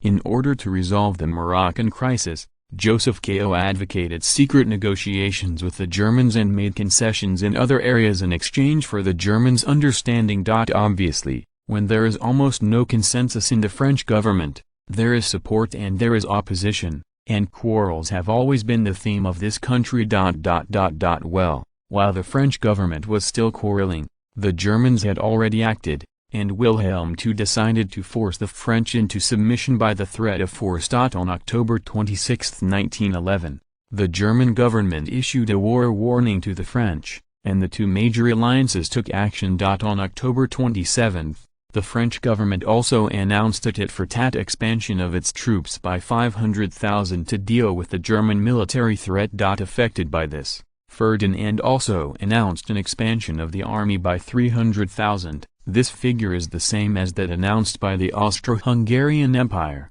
which is regarded as supporting the French actions with practical actions. However, it was unexpected that the Russians were cowardly in this incident. The Tsarist government advocated that the German and French governments should resolve the dispute through negotiation. This made the French very injured, and the most important ally at the critical moment did not plan to play. Fortunately, the British's statement rescued the French. The London government has clearly stood on the side of the French this time, and is willing to go to war with the Germans. Ferdinand knew that this war would not start, and neither side was ready for war, and it was time to wrestle. The Russians' diplomatic stance has left the French at a loss. Without this European road roller, the French would not think that they would be able to compete with the Germans one-on-one. In the eyes of the French, the British Navy is very powerful, but it is a pity that the warships cannot go ashore. Another ally, Bulgaria, can hold the Austro-Hungarian Empire in a horizontal position. Once the war broke out, they could face both Italian and German attacks on both fronts. The French have no bottom, so why not the Germans? The sudden intervention of the British surprised William II very much, and Germany was never ready to go to war with the British. At least now the German government cannot afford to go to war with the British. In the face of the French, they can speak with the Sixth Army, but they really can't do anything about John Bull. Once the war breaks out, Germany will lose all its overseas colonies, and even the transportation of goods by sea will be cut off. The Germans, who are not prepared now, have only a few months of war potential. During this period, once there is a change and the French are not defeated in the first time, then the Germans will be in big trouble. Neither side wanted to fight anymore, and Ferdinand heaved a sigh of relief. Obviously, the sooner this war breaks out, the shorter it will last. Judging from the comparison of the strengths of the two sides, as time goes by, the economic strength between the two alliances is getting closer. The main reason is that Germany's economy is still growing at a high rate, while Britain, France, and Russia are almost standing still. Bulgaria alone cannot pull back the strength changes of both sides. What worries Ferdinand the most is the attitude of the Russians. Because of his butterfly effect, the contradictions between the Russians and the Allies are now much smaller than in history. Simply put, the Russians have no motivation to fight. The contradiction between Russia and Austria has been weakened, and the contradiction between Russia and Turkey is not enough to make the Russians go to war desperately! Your Majesty, don't worry, The Russians will never withdraw from the Entente, Medvedev said confidently. Why? For the Russians, the current conflict between them and the Allies is not enough to make them take risks. If the Allies are willing to pay a certain price, it would be okay for them to be neutral, Ferdinand asked in confusion. Your Majesty, the Germans are too powerful, Medvedev replied without hesitation. This reason is very powerful, and Ferdinand reacted immediately. This is because the two sides are in different positions and have different perspectives on things. For Bulgaria, if the Germans are willing to give up Montenegro, Romania and the Ottoman Empire, then the two sides can really compromise. Anyway, as long as Romania and the peninsula of Asia Minor can be annexed, it is enough to satisfy Ferdinand's appetite. It doesn't matter who rules the European Big Six! But for the Russians, it's different. On this point, they agree with the British. They can't let the European students be unified unless they unify themselves. It is true that the two sides do not have enough conflict of interests, but Germany and Russia are already mortal enemies strategically. As long as Britain and France promise heavy benefits, they are not afraid that the Russians will not take the bait. Ferdinand thought for a while and said, "You're right. I think Britain and France will re-quote the Russians again. In principle, as long as the Balkans and Asia Minor are not involved, we can support all the Russians' demands." Foreign Minister Medvedev was stunned for a moment, and then persuaded, "Your Majesty, the strength of the Russians is already very strong. If we let them continue to grow, it will be very unfavorable for our future development." After a moment of silence, Ferdinand opened a map of Europe and Asia, and then said indifferently, "Not bad, but think about it. What will the Russians ask for this time? Poland, Central Asia, the Far East are all possible. Even these." Without hesitation, Medvedev blurted out. Ferdinand nodded and said, "Yes, we can all think of these, and even the appetite of the Russians will be larger, such as the Czech Republic, Slovakia, Hungary, or East Prussia. These may be the targets of the Russians. There is a possibility that the Russians will attack Romania. Of course, this possibility is very small, but it is still necessary for us to communicate with the St. Petersburg government in advance and divide our interests first, so as to avoid conflicts between the two sides and the distribution of interests!" Your Majesty, can Britain and France agree to these conditions? You must know that once the Russian sphere of influence has entered the Central European region, it will be difficult for the Russians to check and balance after the war, Medvedev said incredulously. Ferdinand smiled slightly and said, "I don't know if the British will agree, but the French will certainly agree. Now the French have no choice. Without the support of the Russians, they cannot be the opponents of the Germans anyway. And this situation is very beneficial to us. The greater the appetite of the Russians, the more Britain and France need us. Compared with the behemoths of the Russians, our unification of the Balkans and the annexation of Asia Minor is nothing." Maybe they would think that a strong Bulgaria would be good for the Russians. Ferdinand has already opened his mind. If Britain and France want to recognize the expansion of Bulgaria, they must have an ambitious Russian empire and make them feel a real threat. The current Tsarist government is undoubtedly qualified. It is impossible to tie the Russians to the chariot without sufficient interests. Now Ferdinand's purpose is very clear, that is, to encourage the two sides to negotiate, and to finalize the distribution of interests after the war in advance. In front of the Russians' big appetite, Bulgaria's appetite is nothing, and even in order to restrain the Russians, Britain and France have to help Bulgaria to become stronger. Oh, the UK and France have already done this, otherwise the Bulgarian exhibition would not have been so smooth. Genius website address, mobile version reading website, chapter 320, see the secret covenant again. In November 1911, Germany and France reached a compromise again and signed the German-French agreement. Namely, the Germans recognized the French protection of Morocco, and the French ceded part of the Congolese territory to the Germans. The Spaniards also took advantage of it. Due to the confrontation between Germany and France, Spain acquiesced in occupying the northern part of Morocco. Later, France and Spain also signed a treaty to recognize their respective spheres of influence. Of course, as the price of quelling this dispute, The French people have fallen again. The Joseph Ko cabinet, which had been in power for less than half a year, was ousted by the angry French people because of the exposure of secret negotiations with the Germans. And his successor is the Democratic Republican Raymond Poincaré. There is no doubt that he is one of the leaders of the main war faction. Raymond Poincaré went out to Lorraine on August 20, 1860, and advocated more active action against the Germans. In short, he was pulling the Allies to avenge the Germans. He believed that as long as France defeated Germany, Alsace and Lorraine could be recaptured, and the Saar mines and even the Ruhr area could be occupied. The coming to power of Raymond Poincaré marked that the French main war faction had taken the dominant position, and a world war was unavoidable.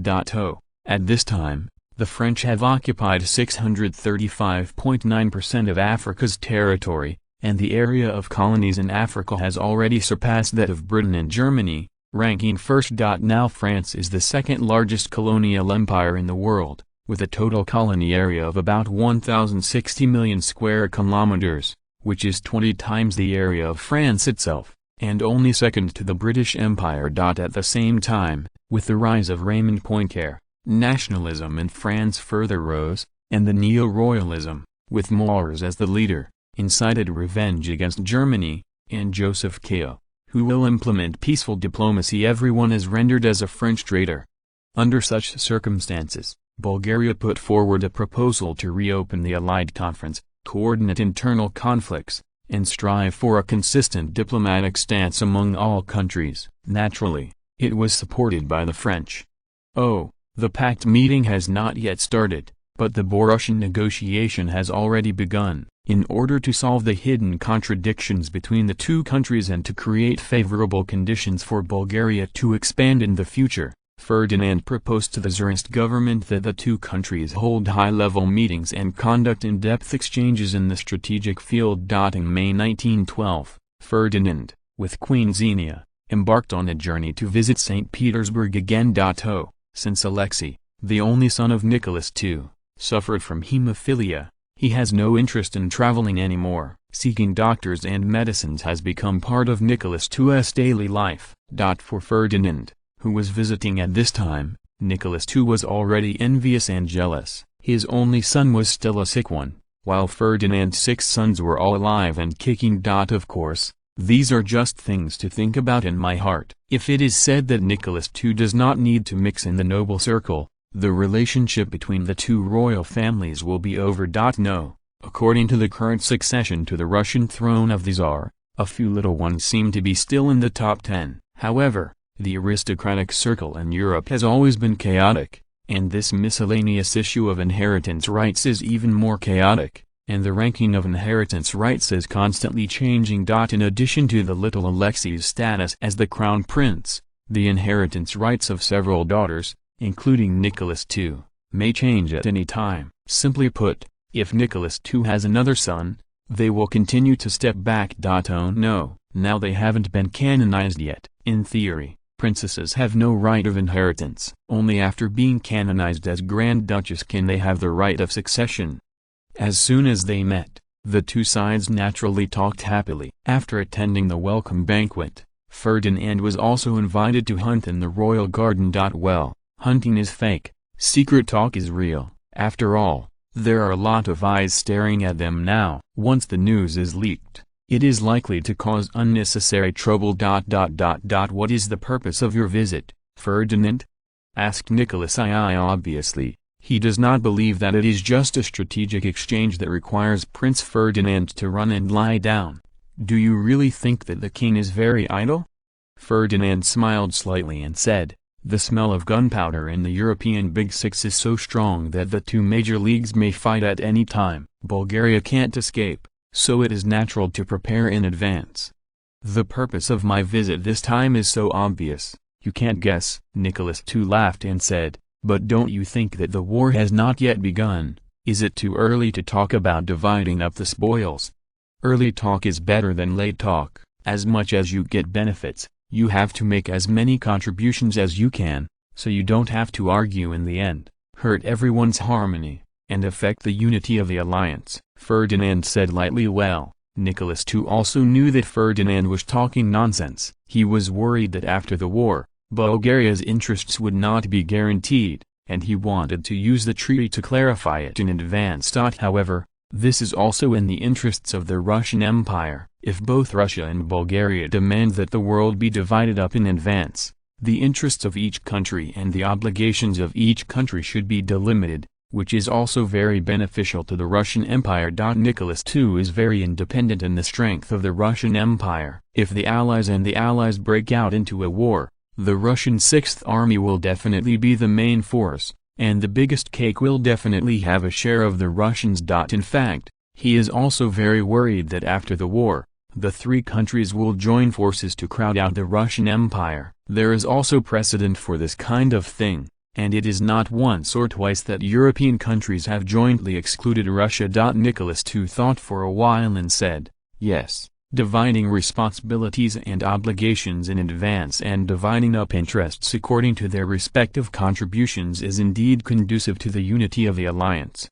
Negotiation has never been a simple matter. If the Ministry of Foreign Affairs comes to negotiate, it is not necessary to try to reach a conclusion without a few months of mutual testing. Obviously, Ferdinand didn't plan to try it slowly, and said straight to the point, the world situation is very obvious now. Once the war breaks out, the Allied countries are almost guaranteed to win, and the distribution of interests after the war is also carried out among our four countries. For the traditional friendship between the two of us, I think it is necessary for the two sides to divide the scope of strength, try to avoid each other's core interests, and even if they cannot avoid it, they must coordinate as much as possible, so as not to let Britain and France take advantage of it. Ferdinand's meaning is obvious. Either Russia and Bulgaria will continue to unite, and everyone will be allies to carve up the Eastern European region, or they will go their separate ways, and Bulgaria will have to follow Britain and France as a little brother.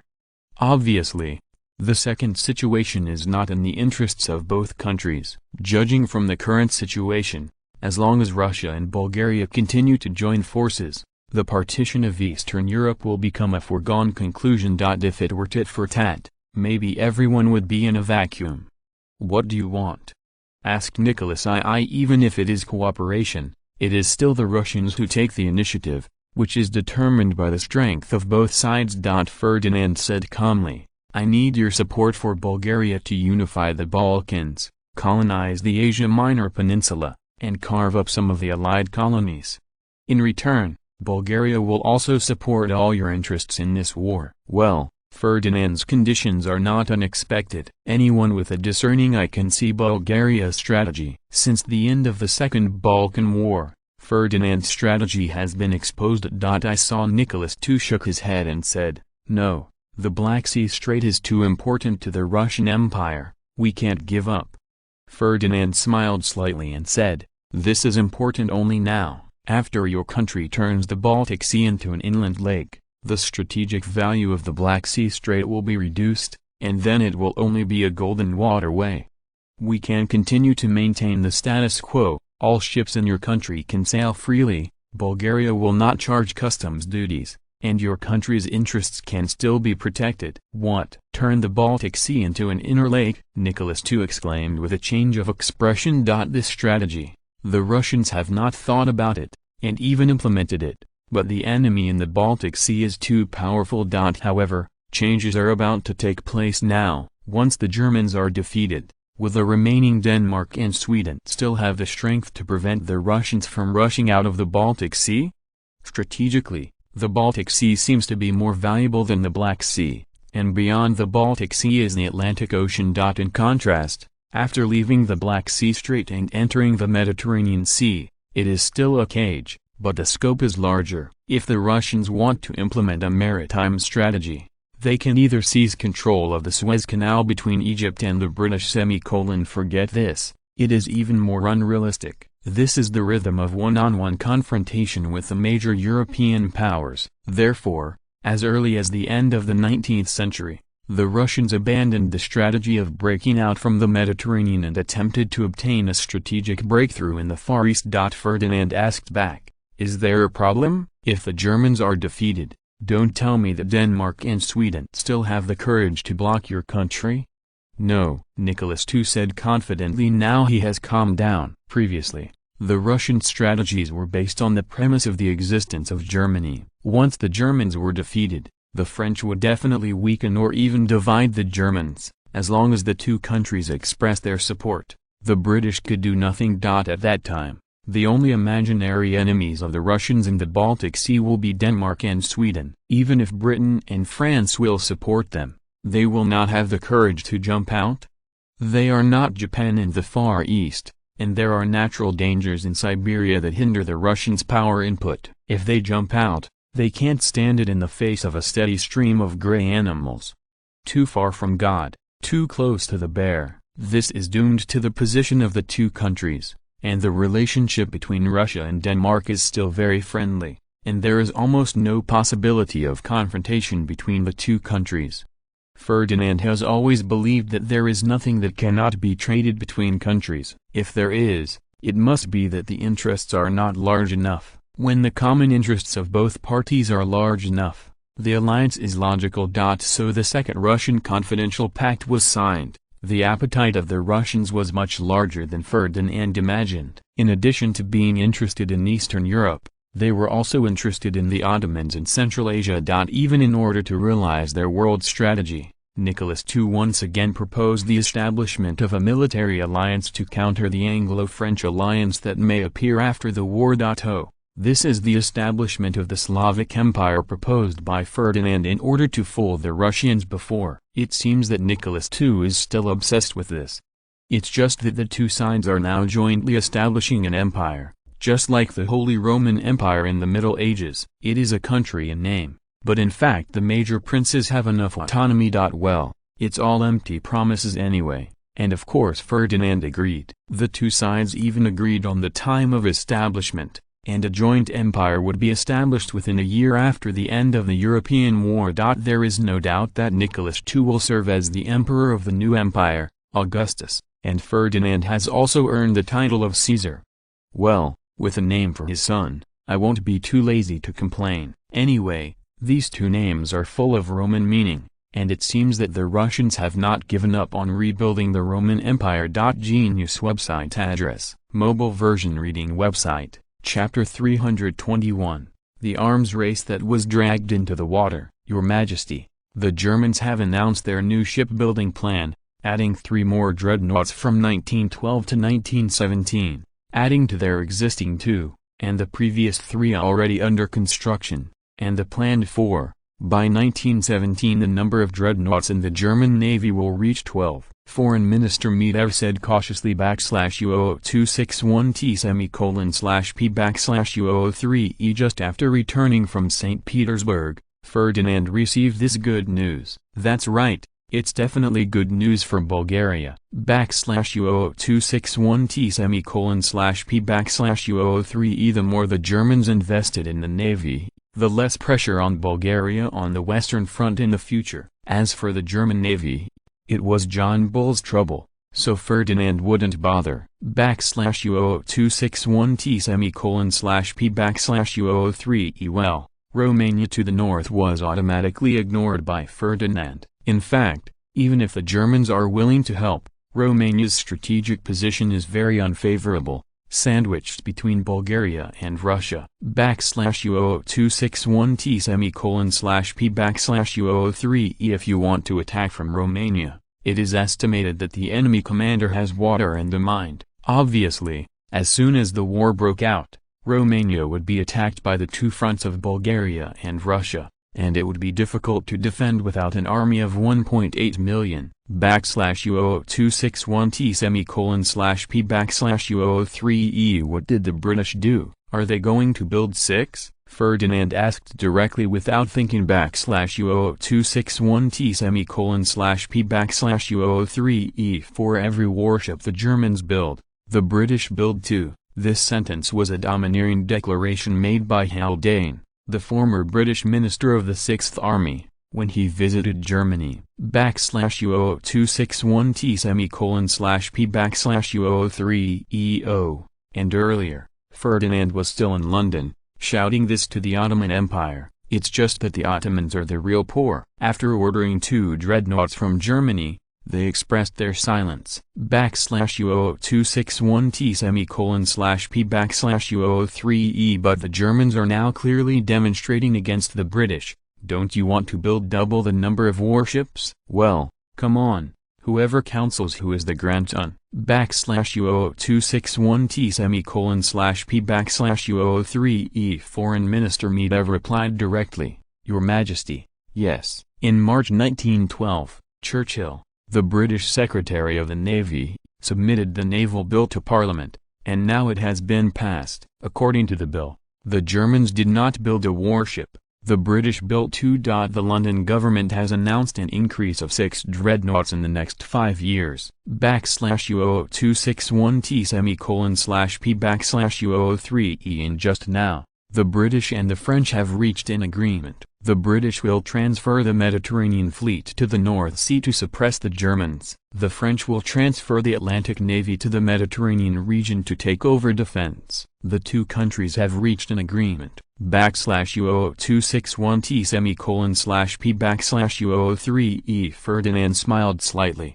Obviously, this is in the information. It seems that the next step is to watch the performances of the British and German dumplings. /U0261T:/P/U03E As for Bulgaria's big navy plan, oh, that's just a plan. Although the momentum is huge, what we build now are basically cruisers and destroyers. It's not bad to use them to deal with submarines. Let's forget about the main battle. /U0261T:/P/U03E What about the Sixth Army? I remember that the French arrogantly announced that they would expand by 500,000. What step has it taken now? What is the reaction of the Allies? Ferdinand asked concernedly. /U0261T:/P/U03E Obviously, needless to say about the situation of the Russians, Ferdinand just returned from St. Petersburg. Malin is ready to expand the army by 450,000, plus their standing army of 1 million. This number is already amazing. /U0261T:/P/U03E Medvedev thought for a moment and said, the French government has submitted to Congress to amend the military service law to increase the compulsory military service from 2 years to 3 years. /U0261T:/P/U03E And the age of enlistment for soldiers has been relaxed from the current 21 to 45 years old to 20 to 48 years old. /U0261T:/P/U03E The atmosphere of the French Civil War is very strong now, and from the current situation, it is only a matter of time before it is passed in Congress. It is estimated that after the revision of the military service law, the French military expansion will begin. /U0261T:/P/U03E The Germans are now tit for tat announcing an expansion of the army by 500,000, but they have a mature reserve mechanism and can complete the expansion at any time as long as they need it. /U0261T:/P/U03E The expansion of the Austro-Hungarian Empire has already begun, but the Vienna government is still worried about the composition of the 300,000 troops. The Hungarians are unwilling to allocate additional funds, and the two sides are still wrangling. /U0261T:/P/U03E By the way, the Austro-Hungarian Empire also plans to build 2 new dreadnoughts. The Hungarians asked one of them to be named after Budapest. The Vienna government agreed. However, the Hungarian government has to bear 70% of the construction cost of this warship. This time the Hungarian government is refreshing. Accepted. /U0261T:/P/U03E The Italians are also very active in this military expansion. According to their announced plan, not only will the Sixth Army be expanded by 300,000, but the Navy will also be expanded by 30,000. And 3 new dreadnoughts are planned to be built in the next 5 years. /U0261T:/P/U03E Ferdinand was stunned for a moment. The French behaved normally. It was obvious that they had reached an agreement with the British, and the two sides had divided the labor. The British were in charge of the navy and the French were in charge of the 6th Army. /U0261T/P/U03E. As for their revision of the military service law, Ferdinand was not surprised. Whether they extend their years of service or relax the enlistment age for soldiers is not surprising in this day and age. /U0261T/P/U03E. In fact, Bulgaria's military service bill is the real statement, but it was formulated during the Stam cabinet, when it was mainly set up to deal with the Ottoman Empire and seize the Macedonia region. Later, considering the factors of the World War, Ferdinand has not revised it. /U0261T/P/U03E. It is also compulsory military service, except that the number of years of service for Bulgarians is unlimited. You understand correctly, it is lifelong service. As long as the country needs you to serve, then you have to serve until the age of 65. /U0261T/P/U03E. The service age ranges from 16 to 65 years old, which is why this country with a population of only more than 4.3 million in history was able to mobilize 1.26 million troops to participate in the war in World War I. /U0261T/P/U03E. According to this military service law, Ferdinand can still mobilize 600 or 700 troops in theory, but of course there is no such operation in practice. /U0261T/P/U03E. Under such extreme mobilization, it is estimated that Bulgaria will collapse on its own within 2 or 3 years. Ferdinand, the most beloved king, may have to worry about his throne at that time.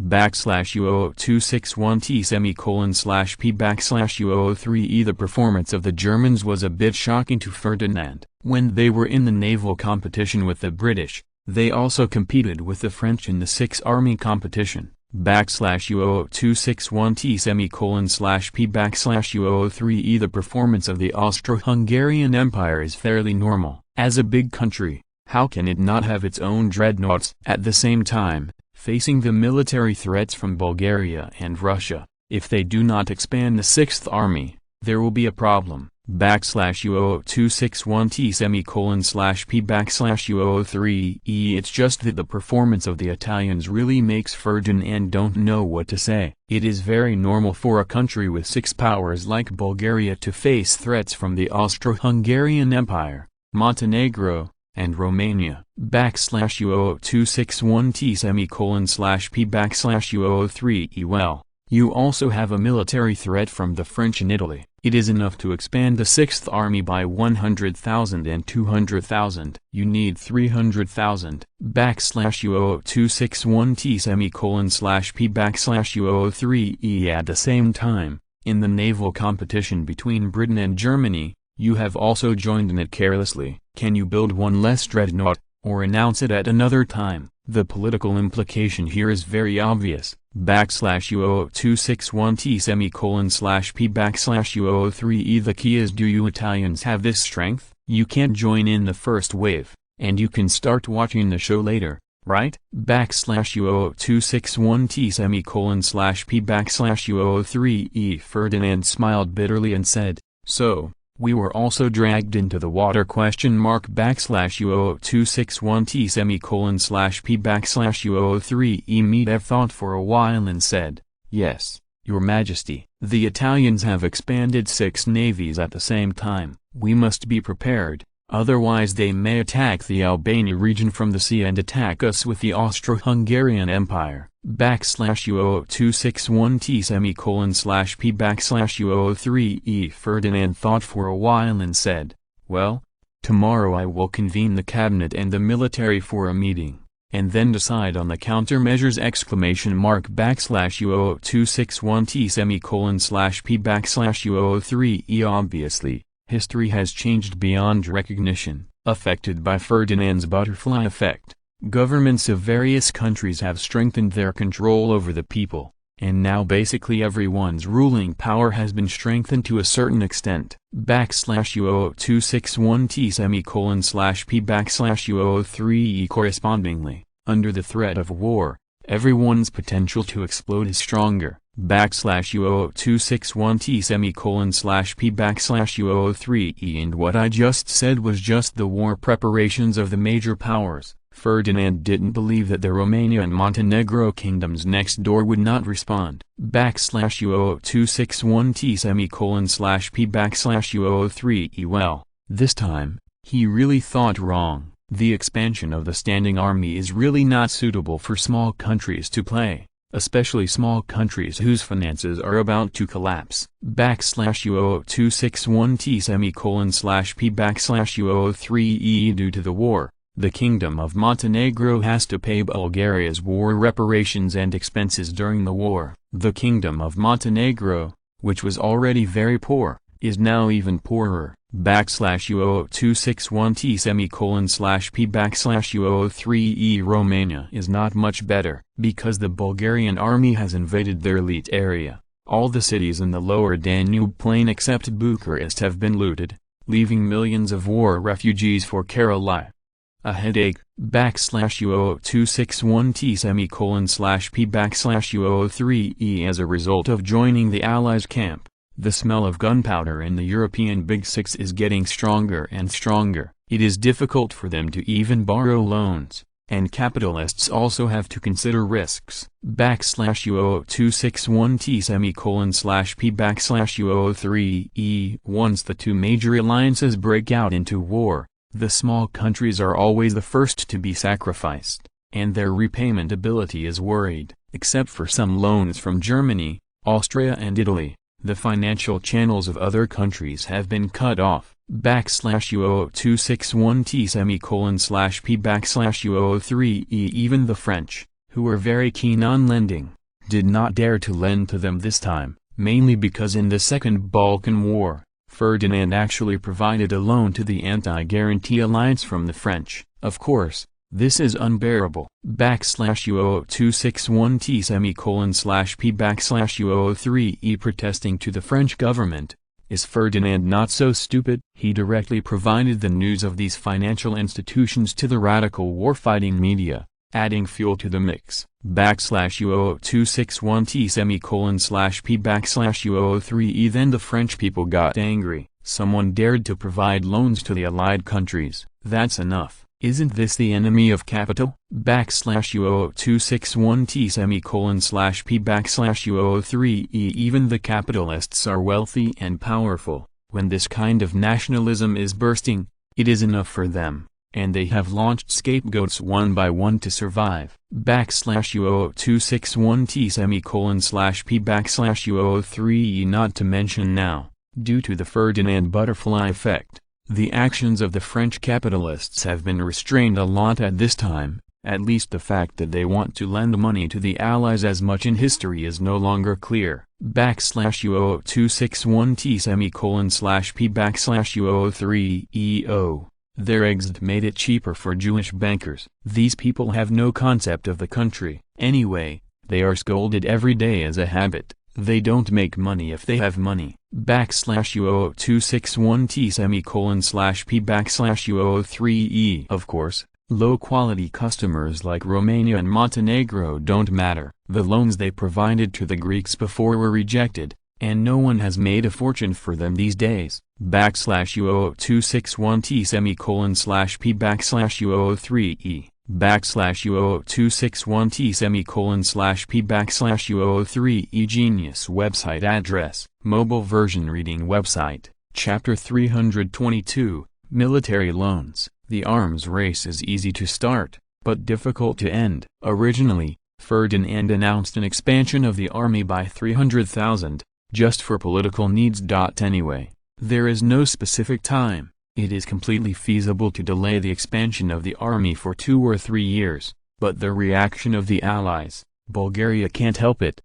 Once the military expansion of various countries is completed, the military pressure on Bulgaria will increase. By then, the total strength of the 6th Army of Austria-Hungary will be as high as 768,000. And the total strength of the 6th Army of the Italians will also be 589,000. If Romania and Montenegro are added, once the war breaks out in advance, Bulgaria is likely to face millions immediately the siege of the enemy. Even if the number of Bulgarian troops is obviously difficult to defend national security, and they have to be divided into many places, as long as any place is broken through, Bulgaria will suffer heavy losses. Don't expect too much from the Russians. If the war suddenly breaks out, the daily will be cold when the bear reacts.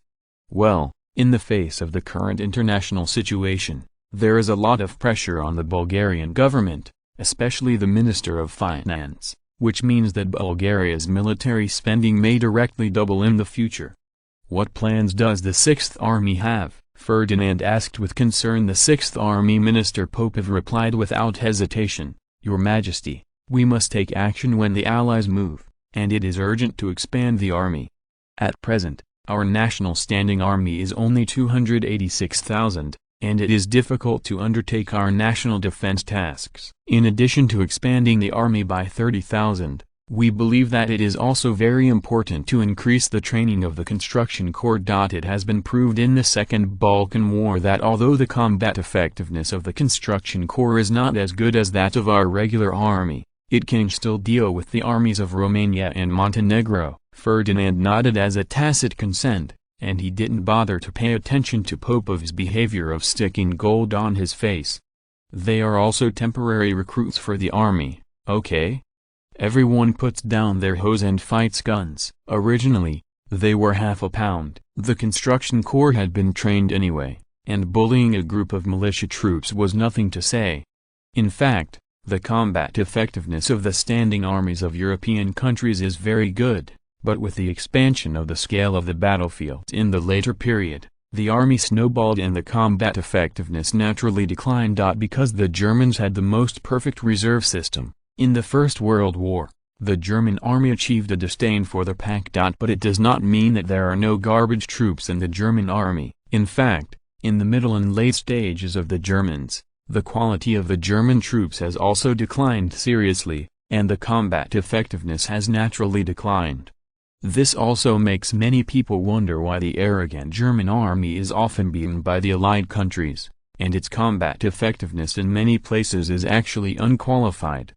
This situation is common in European countries. Limited by the number of people, they cannot provide soldiers of sufficient quality without restrictions. In the end, they can only reduce the quality, and the quality of soldiers will naturally decrease, and the combat effectiveness will naturally decline. In contrast, in fact, the pressure of the Bulgarian Sixth Army is not the greatest. Anyway, there are the Balkan mountains to rely on for defense, and no matter how bad it is, it can buy enough time for domestic mobilization. But the navy is struggling. The Sixth Army Ferdinand can mobilize tens of thousands or even hundreds of thousands of people every day, but the navy can't do anything about it. As long as the Sixth Army has one rifle per person, it can be sent to the battlefield. The navy must have warships, right? Even the simplest destroyer, a ship will take at least a few months. If it is a dreadnought, no matter how fast it is, it will take more than a year. Is the navy important to Bulgaria now? The answer is obvious. If the Allied countries control the sea domination in the Mediterranean, then the Bulgarian navy can also be weak. On the contrary, the Allies control the sea domination. In order to protect the sea lifeline, the Bulgarian navy will have to go on its own. Where's the Admiralty? Ferdinand asked again. When he asked this question, Ferdinand himself was not confident. The combined force of the three navies of Italy plus Austria-Hungary plus Ottoman Empire. Let's look at Britain and France. Your Majesty, I'm afraid this is very difficult. All we can do now is to suppress the Ottomans in the Aegean Sea, and to ensure the safety of all our waters, unless our navy is expanded by 5 times. Admiral Petrov smiled wryly. After listening to Petrov's words, everyone's face changed greatly, which almost told everyone that when the World War broke out, the navy could not guarantee the safety of the coastline. What if the French can suppress the Italians? Ferdinand thought for a while. No way. Now I can only believe that the Allied powers can gain sea control in the Mediterranean just like in history. Or maybe the diplomacy of Britain and France is powerful enough to make the Italians neutral or defect.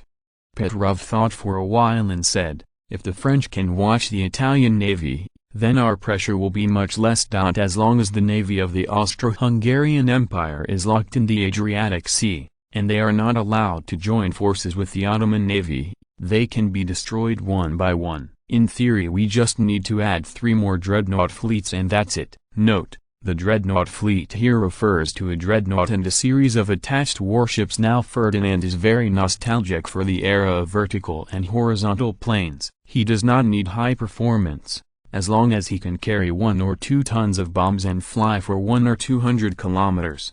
The closest point between the Apennine Peninsula and the Balkan Peninsula is only more than 40 kilometers. If you can control the air, it is a big deal to directly board 6 from the Otranto Strait, occupy Brindisi and lock the Otranto Strait. No, Ferdinand reacted, and it seems that it can be done. By the end of the First World War, the British handle page V/15 OA can load up to 34 OA kg. So in theory, Bulgaria can do it, because Bulgaria's aircraft technology started early, and now it has a certain practical value. Just for the sake of secrecy, Ferdinand only took out a reconnaissance plane in the Second Balkan War. However, this idea is only fleeting, and it is not so fun to go to 6 Italy. It is also terrible for Italians to fight for their lives. Ferdinand thought for a while and said, "Okay, let's inform the French about our situation. As the world's second largest naval power, how can we be absent from this naval arms race? Tell the French that if their navy can't hold down the Italians, we're willing to take that responsibility for them, as long as they're willing to pay for it." The tense atmosphere was relieved all of a sudden. Whether it was the French navy to suppress the Italians or the French to provide Bulgaria with military spending was acceptable. It's better to provide military expenses. It doesn't matter if you take a loan. After all, the stronger the military force, the greater the distribution of benefits after the war. As for loans, wasn't there a defeated country? Use their war reparations to offset it. As for whether the French will agree, this is not the time to consider. In fact, Ferdinand is already very dissatisfied with the French people's reaction. The Italians are all making dumplings. How can your Gallic chicken be compared? If it weren't for the French's low-interest loans, Ferdinand would have soared a long time ago. Isn't this cheating his teammates? The Chancellor of the Exchequer Kennedy suddenly said, "Your Majesty, we can now continue to ask for loans from Britain and France. After all, we previously announced that we will build 4 new dreadnoughts and plan to expand our army by 300,000. If we ask them for help on the grounds of insufficient financial resources, the approval will be passed." Very likely. In fact, it is not that Bulgaria cannot borrow from Britain and France, but they all need to be mortgaged, and normal commercial loans must also be settled at international interest rates. So the pressure on capital interest will be great. If diplomacy is available, loans can often be obtained at much lower interest, with strings attached. That's why the Chancellor of the Exchequer thought of raising it at the height of the arms race. The most important thing is that the Russians have just been counseled in the Moroccan crisis, and Britain and France have to make Bulgaria stand up. Otherwise, politically, there will be disastrous consequences. Ferdinand thought for a while and said, "Well, as long as Britain and France agree to provide the loan, we can promise to complete the expansion of the army in the next 3 years. Even if they want to monitor the use of the loan, it is not impossible." Well, the big deal is to expand the army. It's a matter of time anyway, and the World War is not far away now. The most important thing right now is to get more loans from Britain and France. The loans given out by Britain and France add up to hundreds of billions of levies, right? Bulgaria needs 18 billion at most, and it is not that there is no collateral. For the British and French capitalists, this is a small problem. Genius website address, mobile version reading website, chapter 323, The Rise of Great Powers. On August 2, 1992, the internal meeting of the 4 allied powers proposed by Ferdinand was held secretly in Paris. Attending the meeting were British Minister of the Navy Churchill, Minister of Foreign Affairs Edward, the representative of Russia Grand Duke Mikhail Alexandrovich, the representative of Bulgaria, the Minister of Foreign Affairs Mitev, and the Minister of the Sixth Army. Obviously, This secret only refers to the content of the meeting. This meeting cannot be kept secret. Britain, Russia, and Bulgaria have all sent heavyweights to participate. As long as the Germans are not stupid, they will know that this is aimed at them. Therefore, on October 7, 1992, the Allies also held a meeting of the Allies in Berlin tit for tat. Obviously both sides are starting to prepare for war, and the smell of gunpowder in Europe is even stronger. Ferdinand didn't know what kind of agreement the Allies reached, but after this meeting of the Allies, the four-power alliance was really established. The British are not free, and they also need to take military responsibility for the three countries. There is no way that they will not take military responsibility, and the Russians will not join. Can't let the two countries face the Allies? In that case, the world hegemon of the British Empire can also change hands, and Ferdinand will definitely retreat immediately. According to the new agreement, any country in the alliance is attacked by the fifth country for no reason. The four countries must immediately negotiate and take joint actions to maintain world peace. Obviously this was aimed at the Allies, or rather the Germans. Except for the Allies, no one in the world dares to attack the Allied countries, or even if there are idiots who dare to start a war, they don't need the alliance to act together to settle it. Everyone still has this confidence. At the same time, the countries also signed that the French will undertake the obligation to protect the British colonies in the Mediterranean, and the British will undertake the responsibility of protecting the French Atlantic coast. At the same time, once the war breaks out, the French Navy will be obliged to take joint action with the Bulgarian Navy to block the Otranto Strait as soon as possible and prevent the navies of the Allied countries from converging. As for the division of interests of various countries after the war, this is not a result that can be discussed in a short period of time. In Ferdinand's view, it is estimated that perhaps the World War has broken out and everyone may still be confused. However, for the obligations undertaken by countries, this time there is a preliminary division. The British are responsible for solving the German Navy, and at the same time will send 6 armies to support the French. The French are responsible for fighting Germany and Italy on the Western Front, and at the same time are responsible for guarding the Mediterranean route.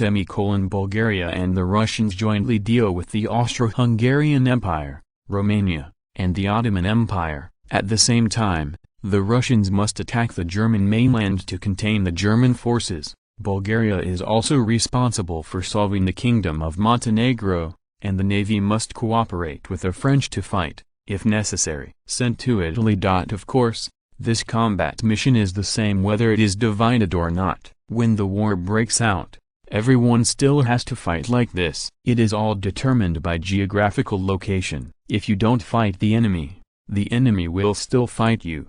In particular, the French are the worst, and they are likely to be attacked by the two great powers Germany and Italy at the beginning of the war. Even with the help of the British, their losses are absolutely indispensable. Therefore, Ferdinand proposed to distribute benefits after the war according to his obligations and contributions in the war, and won the support of the French. Well, no matter how it is distributed, Bulgaria has the lowest right to speak among the four countries, and the current distribution of benefits is only a draft. In principle, the British would get all the spoils of the German navy and carve up the largest share of the Allied colonies. The French were supported in recovering lost territory, and even ceded part of Germany and Italy were acquiesced. The Russians were granted Austrian. It is meaningless to belong to Poland and German Poland, and other territorial demands should be looked at in detail. Bulgaria's unification of the Balkans is also acceptable, but the colonial issue depends on the contribution. To put it simply, in terms of core interests, countries still take care of each other, and there will be no internal conflicts before the war begins! Ferdinand said dissatisfiedly. From now on we will speed up the emigration of the Greeks. We can take special measures if necessary, and our pre-buried secret hands can also act.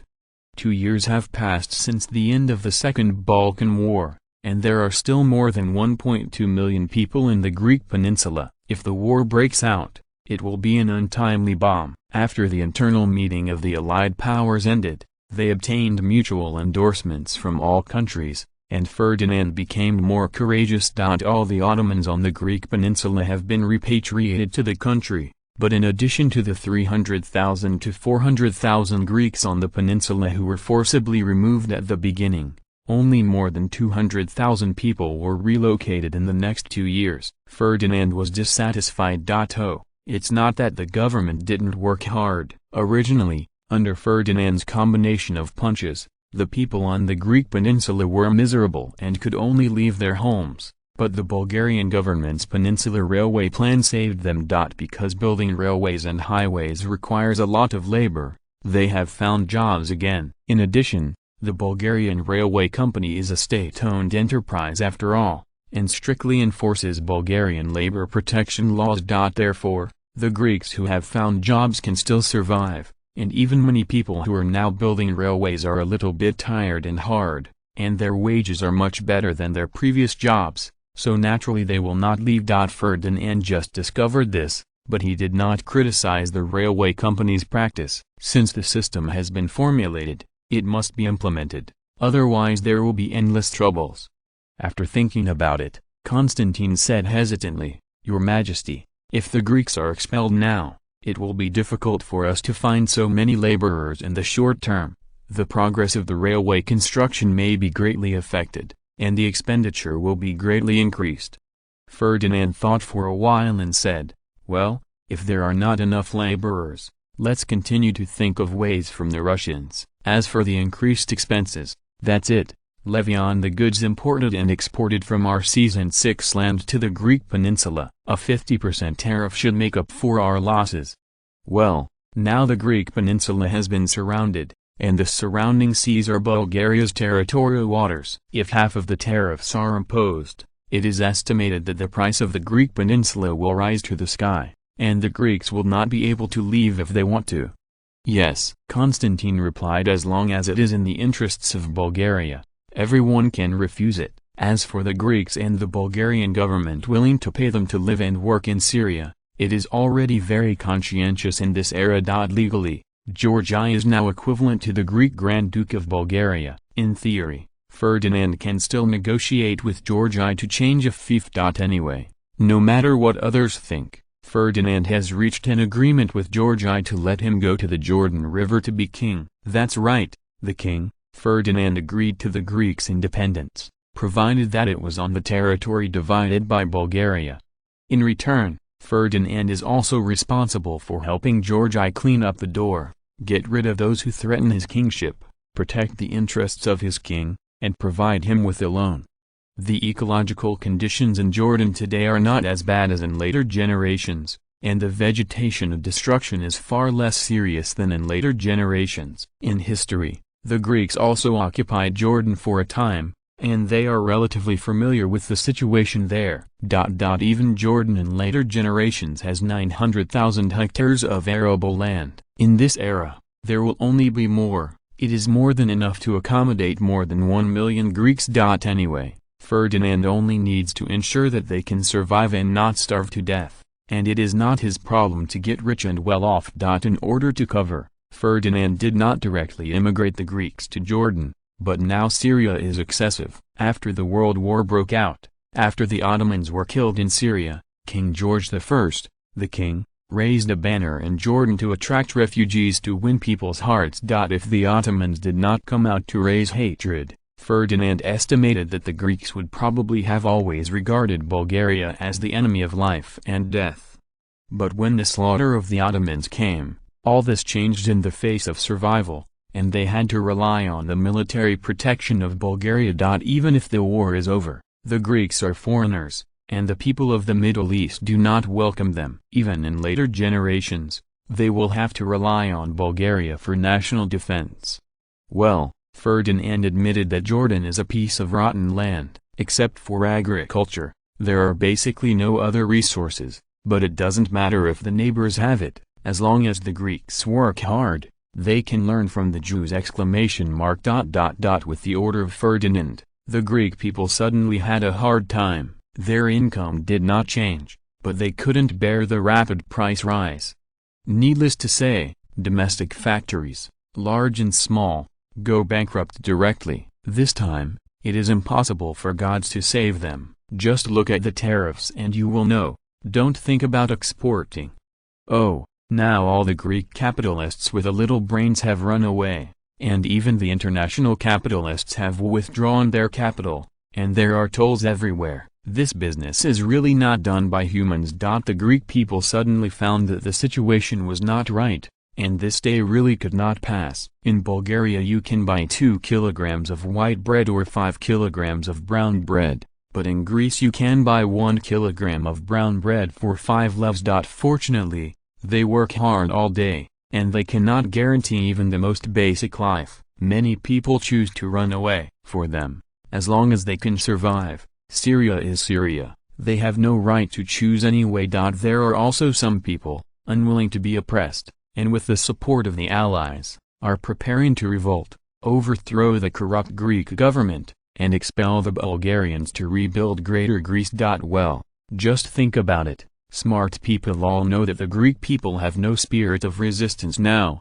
and they have not been driven to a dead end, and the ordinary Greek people have not had the courage to go all out.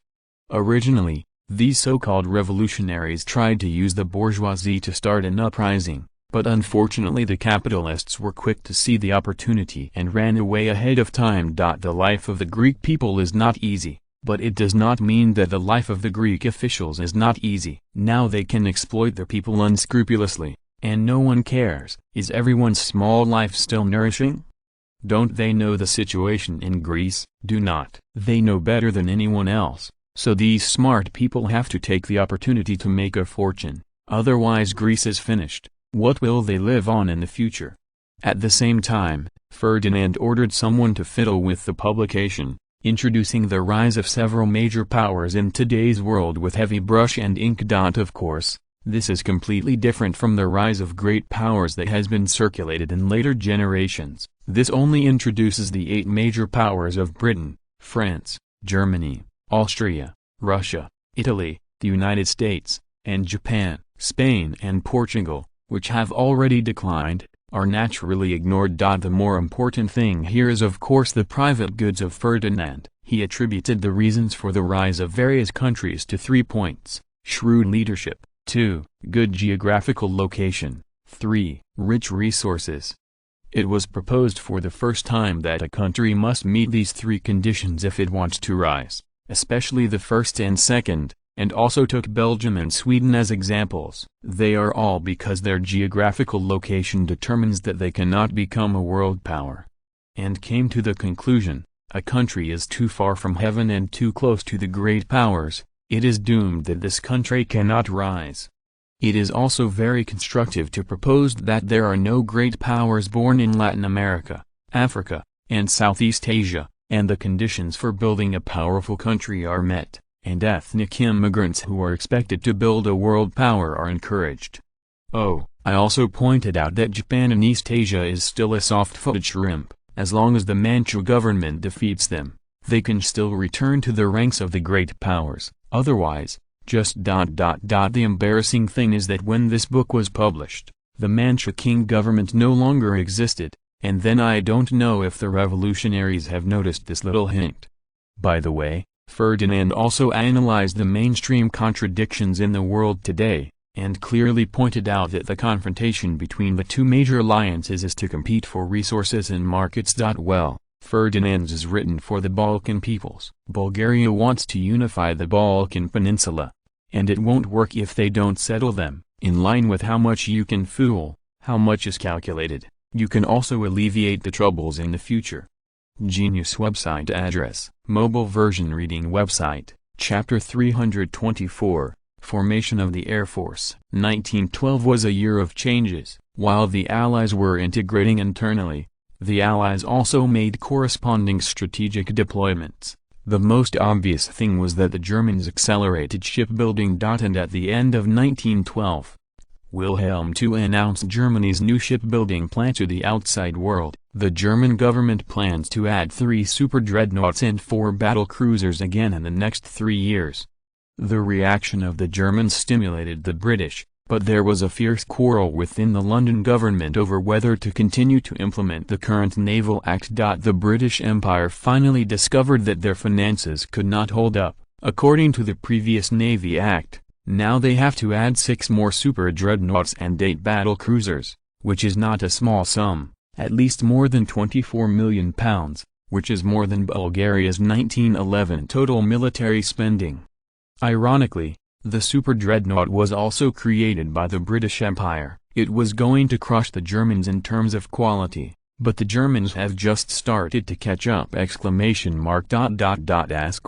Prime Minister and Chancellor of the Exchequer, said, "Mr. Churchill, please calm down and think about the problems we are facing now. Even though I have twice the income of the Germans. Even if they have to take care of the army, we have to guard the colony. If we continue to fight like this now, I am afraid that we will still be the first to hold on." Well, this is also a sequel to the reform of the welfare system in the British Empire. Although internal conflicts have been eased, financial expenditure has also greatly increased. The Admiralty, Churchill said excitedly. "But, Mr. Prime Minister, can we withdraw now? The Naval Act has just been passed, and it has been less than a year since it was implemented, and we withdrew. How does this make the outside world see us? How does it see the British Empire? Has our British Empire fallen?"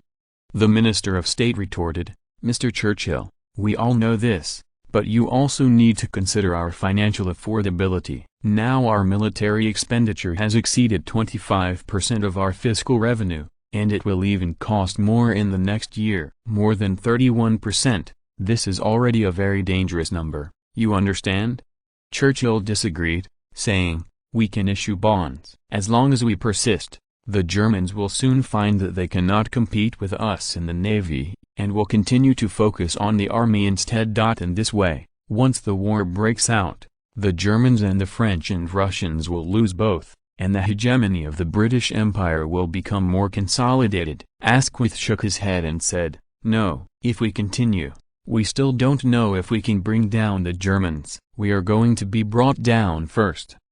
Issuing bonds, easier said than done. No interest, no repayment? If we go on like this, even if we can drag down the Germans, we will be greatly damaged. You don't think that our enemy is only one German, right? Foreign Minister Edward suddenly said, "Actually, we all know that the Germans are now in a difficult situation. Our purpose is to ensure that the Royal Navy can stabilize the German Navy, not to fight for the so-called face!" In the end, John Bull had to compromise in the face of reality, abandoning the Navy Act, which had just been implemented for less than a year, and changing the original 2-1 to the current 3-2. That is, for every 2 warships built by the Germans, the British built 3 warships. The admission of the British did not surprise Ferdinand. This is obvious. The British Empire occupies a quarter of the earth, about 33.5 million square kilometers, of colonies,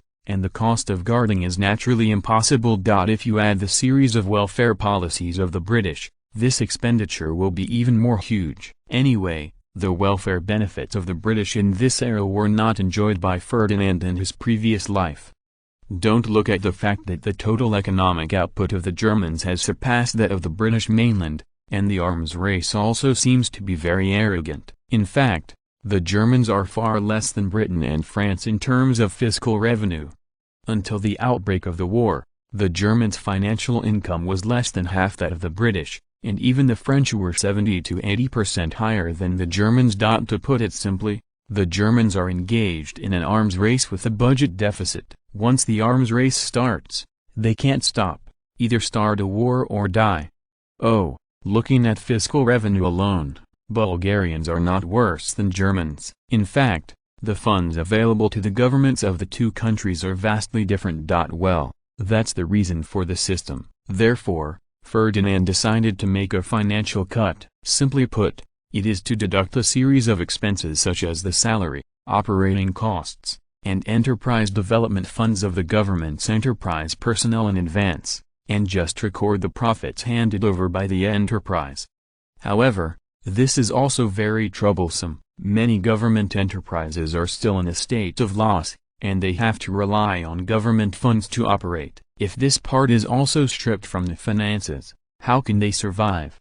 Obviously, Ferdinand was worried that there would be a situation of eating a big pot of rice, and cut corporate and government finances. This is mainly because these state-owned enterprises were not profitable at the beginning of their establishment, but with the rapid growth of the Bulgarian economy, many enterprises have now turned losses into profits and have the conditions for independent operation. If you don't do the cutting, people who don't know will think that Bulgaria's finances are really so good that they have surpassed the Germans. The growth rate is even more like a spacecraft. In a good year, 20 to 30% of fiscal revenue per year is nothing. If the 5-year plan is completed, it is nothing to increase by 40 to 50% a year! In fact, it is true that income and expenditure have increased year on year, but in essence, the status quo of financial scarcity cannot be changed.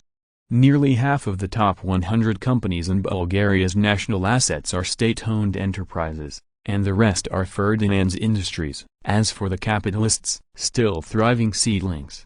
How much profit do so many state-owned enterprises turn over each year? In 1911, state-owned enterprises turned in profits as high as 750 million leva. Don't worry, if you look at the government funding, you will find that this huge sum has been consumed by their brother enterprises. Before 1897, Bulgaria's biggest gold beast was the railway company, followed by the steel factory and the arsenal. However, with the end of the First Balkan War, the steel factory began to turn losses into profits. In 1907, for the first time, the railway company broke even and was replaced by municipal infrastructure, such as the construction of hydropower stations, roads to the villages, and so on. It is a pity that there is no way to build highway tolls in this era. Otherwise, with Ferdinand's integrity, it is estimated that Bulgaria will also have toll stations. The financial separation of finance and enterprises is not an overnight problem, at least until the completion of the 5-year plan. Ferdinand instructed, Chief of the General Staff, the British formed the Air Force in May this year, and I am going to follow suit. You must come up with specific measures as soon as possible. There is no doubt that Ferdinand made a direct decision without consulting anyone on this issue. Mainly in this era, the Air Force is still a new branch of the military, and everyone is not very familiar with it. Before this, some people in Bulgaria proposed to establish an Air Force, but it should be subordinate to the army, which was rejected by Ferdinand. If it is an Air Force subordinate to the army, what is the difference between it and the current army aviation? With the development of the times, by 1912 Bulgarian aircraft technology had made remarkable progress. The range has also increased from tens of kilometers before to more than 400 kilometers. The height has also increased from tens of meters above the ground to more than 5,000 meters now. The newly developed heavy bomber, the bomb load has been increased to more than 100 kilograms. With the development of aircraft technology, its role in war has become more and more obvious. Now the Air Force has the conditions to become an independent army. Your Majesty, what size will the newly established Air Force maintain? Asked Chief of General Staff Medvedev. Ferdinand thought for a while and said, the Air Force will train 15,000 qualified pilots within 2 years, with at least 1,500 flight crews. As for the specific preparation, flight formation and the like, leave it to professionals. The performance of the current aircraft cannot be compared with the future generations. If it is mechanically copied, who knows what will happen? Fortunately, planes in this era are cheap enough. The cheapest plane is only a few thousand levs, and the more expensive fighter jets are only tens of thousands of levs. Otherwise, if Ferdinand was killed, he would not have dared to create so many crews. In fact, the plane is not valuable. The valuable is the pilot. No, pilots in this era are not as valuable as later generations. His requirements are much lower than later generations, and the training is much simpler. In any case, Ferdinand decided to reserve more pilots. As for the aircraft, this production is really not difficult. If necessary, Bulgaria can produce thousands of aircraft every year, which was enough in World War I. There is no doubt that the birth of the Air Force is an intergenerational change in military history. After more than 10 years of hard work by Ferdinand, Bulgaria has finally come to the forefront of the world in this regard. Of course, for the army and navy, it also means that another competitor has been added to the competition for military spending at the end of the year. Genius website address, mobile version reading website, chapter 325, The Terrible Guess. If the world war that broke out in 1914 shattered the world economic order and destroyed the European Big Six, then 1913 was the last carnival feast before the destruction. There is no doubt that the theme of 1913 was still the arms race, and if the Allies were still thinking about financial affordability, the Allies were insane. Germany's fiscal deficit has even exceeded its fiscal revenue, and Ferdinand was trembling with fear, as did Austria-Hungary and Italy. Well, in fact, the Allied countries are not much better. At least Bulgaria's fiscal deficit is as high as 50% of fiscal revenue. At this time, it is no longer time to consider fiscal affordability. After investing at all costs, the military power of all countries has improved by leaps and bounds. First, the Germans started construction of 6 battleships and 4 battle cruisers in one go, and the British started the construction of 8 battleships and 6 battle cruisers tit for tat. /U0026-1T/U03E//I/U03EO, and even the 3:2 ratio of the British has not been maintained. It can be seen that the Germans have gone crazy, and the bottom line of the British is getting lower and lower. It was followed by the French, who started construction on 4 battleships and 6 battle cruisers in one go, who told the French to respond slowly. When the era of dreadnoughts came, France did not keep up with it immediately. In 1912, the French started to build 2 dreadnoughts. Facing the aggressive Italian navy, it is impossible to keep the Mediterranean Sea without effort.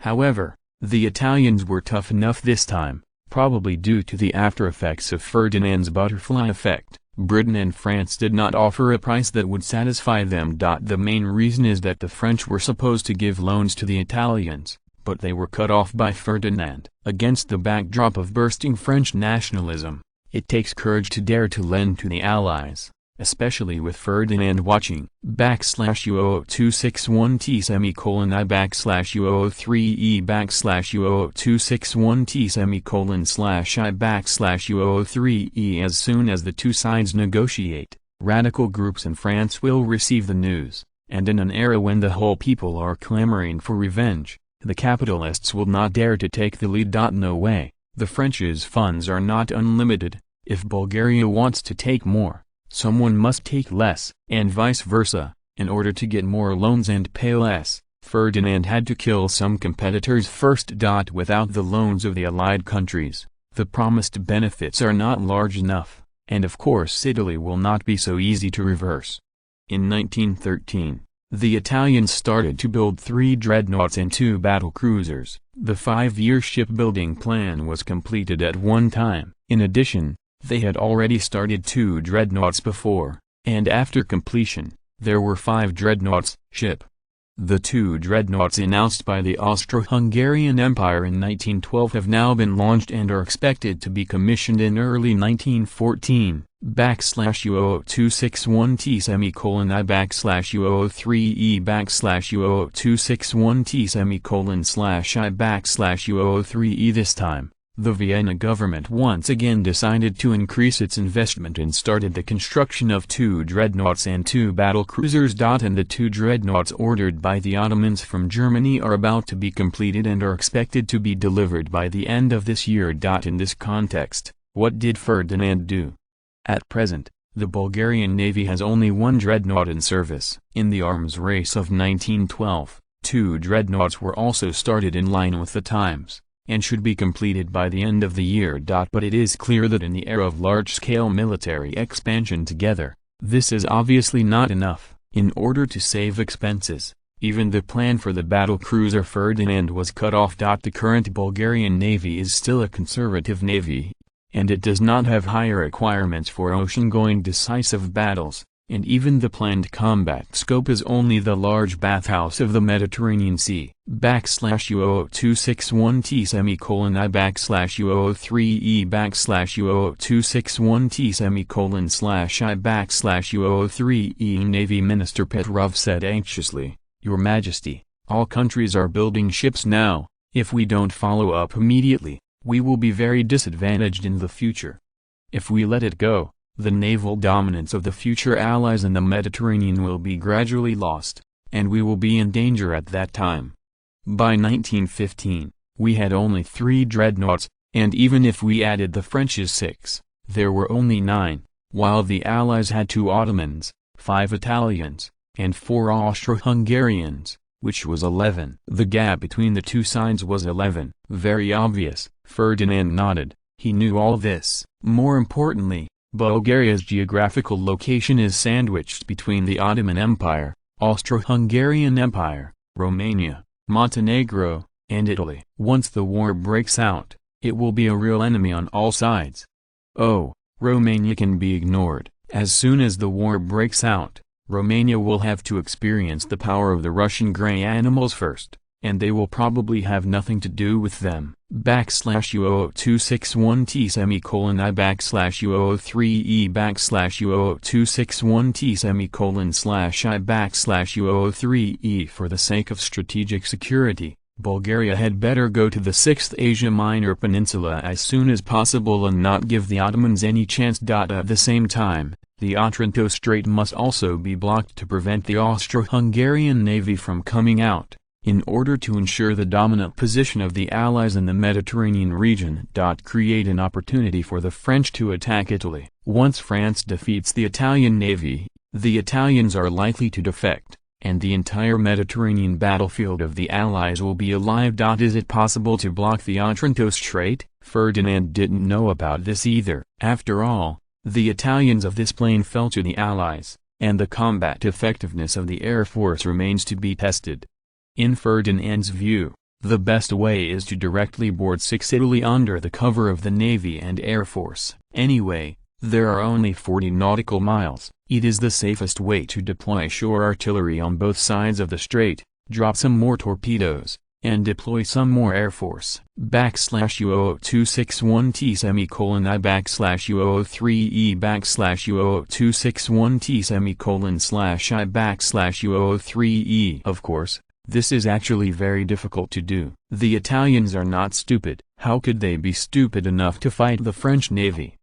Before defeating the Italian navy, let the Bulgarian 6th Army start the 6th war. This is a very crazy thing. If the Italian navy rushed over regardless of the loss, and the Austro-Hungarian navy killed it again, the Bulgarian 6th Army would feed the sharks! Unless the entire Allied fleet in the Mediterranean is concentrated, there is a possibility of realization. After all, the combat effectiveness of aircraft in this era is not as sharp as later generations. At present, the Bulgarian Air Force can only carry light torpedoes to attack, which is okay against cruisers, but it is not enough to deal with battleships. 10 or 8 may not be able to sink, and the hit rate of torpedoes in actual combat is still very low.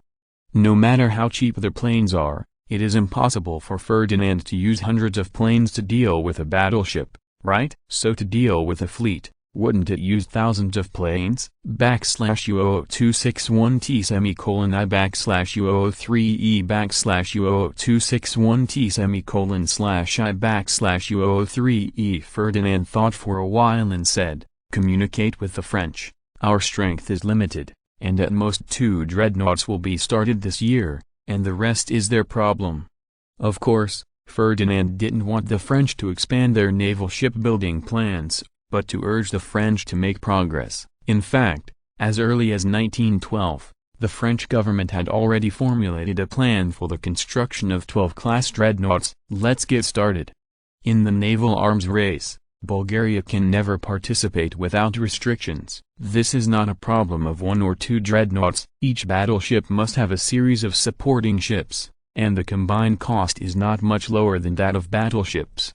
According to the current situation, In 1913 Bulgaria's military expenditure exceeded £30 million is just around the corner. Now Ferdinand understands why the world war must break out. The arms race is too expensive. As long as someone can't hold on to it, then it can only be started. /U00261T semicolon I /U003E /U00261T semicolon /I /U003E. Bulgaria has come to this point. It can only be said that the loans of foreign powers are not so easy to get. Bulgaria has come to this point with the support of the French, and naturally it has to pay a price. Of course, even if there is no military loan, Ferdinand would have to expand his army. After all, Bulgaria still got a low-interest military loan of 1.8 billion levs provided by Britain and France. Ferdinand felt the pressure now, not to mention the Allies. Because it was two-front battle, the military expenditure of the Austro-Hungarian Empire had to be far behind the historical period. The Germans could not help them in this regard. After all, the Germans were not rich now. Everyone is preparing for the war with the money of the domestic capitalists. After all, for them, the main purpose of this war is to snatch resources and markets for domestic industry and commerce. Interest is always the best motivation. /U00261T semicolon I /U003E /U00261T semicolon /I /U003E. In this naval arms race, the major European powers are all very crazy, and even the Russians are now ambitiously launching 3 dreadnoughts, but Ferdinand is not optimistic about them. The main reason is that the efficiency of the Tsarist government is too low. Since 1909, the Russians have been preparing to build their own dreadnoughts, and it has been delayed until 1913. Ferdinand is very skeptical that Nicholas II has a chance to receive it, to the news of the completion of the warship. For Ferdinand, these are not problems. Anyway, the Allies still have the advantage in the Mediterranean in a short time. Although the number of Allied dreadnoughts in the Mediterranean is not large enough, the quality is not enough to make up for the quantity. Although the French-handled dreadnoughts have not been completed, they still have a dozen old-fashioned warships, and they can kill their opponents with their numbers. No, the dreadnoughts of the Allied countries have not yet had time to serve. At present, only the Bulgarian Sofia is swaying in the Mediterranean Sea, but the first dreadnought of the Italians will be in service by the end of this year. By 1914, another dreadnought of the Italians will also be in service, and at the same time 2 dreadnoughts of the Austro-Hungarian Empire will also be in service, plus the 2 dreadnoughts purchased by the Ottoman Empire from Germany. Then the Allies will be in the Mediterranean Sea. 6 dreadnoughts. As for the Allied powers, the French will have 2 dreadnoughts in service in the second half of this year, and Bulgaria will also have 2 dreadnoughts in service in May and June 1914. The remaining warships will not be available until the end of 1914 or the beginning of 1915 at the earliest. During this period, there is at least a small gap of half a year, and the number of dreadnoughts of the Allied countries will be double that of the Allied countries. If the Allies were ruthless enough to concentrate their forces and attack the main French navy in the first half of 1914, what would happen in the future? Thinking of this, Ferdinand was taken aback. This situation is really possible, as long as the main force of the French navy is severely damaged. The naval advantage of the Allied countries in the Mediterranean Sea will cease to exist. So are the British going to split up the Mediterranean? If the troops are divided, can the British continue to suppress the Germans' high seas fleet? If there is no division of troops, can the Allied countries be able to support it without the Mediterranean route? Genius website address, mobile version reading website. End of this chapter. Thank you very much for reaching the end. Don't forget to like. Looking for more exclusive content and immediate access? Subscribe to our Patreon. Remember, every like, subscription, or donation encourages us to continue. Thanks to everyone. See you in the next video.